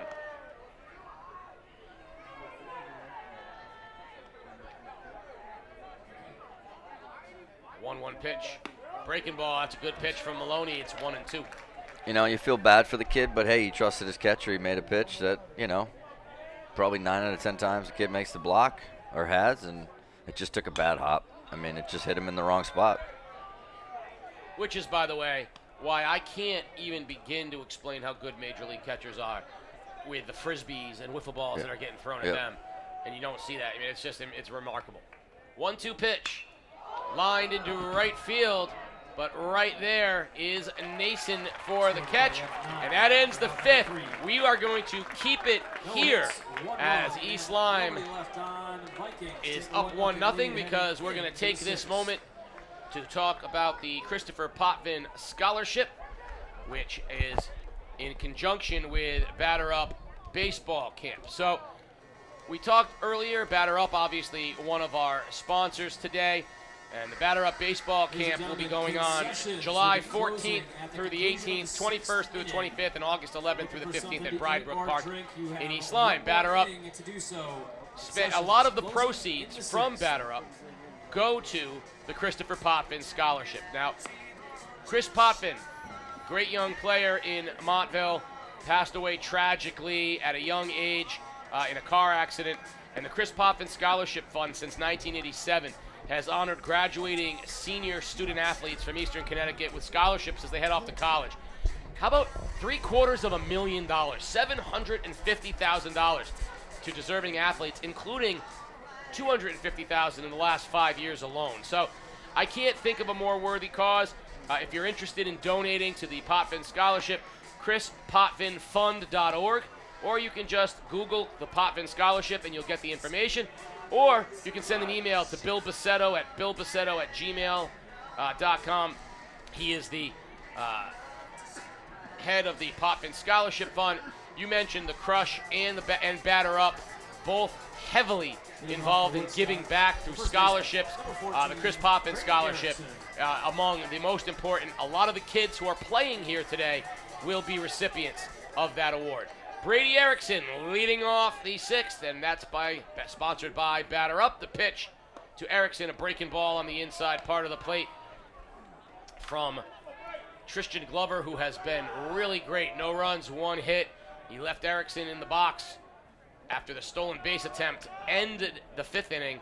A nice throw from Saragusa. If Glover can get here through this part of the order, we'll be interested to see how they approach the 7th. This is the heart right here. Line drive, deep left field. On his horse is Wargo. He's not going to get that. There's Erickson. He's rounding second. He wants the leadoff triple, and he will slide into third safely. Brady Erickson answers with a leadoff triple for the Centaurs.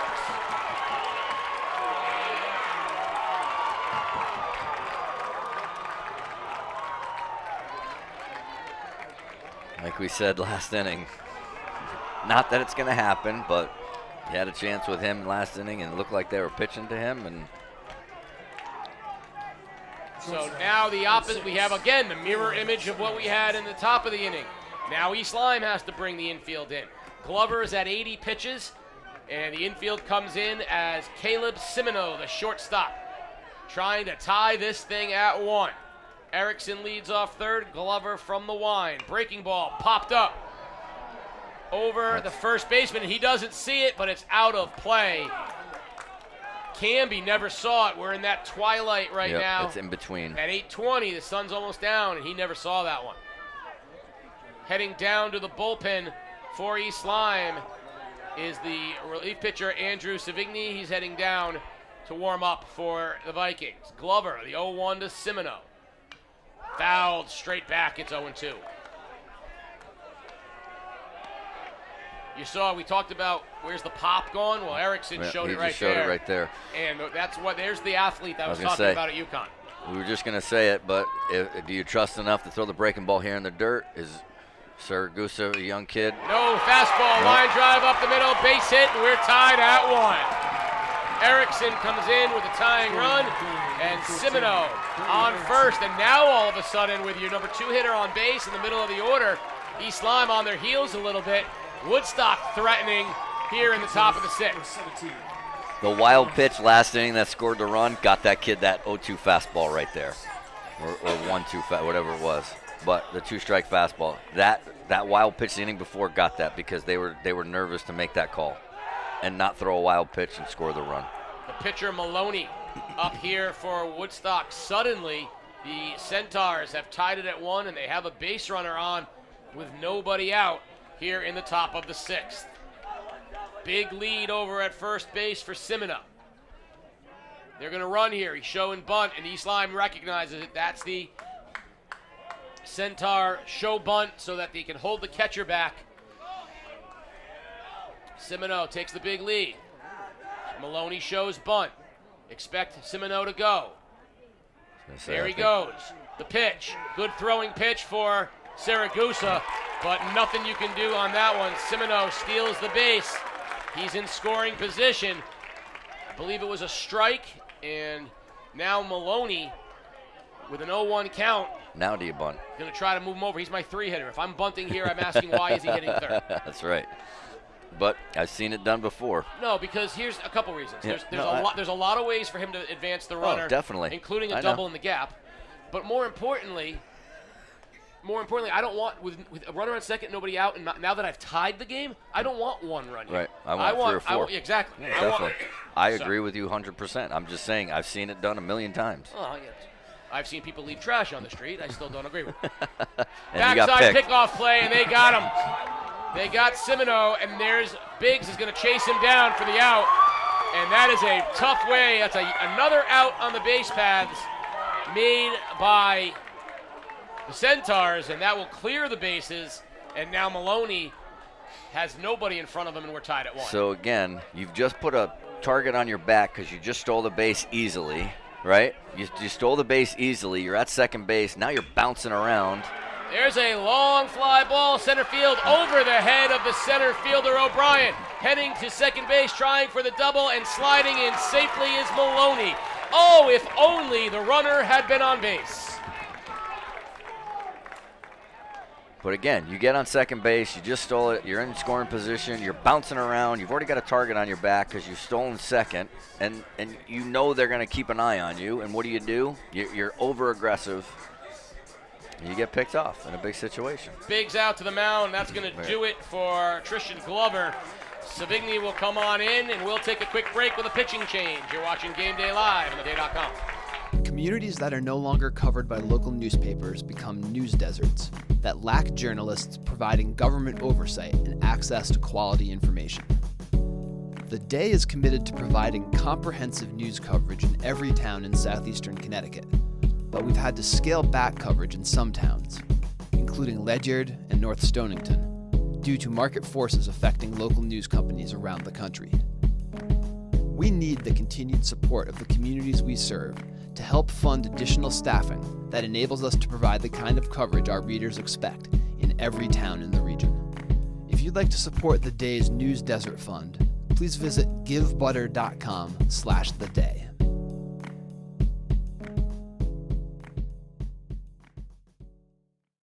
Tonight's player of the game is brought to you by Roberto's Log Cabin Restaurant. Nestled in the woods of Lebanon, Connecticut, Roberto's Log Cabin is the cozy rustic home of comfort food.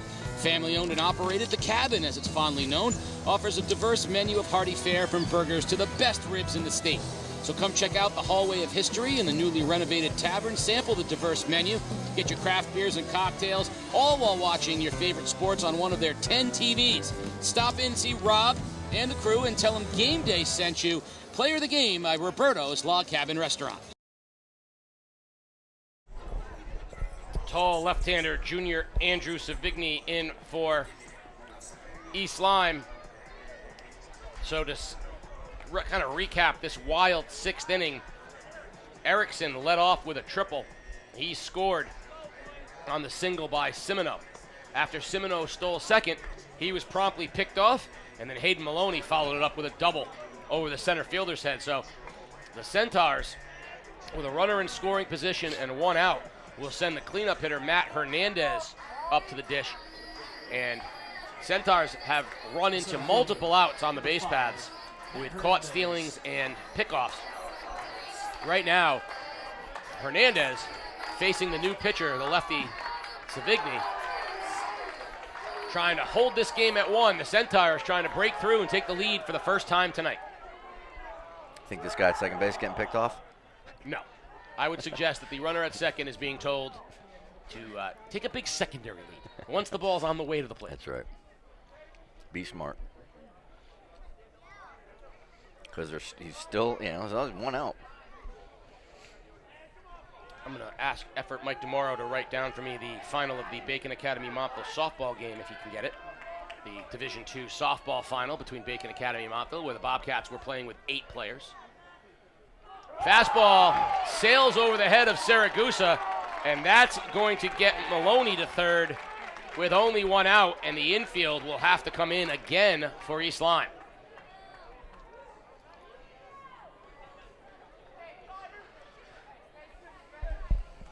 So the Bacon Academy girls completed the Division II sweep for the Bobcats as they won 9-6, winning the ECC Division II tournament with only 8 players.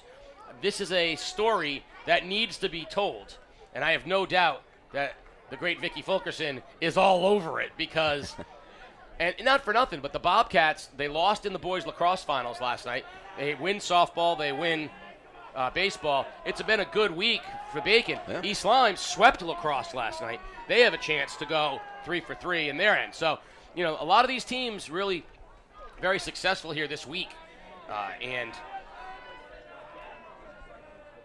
the 1-0 pitch, fastball away, and you can see Savigny, again, new to the mound, trying to find his mojo. Infield in, Matt Hernandez with a 2-0 count. The runner at third is Maloney.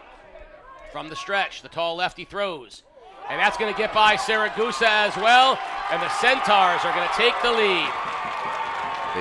I think Jack wants to talk to the umpire because he feels like it hit the batter. It hit him, but nobody saw it. None of the umpires were calling it. None of them stopped the play. None of them put their hands up. I got to say that Savigny must be very difficult to pick up because Saragusa is not seeing the ball well out of his hand. It's not just that he's missing, but he's missing in places. And obviously, he airmailed one that was just took. And in that one, Saragusa not seeing the ball well. And it's not like Saragusa's not used to catching stuff because he's got guys throwing all. I think Savigny's just tough to pick up, and pitches are not going where they expect him to go. So 3-0 to Hernandez. Centaurs have taken the lead for the first time, 2-1, here in the top of the 6th. Could be the could be the time of night right now. You don't know how vision is out there. Good fastball, 3-1. I mean, East Lyme has lights, so the kids have played under the lights, So I don't know how many games they played during the regular season under the lights. Almost none. None? They don't use. They No? try not to because it's spring in Connecticut. Yeah, no, I know, but And as you mentioned, with this spring, you can't under the lights means you're playing in 40-degree weather. So this is one of their few night games of the year. Savigny has battled back from the windup to get it to 3-2, and he gets a wild swing and a miss from Hernandez for the second out. And I can tell you already, Savigny clearly more comfortable from the windup than he is from the stretch. And now that swing, by the way, also tells me he must be very difficult to pick up. because that kid didn't pick that ball up out of his hand very well. Catcher Tanner Graham will step in with 2 outs.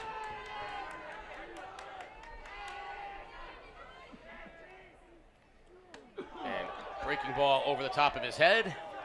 Also, you're a little uncomfortable in the box when first pitch went to the backstop, the other one went in one batter's box, one went in inside batter, so it's not like he's pinpoint and they're not seeing it. He's a little bit all over the place, so they're getting in the batter's box a little uncomfortable to begin with. Yeah, I can see where he pros his. I don't. You're not digging in. Like I wouldn't get comfortable in there. I don't know where this one's going. It might be at your head. Foul ball out of play, 2-1 to the catcher. And then he throws Tanner a Graham. strike, and you're just not ready. That's that mentality of being yes, yes, yes when you're uncomfortable because you're like, is this one going to get me in the ear? 2-1 coming here to Tanner Graham. And that one hit him, and he'll have a.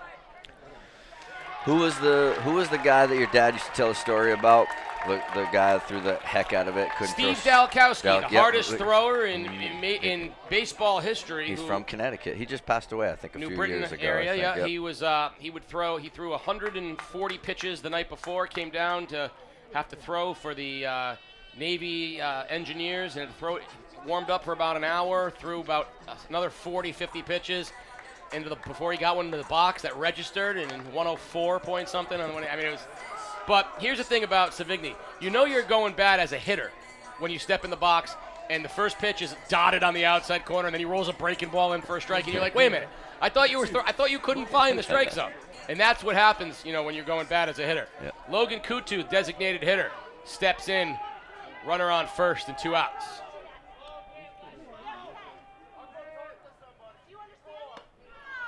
Ball 1 hot. Got a little thing going on in the stands. Pitch, fastball high, 2-0. See, now I would run. I'd run. Problem is this kid's leaning towards first base. You haven't seen a pickoff move yet. He hasn't thrown over. I get why you'd run. But with a kid who hasn't found the strike zone yet. Yeah, I know. Now, 2-0, if you're going to let your kid have a green light 2-0, then I say, yeah, you should, running's on the table. But I probably wouldn't have done anything right there. But Savigny helped out there on a 2-1 swing to Logan Kutu.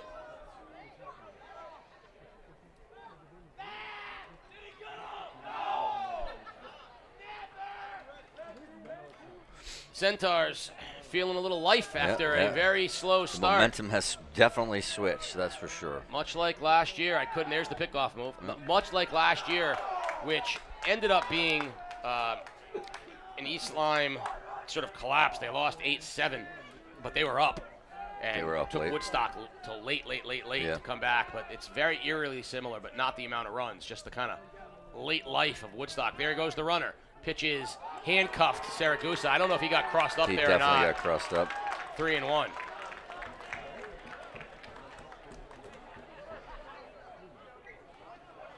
He definitely got crossed up in that situation.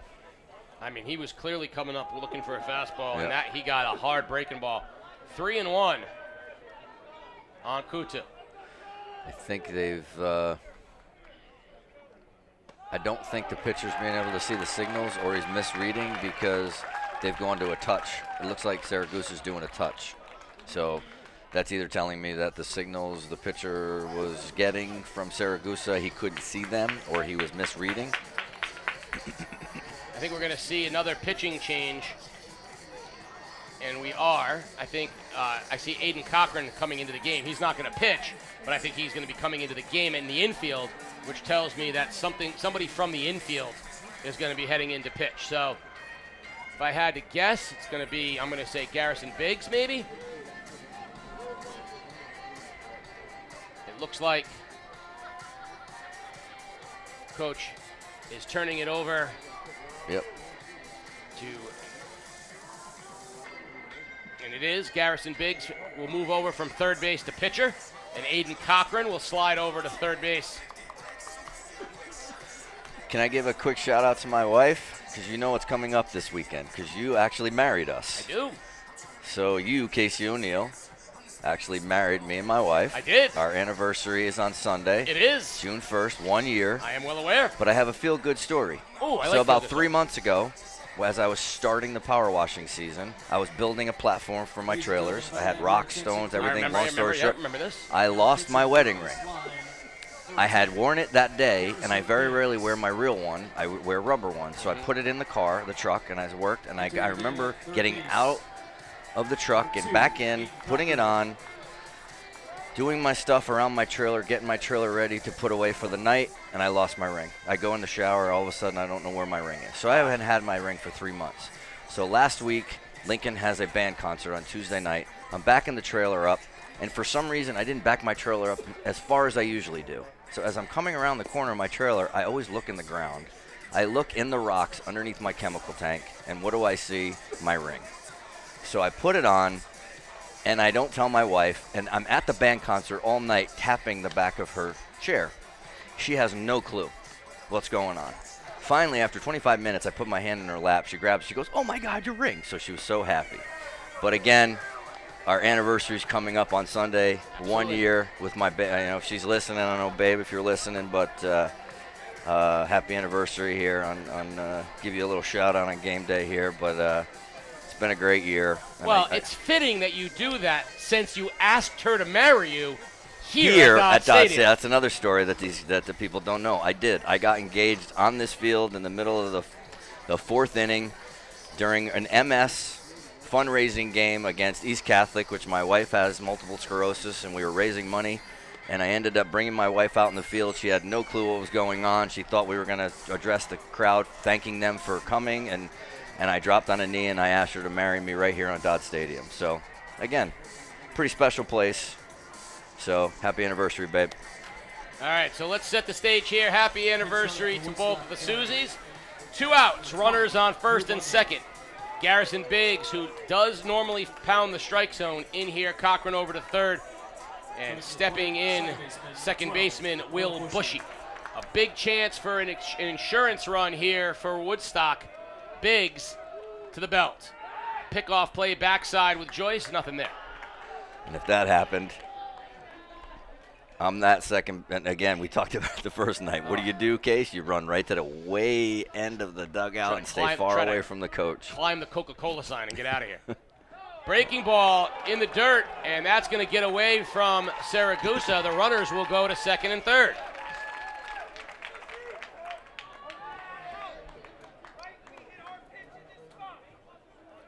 So Bushy with a chance here, runners on second and third, and that's a big pitch for Biggs, is the breaking ball. Right. I think you're going to have to put it in the pocket. Trouble seeing. I don't know if he's having trouble seeing. I mean, that's a tough one too. That's a 50-something footer. You know what I mean? That bounced in front of him, and it's tough. But I don't know if he's not picking the ball up very good now. Fastball high, 2-0. You do have an open base, and Blair on deck. You got 2 outs. It's a tough call. Now you want to throw the breaking ball, but you're really nervous. You're really nervous to throw because you don't want to spike it and give up another run. 2-0 pitch, fastball swung on and missed. Big pitch there from Biggs. Bushy still ahead in the count, 2-1. This is the big pitch here in the at-bat. The 2-1 pitch always changes the complexion of the at-bat. Line foul, 2-2, and now Biggs in. Now here's where does he have the courage to throw the breaking ball? And can Saragusa handle it if it's not in the strike zone? Because it has been a rough go here. The poor Saragusa, the pitchers have not been his friend here late in the 6th. The 2-2 pitch from Biggs. Breaking ball hit him and loads the bases. But the reason why he hit him, Case, because he was worried about spiking it. He really was. So he left it up. He didn't pull it down. He didn't finish. He kind of left it just to it was a get me over breaking ball instead of a get me an out breaking ball. It really was. So that's why he hit him. Bradley Blair, the third baseman. Bases loaded, 2 outs, nowhere to put him.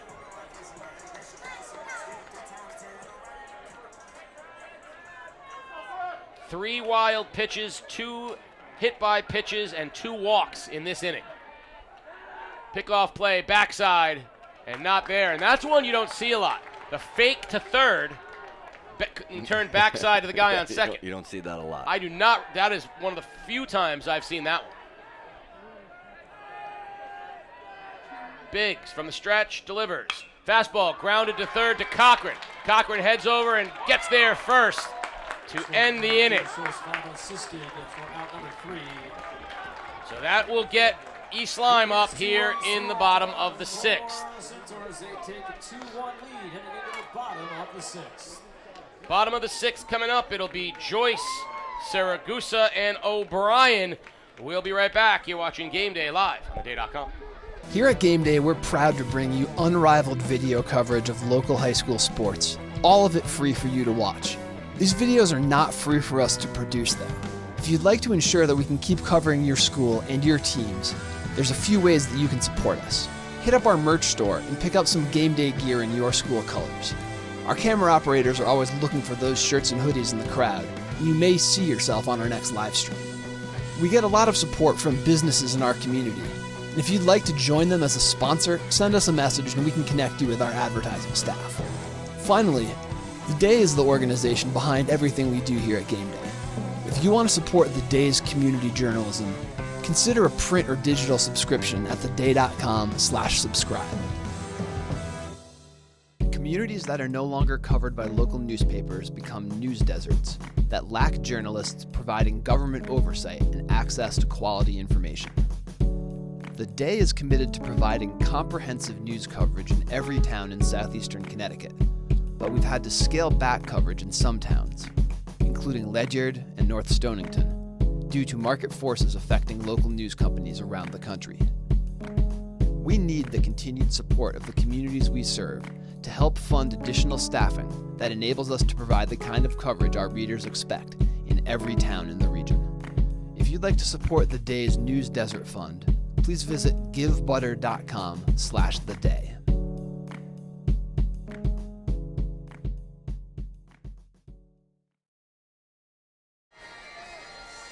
Here we go to the bottom of the 6th inning. We are in the crush part of the lineup for East Lyme. 4-hitter Dylan Joyce, 5-hitter Cooper Saragusa, and 6-hitter Tanner O'Brien. Second baseman, number 3, Dylan Joyce. On the mound remains Hayden Maloney. No action in the Woodstock pen. Maloney has settled in. He is up on a pitch count. And I believe the sports doctor indicated earlier that the pitch count for Maloney was at 91. So he's at 91 right now here into the 6th. It's 105, right? 110. Can't start a batter once you hit that 110. So, I mean, I think they'd be loving him to get through the 6th, but you got to, I mean, the fact that there's no one up in the pen tells me it's somebody that's on the field. Right. Breaking ball high, ball 1. Joyce has flown out to center field and grounded out to the shortstop. Breaking ball on the outside part of the plate. That is a good pitch from Maloney. Now, if I was Jack here in this situation, I'd have brought my team in and just kind of calmed them down and say, hey, here's long fly ball, deep left center field. That's going to get down for extra bases. Joyce cruises into second base, with a leadoff double, and the Vikings have life. That helps, but I would have just calmed them down and said, hey, let's scratch and claw to get that run back. Do whatever we can. Get the momentum back because things are kind of sliding away. Catcher, freshman Cooper Saragusa flew out to right and walked. A big spot here for this young man. He's got to find a way to put it in play in a way that can get that runner over to third. He squares the bunt, and a beautifully exited bunt. Erickson picks it up, wisely throws, and the young man in the 5-hole does his job and advances Joyce over to third on the sacrifice. I thought he was going to fire to third. He came in hard. I thought he was going to come up throwing. I really did. O'Brien in now. Bases. Infield will be in. Runner on third.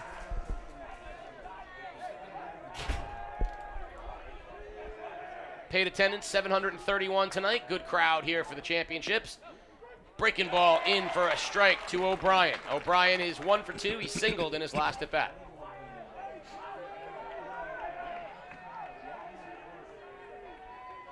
The pitch. Fastball down, 1-1. Great spot. That was a great spot. Good pitch. That's where, if I'm the coach or pitching coach or something, I'm not mad at that pitch. That's a great pitch right there.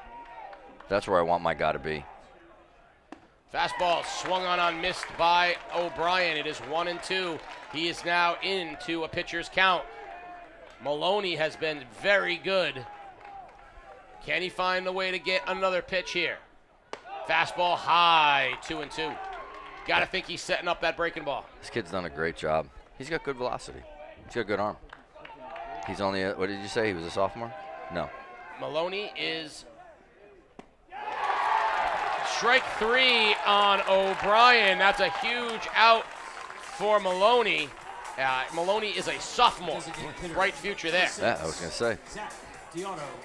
Deotto, the designated hitter. And what a waste this would be if East Lyme can't find a way to cash this one in. Maloney, breaking ball down. And this is where, by the way, a lot of pressure on the catcher Tanner Graham of Woodstock Academy. Again. Got to have that breaking ball in the arsenal. Fastball, 2-0. Those wild pitches are in the back of everybody's mind. Coaches, the kid behind the plate, the pitcher, everybody. Got to feel comfortable throwing that breaking ball hard if you need to. Here comes the 2-0 pitch. Foul ball deep into the night down the left field line towards the pavilion. And it's 2-1 on Deotto.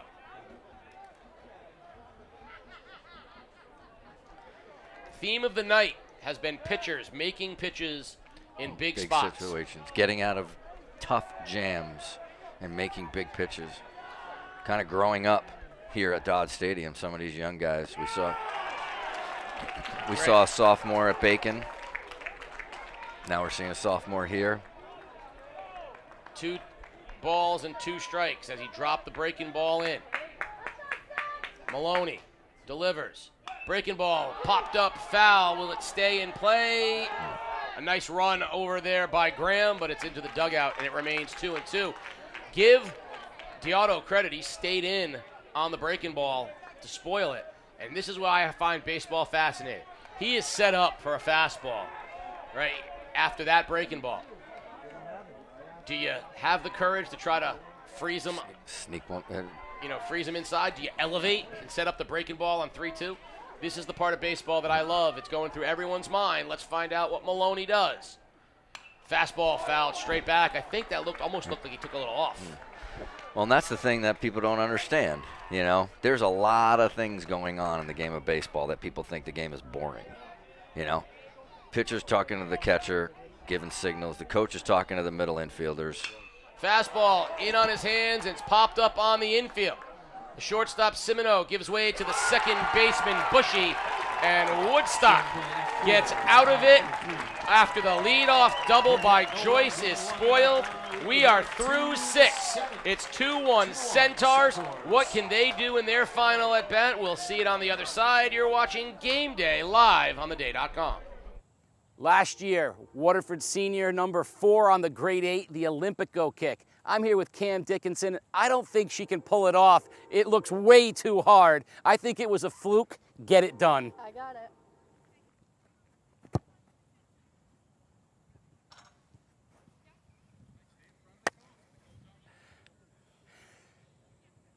That was just too easy, and that is a grade 8 play. Send in your best plays and see if you can beat that and make this year's grade 8 Olympico style. Relive a century of history from the perspective of southeastern Connecticut with the new hardcover book, Front Page News, A Century of Big Stories in the Day, 1881 to 1981. This 136-page limited edition book captures the pulse of a region and a nation, showcasing the day's most iconic front pages from its first 100 years. Order today at theday.frontpagesbook.com. Tonight's player of the game is brought to you by Roberto's Log Cabin Restaurant. Nestled in the woods of Lebanon, Connecticut, Roberto's Log Cabin is the cozy rustic home of comfort food. Family owned and operated, The Cabin, as it's fondly known, offers a diverse menu of hearty fare from burgers to the best ribs in the state. So come check out the Hallway of History in the newly renovated tavern, sample the diverse menu, get your craft beers and cocktails, all while watching your favorite sports on one of their 10 TVs. Stop in, see Rob and the crew, and tell them Game Day sent you. Player of the game, Roberto. Cam Nason steps in, leading off the top of the 7th. And the leadoff hitter is sponsored by Batter Up Baseball Camp. Cam Nason singled in his last at bat. They would love an insurance run if they could get one. Breaking ball from Biggs, down, ball 1. Now your Woodstock here, right? Coach is like, hey, let's try to extend, right? Get a guy on, make things happen, put some pressure on him. Got Erickson on the on-deck circle, already with a triple in this one. Biggs delivers. Fastball outside, ball 1. No, ball 2, rather. Definitely want to get this guy. You want Erickson up with nobody on. 2-0 pitch from Biggs. Lined foul off of Nason's bat. It's 2-1. Action in the East Lyme bullpen. No action in the Woodstock bullpen. I gotta think that as a mist starts to come in here at Dodd, I have to think that the Woodstock pitcher is right near the end, so someone's going to have to close this thing for the Centaurs. What did you say he was going into that inning? We're going to get the sports doctor to find out the pitch count of the Woodstock pitcher and find out where he's at towards this 7th inning and if he can continue or not. It's 2-1 here on Nason. Fouled back, 2-2. That mist is coming in at a big time. Field's going to get a little wet. Ball's going to get a little slippery. Fly balls suddenly are in the mist. Mist, yep. But that ground ball now is going to come up a little wet. 2-2 pitch. Big part of the game. Coming from Biggs here to Nason. Breaking ball, spoiled, foul. That's the same, like I was trying to say last inning. It's just a game, baseball is a game within the game. There's a lot of stuff going on. There's a lot of variables, weather, moisture, like the rain. Ground ball wide of third, foul. There's just so much stuff that could happen in the game of baseball, right? Oh, there is. So the Woodstock pitcher, Hayden Maloney, is at 99 pitches. So he can go out and start the 7th and conceivably get an out or two. Right. Now, if I'm Biggs, I kind of tell my guys, hey, you're taking a pitch anyway because you're down a run, possibly. And Biggs hits Nason, which was another hit by pitch and bring Erickson up. I got to find out from the sports doctor if, in fact, he's at 99 or 107, or is 107 the limit count. The sports doctor is sending me cryptic messages. Okay. He's at 107. All right, so the pitcher is at 107, so he's got to be done. He's done. Someone's going to have to come in and close this thing for Woodstock, but it would be huge. Well, he here can start. He can start the batter if he really wants to. But it's huge here if they can get another run across. This is an insurance run of all insurance runs. That's going to be enough for Garrison Biggs, and we're going to get a call to the bullpen. Looks like Big Jack Hayes trotting in from the bullpen for East Lyme. And by the way, Mr. Hayes, welcome to the game. Brady Erickson will be stepping into the box when you get here in a 2-1 ball game, no problem. We're going to take a timeout with a pitching change. Lots going on here in the Division I Baseball Championship at Dodd Stadium, live on game day. Communities that are no longer covered by local newspapers become news deserts that lack journalists providing government oversight and access to quality information. The Day is committed to providing comprehensive news coverage in every town in southeastern Connecticut, but we've had to scale back coverage in some towns, including Ledyard and North Stonington, due to market forces affecting local news companies around the country. We need the continued support of the communities we serve to help fund additional staffing that enables us to provide the kind of coverage our readers expect in every town in the region. If you'd like to support the Day's News Desert Fund, please visit givebutter.com/theday.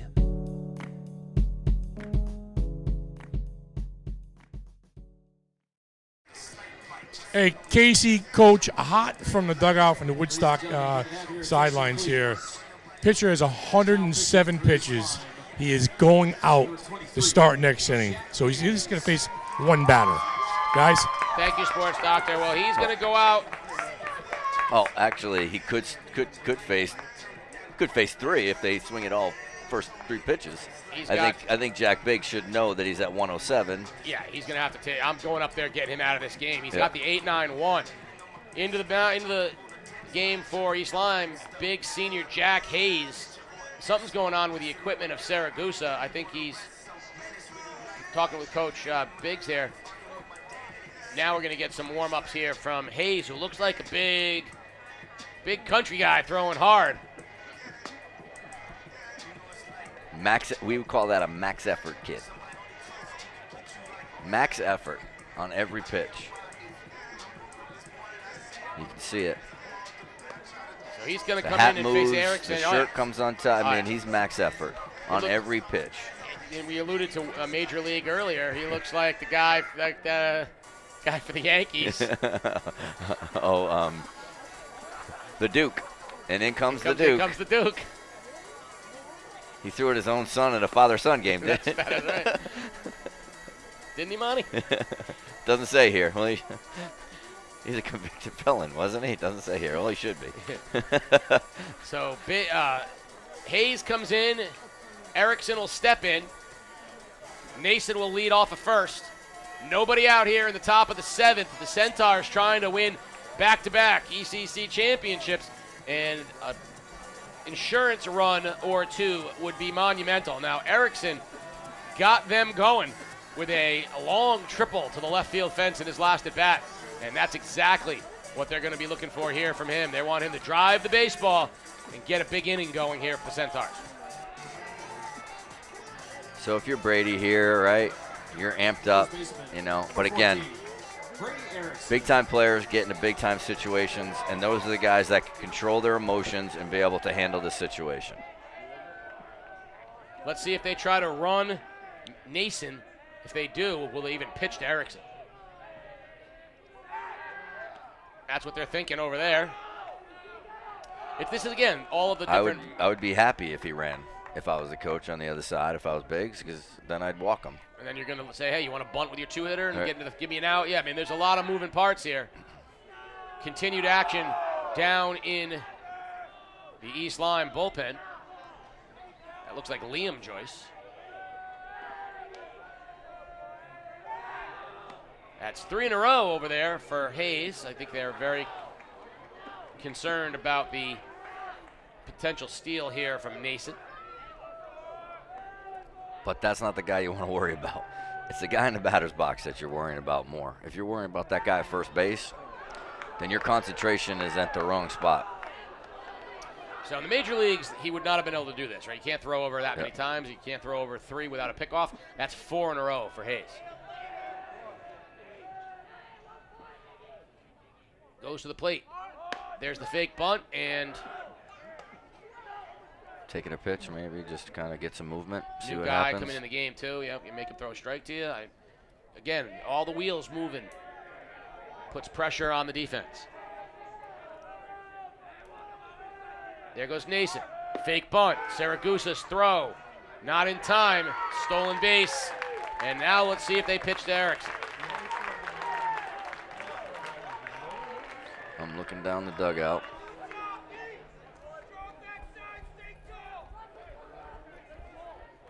It's a 1-1 pitch. The fact that he threw a strike might influence. I think if it was 2-0, he undoubtedly would walk him. And I think this kid throws hard enough and makes, Nice block by Saragusa on the ball in the dirt. 2-1. This is where Hayes should not be going slide step. He's got a runner on second. He can take his time, get himself centered, and deliver.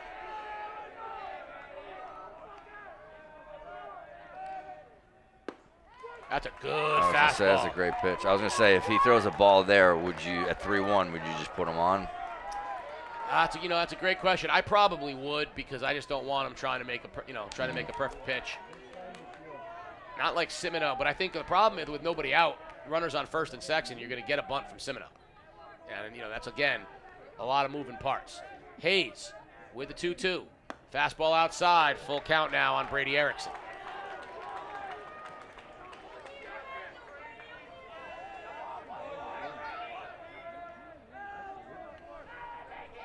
Jack Hayes, fresh into the ball game, runs it full on Erickson.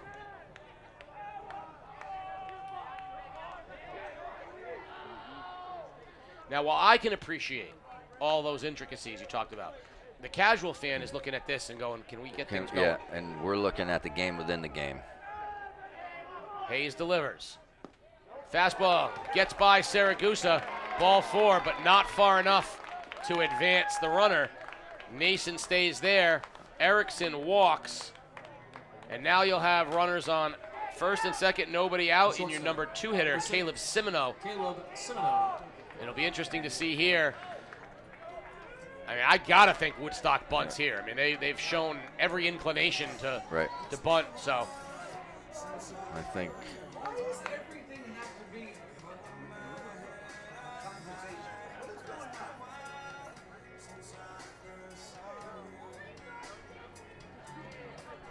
So, again, we love all of the possibilities, but the casual fan at home has seen 4 throws to first, a pitcher coming in, walking. We saw, hit by pitches, base on balls, wild pitches, and, the game is kind of grinded to a slow halt. For you and I, we love this intricacy. Right. But the casual fan is probably saying, can we get a ball put in play, please? Will they bunt Cimino? He squares. Bunts it hard into a nice dead spot. Hayes, not in time, throws it away, and the Centaurs are going to tack on at least one. Erickson rounds third, stays there. A mistake by the Vikings, and the Centaurs capitalize. things are unraveling a little bit with East Lyme. Saragusa was very upset at his pitcher there for making that play. So biggest thing we talk about defensively is speed of the ball, speed of the runner. That ball was deadened, but the pitcher Hayes tried to go to third, which he should have never done, or looked to third. He should have just picked it up and gone right to first. So first mistake was thinking that there was any chance at third. Second mistake was once you did, you can't throw the baseball. And this is where I know it's your three hitter, but there's your chaos theory. Things are going crazy right now. Do something. I know you advocate squeeze. I advocate double in the gap. gap. Oh yeah, I would. Oh, definitely. But I'm saying that was what we were talking about the other day. That chaos theory. Like these are the things that are going on. Things are unraveling. Yeah. Right now things are unraveling for East Lyme. Right. There's East. Having the lead until the 6th, and now they're in danger of this thing becoming unmanageable for them. Hayes behind 2-0 with 2 on. Spikes another one, and I don't think he's going to be in this game much longer. He has not thrown enough strikes, and I don't know what's left on the East Lyme side, but they need someone who's just going to pound the strike zone. And they're going to put on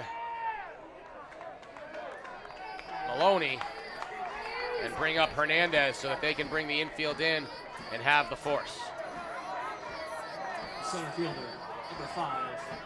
Been a tough night for Hernandez, 2 strikeouts, but now he's got a chance here with the bases loaded and nobody out to really cement this thing for the Centaurs.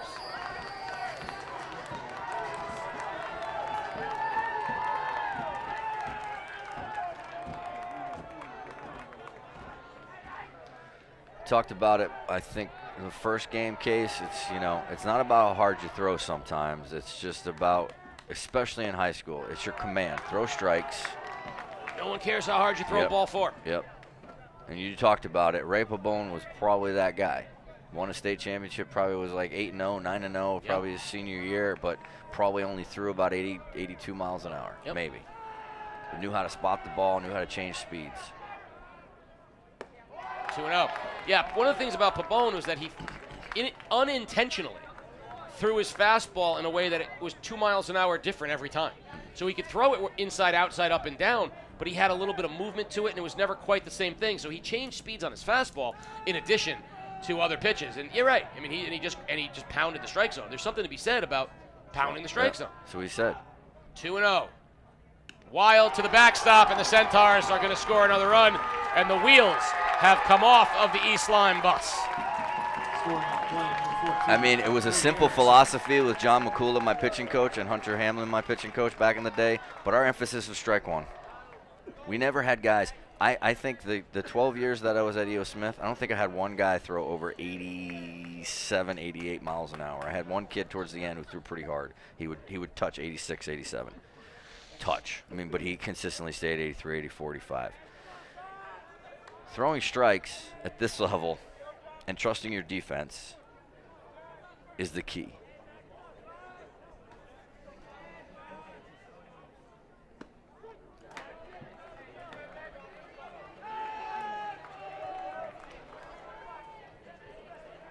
Two and one.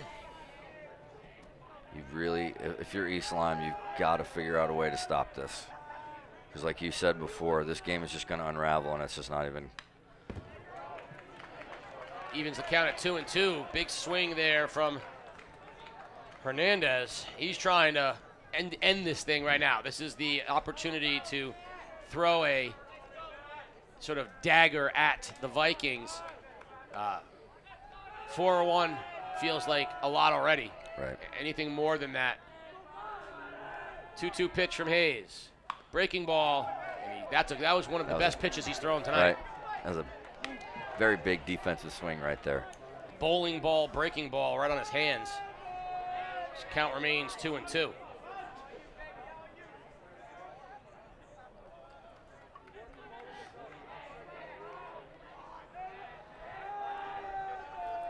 Ball in the infield now. It's going to come up a little wet.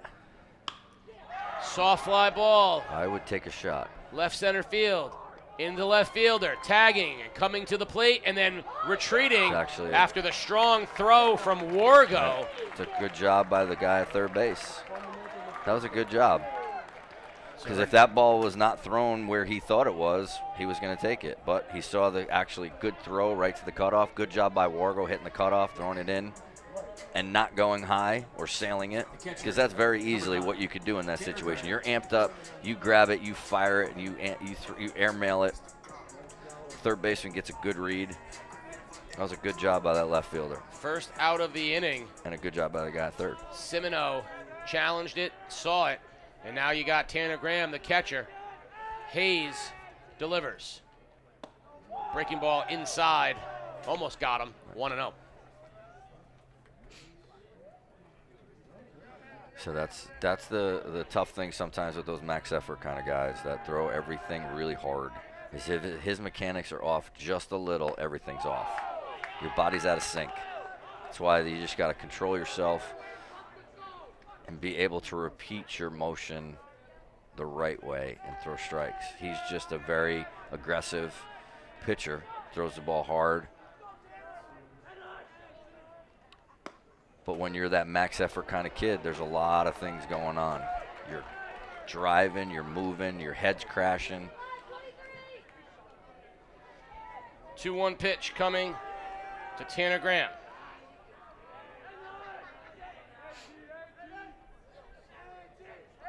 Squeeze, not there. And it's 2-2 he offered, and there was a chance to get Simino at third. I thought that was, I was going to say, there's an opportunity here. Let's sneak it in there.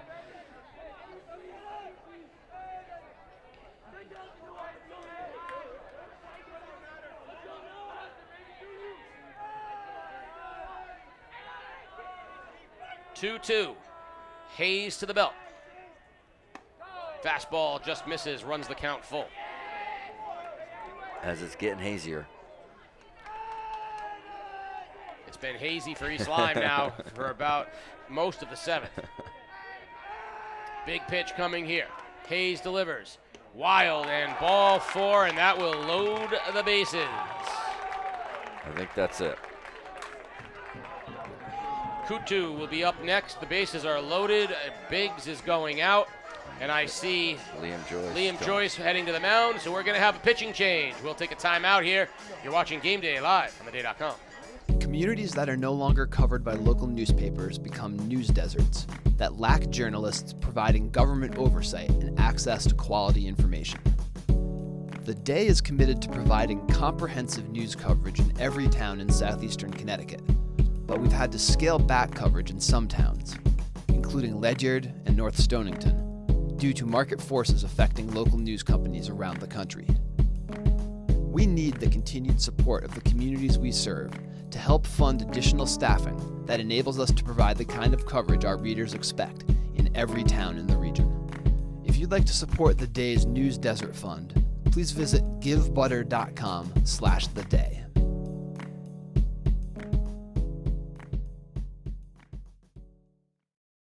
Tonight's player of the game is brought to you by Roberto's Log Cabin Restaurant. Nestled in the woods of Lebanon, Connecticut, Roberto's Log Cabin is the cozy rustic home of comfort food. Family owned and operated, The Cabin, as it's fondly known, offers a diverse menu of hearty fare from burgers to the best ribs in the state.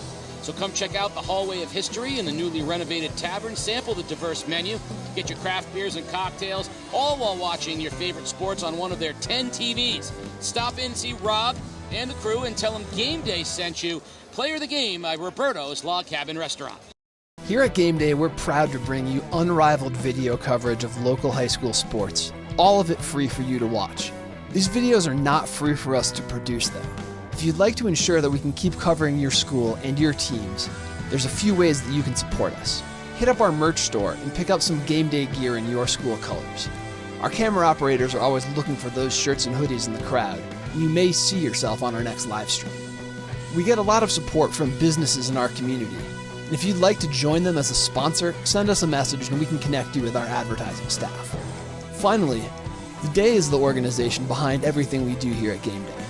If you want to support The Day's community journalism, consider a print or digital subscription at theday.com/subscribe.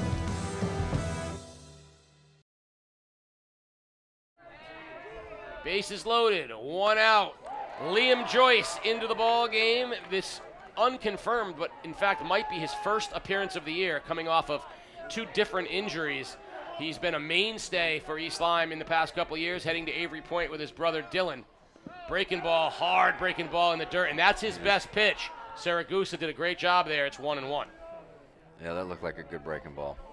He throws a hard breaking ball. You know what's funny is I was expecting a left-hander because his father was a left-hander. And his uncle.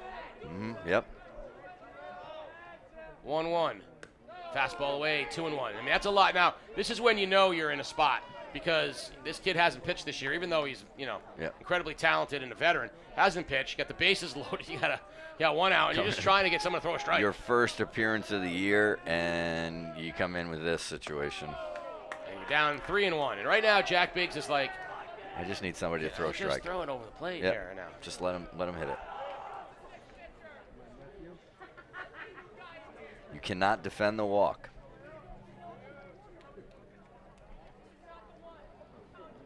Big pitch coming here from Joyce, a 3-1 count. Vikings are just trying to get back into the dugout and see if they can piece together something in the 7th, as they have seen Woodstock put 4 on in the last 2 innings. A good fastball there on the outside part of the plate. You know what's going to get lost in this whole game is the job that Tristan Glover did. Yeah, because he kept them in it for the whole thing until he got a little tired. Full count. And hit by batter. That's another one.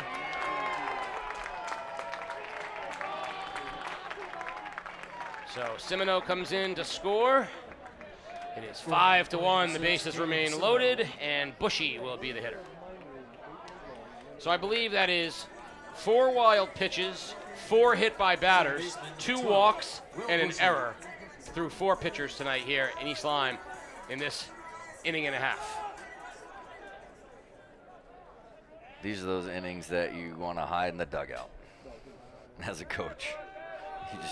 You can't stop it. It's just so frustrating as a coach because you can't do anything about it.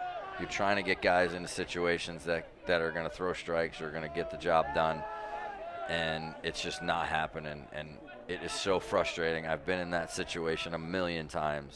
It's just, what do they talk about, the young man with the hole, trying to put a finger in the hole in the dam? In the dike, yeah. In the dike. It's like you just can't stop it, and it's frustrating, and there's nothing as a coach you can do about it. 2-0 breaking ball is all you need to know with the bases loaded, that this young man is being asked to come into an untenable situation with, no innings logged in order to get him ready. And that's just a lot to ask, and he walks him for 4 pitches.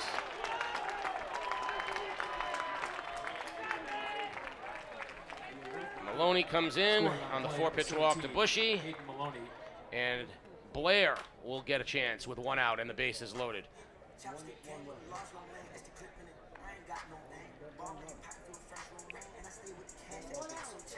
And I don't know that East Lyme has anything on the other side. I think you're going with this guy. If not, and then you take an opportunity to give a young kid. Maybe you got a JV pitcher in the dugout that you go, you know what, son? Here you go. Go for it, Yeah. In this situation now, he walks this guy. That's what I would do. And he didn't walk him, he hit him. I would find a young man who's one of my JV pitchers, and send him out there and say, here you go, young man. Little trial by fire. And that's going to get Jack Biggs out to the mound again as the Centaurs have batted around, and it'll be the hit by pitch that led the inning, Nason, who scored the run, and he is going to be up with the bases loaded and 1 out. And that's going to be all for Joyce. We're going to have a pitching change. You're watching Game Day live on theday.com. It's time for the Athletes of the Future Grade 8 Plays of the Week. At number 8, River Dogs 11U Baseball. Vinny Baker, the perfect game maker. Strikeout to end a nifty 57-pitch perfect game. At number 7, Lyman Memorial Tracks, Nick Zaprianoff. Coming from behind in the 300-meter hurdles at the ECC Division III-IV Championship meet, new school record of 40.27 seconds, 4th in Class S. Yeah, buddy. 1 last hurdle to go, and he holds on for the victory. At number 6, Victoria Sturm, Waterford Lacrosse. She's not only a great player, she's an unbelievable leader. One of the best in the ECC with the walk-off game winner against Old Lyme. 2.7 seconds left, Lancers win. How about Riley Stolzman, Bacon Academy? Who says that pitchers aren't athletes? Because you got to go lay out for the bunt. Nice play, Riley. Bobcats, softball, looking good there. At number 4, nothing better than extra innings on senior night. Antonio Duran, if it's fair, it's a game winner. Norwich Tech walking it off, beating Grasso Tech on senior night thanks to Duran's bullet down the left field line. At number 3, we mentioned senior night. Keon Gordy, Waterford Baseball, bottom of the 10th, tied 1-1, full count, bases loaded, and he goes deep into the night.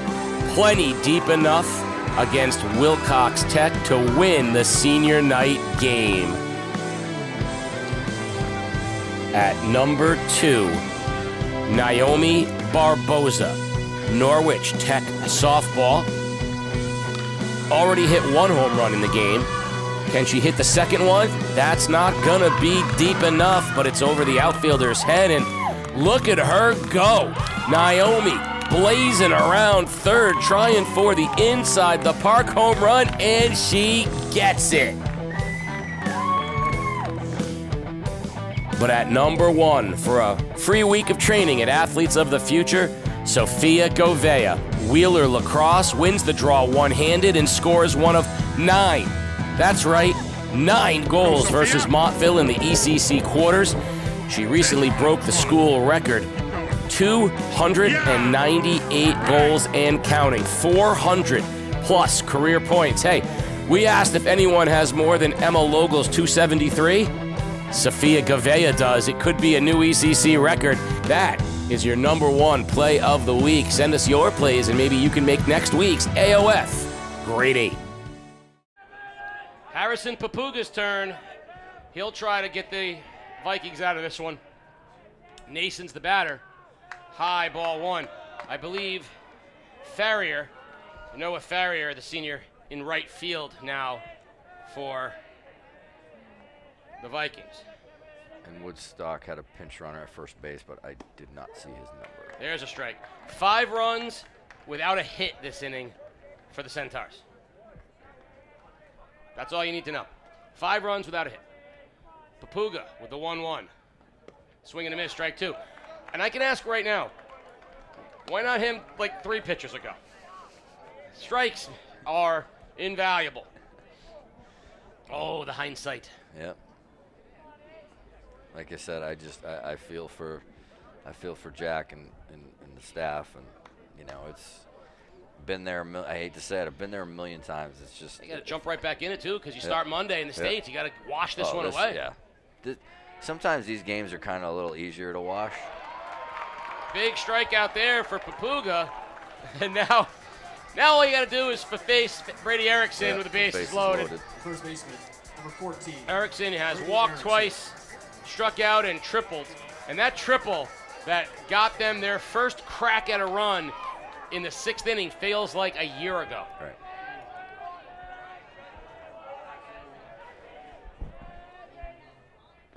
Good breaking ball, fooled Erickson, strike 1. But honestly, Case, I mean, you remember playing when we played that 2-1 game that you lost in a heartbreaker. Yeah, this almost it drove you crazy for a couple days. Yeah, this a game like away. this, you just kind of laugh about it after a while and you move on. Yeah, you go. You make fun of some of the kids. You make fun of some of the guys, your stars, right? You're going, Garrison. You're gonna, Poco's. You're gonna go Papuga coming in, and you're gonna laugh about it. Yeah, and it's easy. These are games that are easier to wipe. Fastball outside. If he gets Erickson here, that's the kind of thing they'll be joking about at practice Saturday, Sunday, or probably Sunday. Like, how about Papuga coming in, having Brady and the bases loaded, laughing, and you're right, shaking it off for Monday. 3-1 count on Erickson. Or hey, remember that moonshot that into the night? Yeah, we still don't know where it is. It's somewhere in the industrial park. 3-1 to Brady Erickson. Fastball poured in, strike 2. Harrison Papuga, sophomore, started this game in right field. Now he's on to pitch, bases loaded, 2 outs, full 3-2. count. Everyone's moving. Erickson waits and takes ball 4 high.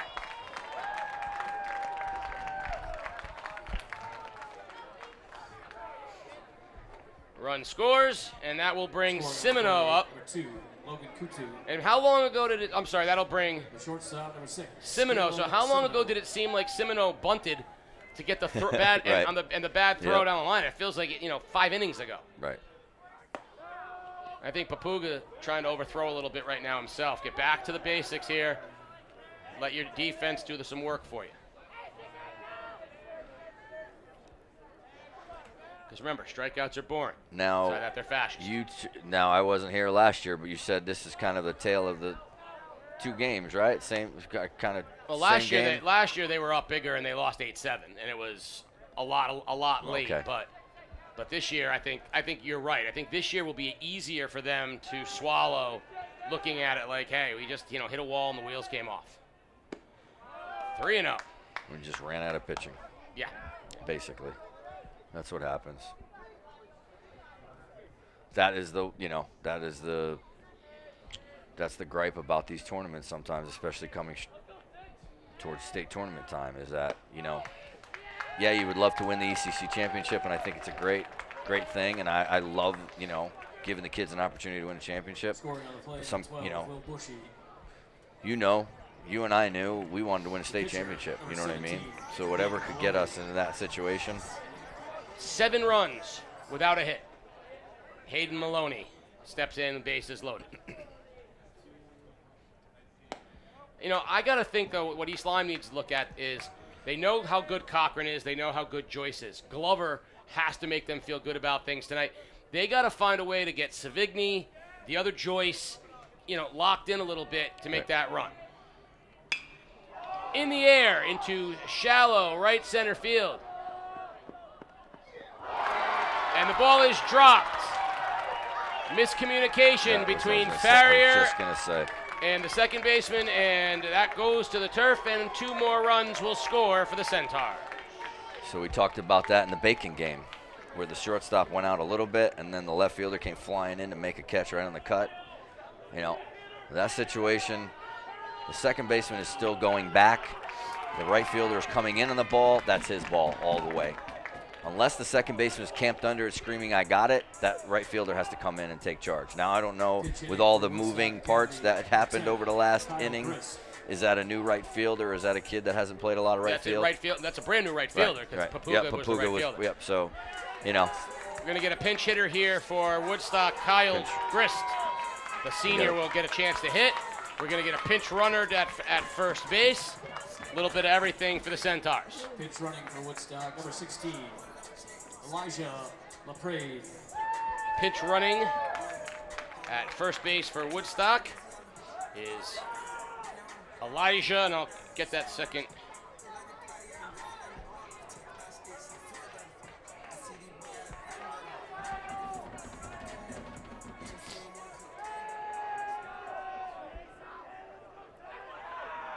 Last 10 runs they have scored without a hit. I would not be holding this guy on right here. Because if he's going to run. Elijah LaPrade is the runner at first base. Right, Case? Yeah. If I'm Jack, I'm telling my first baseman to play behind, because I would not think that Woodstock would be running up 11-1, and you're just putting yourself out of position right here. How about your Chris, right? You get a pinch hitting opportunity, and you get 2 absolute dot fastballs, and you're like...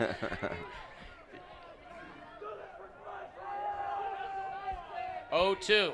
How about 11 runs, 9 this inning without a hit? Swing and a miss, and finally... There we go. The Vikings are out of the inning, and they go to the bottom of the 7th.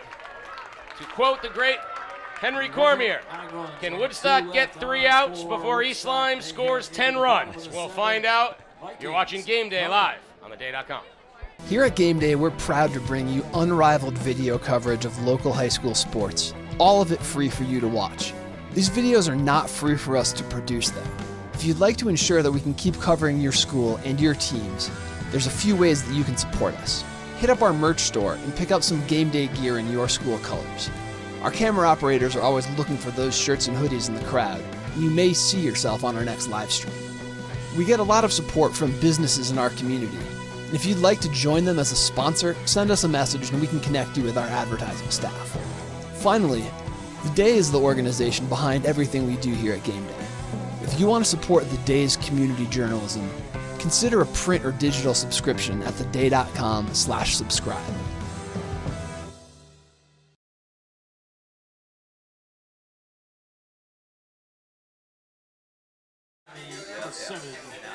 Bradley Blair.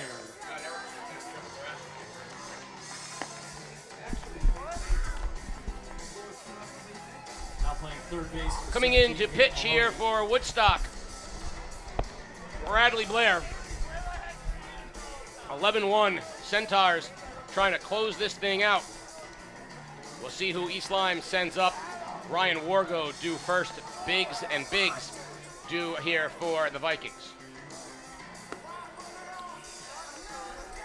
The last 2 times East Lyme has played Woodstock in knockout games, they have blown leads and given games away to the Centaurs.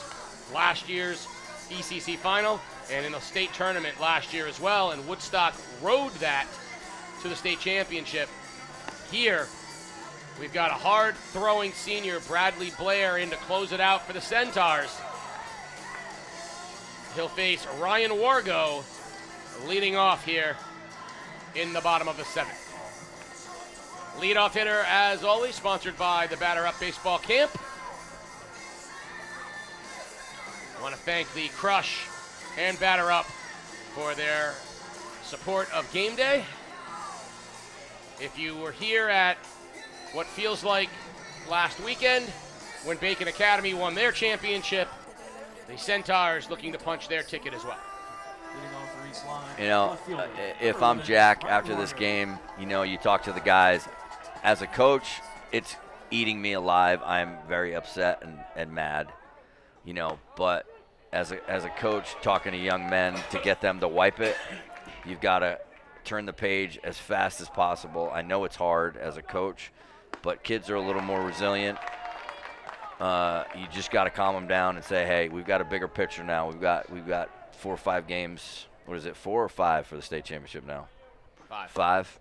So we got 5 games to win. We got a 5-game season in 2 days. We're a good baseball team. That's what he's got to get back to them. Oh, good pitch from Blair inside 2-2. I like this kid, Blair. He's got a nice little slingshot delivery. He throws hard. The 2-2 pitch. Right by Wargo, strike 3. There's your first out in the bottom of the 7th. Right, Case? You've got, as a coach, you've got to get them back on track. The problem is the difficulty, as Grayson Big steps in, is you got to give him tomorrow off because of the time frame tonight. Right. And then Sunday is your only day to practice before you hit Monday. And you got to ride the combination of letting them grieve and process this and then getting back to work to get locked in for Monday. So what I'd be interested in, Big's ahead in the count 2-0, does he use maybe the bus ride home tonight to kind of let them stew, say a little something? Does he bring them in tomorrow, even if it's not for a practice, if it's for a late day, you know, let's get ready, or group text, you know, whatever it is to kind of let them know it's okay to laugh about it now and move on, and we got to refocus. That's hard to do in 2 days. Right. 3-1 on Grayson Biggs. But like I said, you know, Jack has been around the game long enough. He's going to do a good job. He's going to get these kids. Yeah, he knows exactly what these guys need.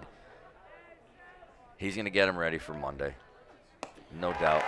Great fastball right by Biggs, and there's 2 outs as Garrison Biggs, the leadoff hitter at the top of the order, will step into the box. For me as a coach, I would try, you know, I would make sure that my young kids, because we talked about the youth on this team, I would make sure they understand, this is done. We have to move on. You got to trust your veterans to know that. So I would try to make them laugh a little bit tomorrow, and then say, hey, tomorrow, you know, we laugh, and then Sunday we lock back in. Yep. You know, I mean, that was the great thing about summer Legion. We played every day. So if we had a bad game, we just came back to the baseball field the next day. You know, sometimes in high school, which kind of it stinks, is you play on Monday, you might play on Wednesday, you know, or Thursday. You get a couple days off to stew about it, especially as a coach. 1-2 pitch coming here. Woodstock trying to claim back-to-back Division I championship. Blair delivers. Fly ball, center field. Drifting back, and the Woodstock Academy Centaurs are your back-to-back Division I baseball champions. Matt Hernandez settled under it in center, and a 9-run 7th without a hit propels the Academy to another victory. It was an Academy night here at the ECC Finals. Bacon Academy in Division II, Woodstock Academy in Division I. The Academy's reign here in the ECC. Again, that one inning kind of takes away from a pretty good baseball game all the way up through 6 innings, Case. It was a great baseball game up to that one bad. Yeah, I mean, blow it. 2-1 through 6, and you're right. It shouldn't get lost, the effort of Tristan Glover. Yep. He was great for East Lyme. Obviously, Maloney was fabulous for Woodstock. The sports doctor, in a few moments, will have our Roberto's Log Cabin player of the game day, as well as the interview with Coach Connor Elliott after back-to-back championships and 2 of the last 3 against East Lyme. Down on the field, ECC Baseball Commissioner Phil Orby will be presenting the tournament MVP as well as the banner to the Woodstock Academy Centaurs before we have our interviews.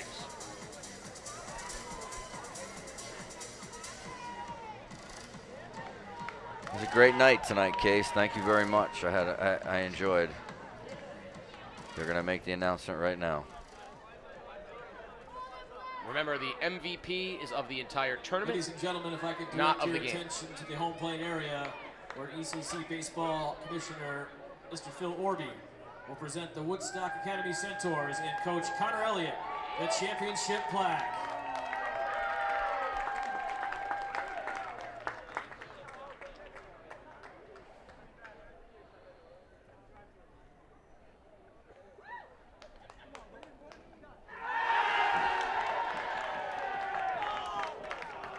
Caleb Simino. And now presenting Get the plaque. Here's the your 2025 MVP. Division I ECC Tournament Most Valuable Player, Woodstock Academy's Brady Erickson.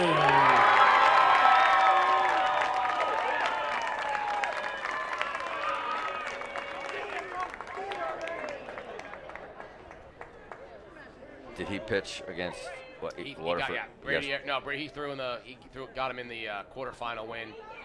Their first game of the tournament. He threw a big game there, and he's obviously, the guy that makes them go in the leadoff spot.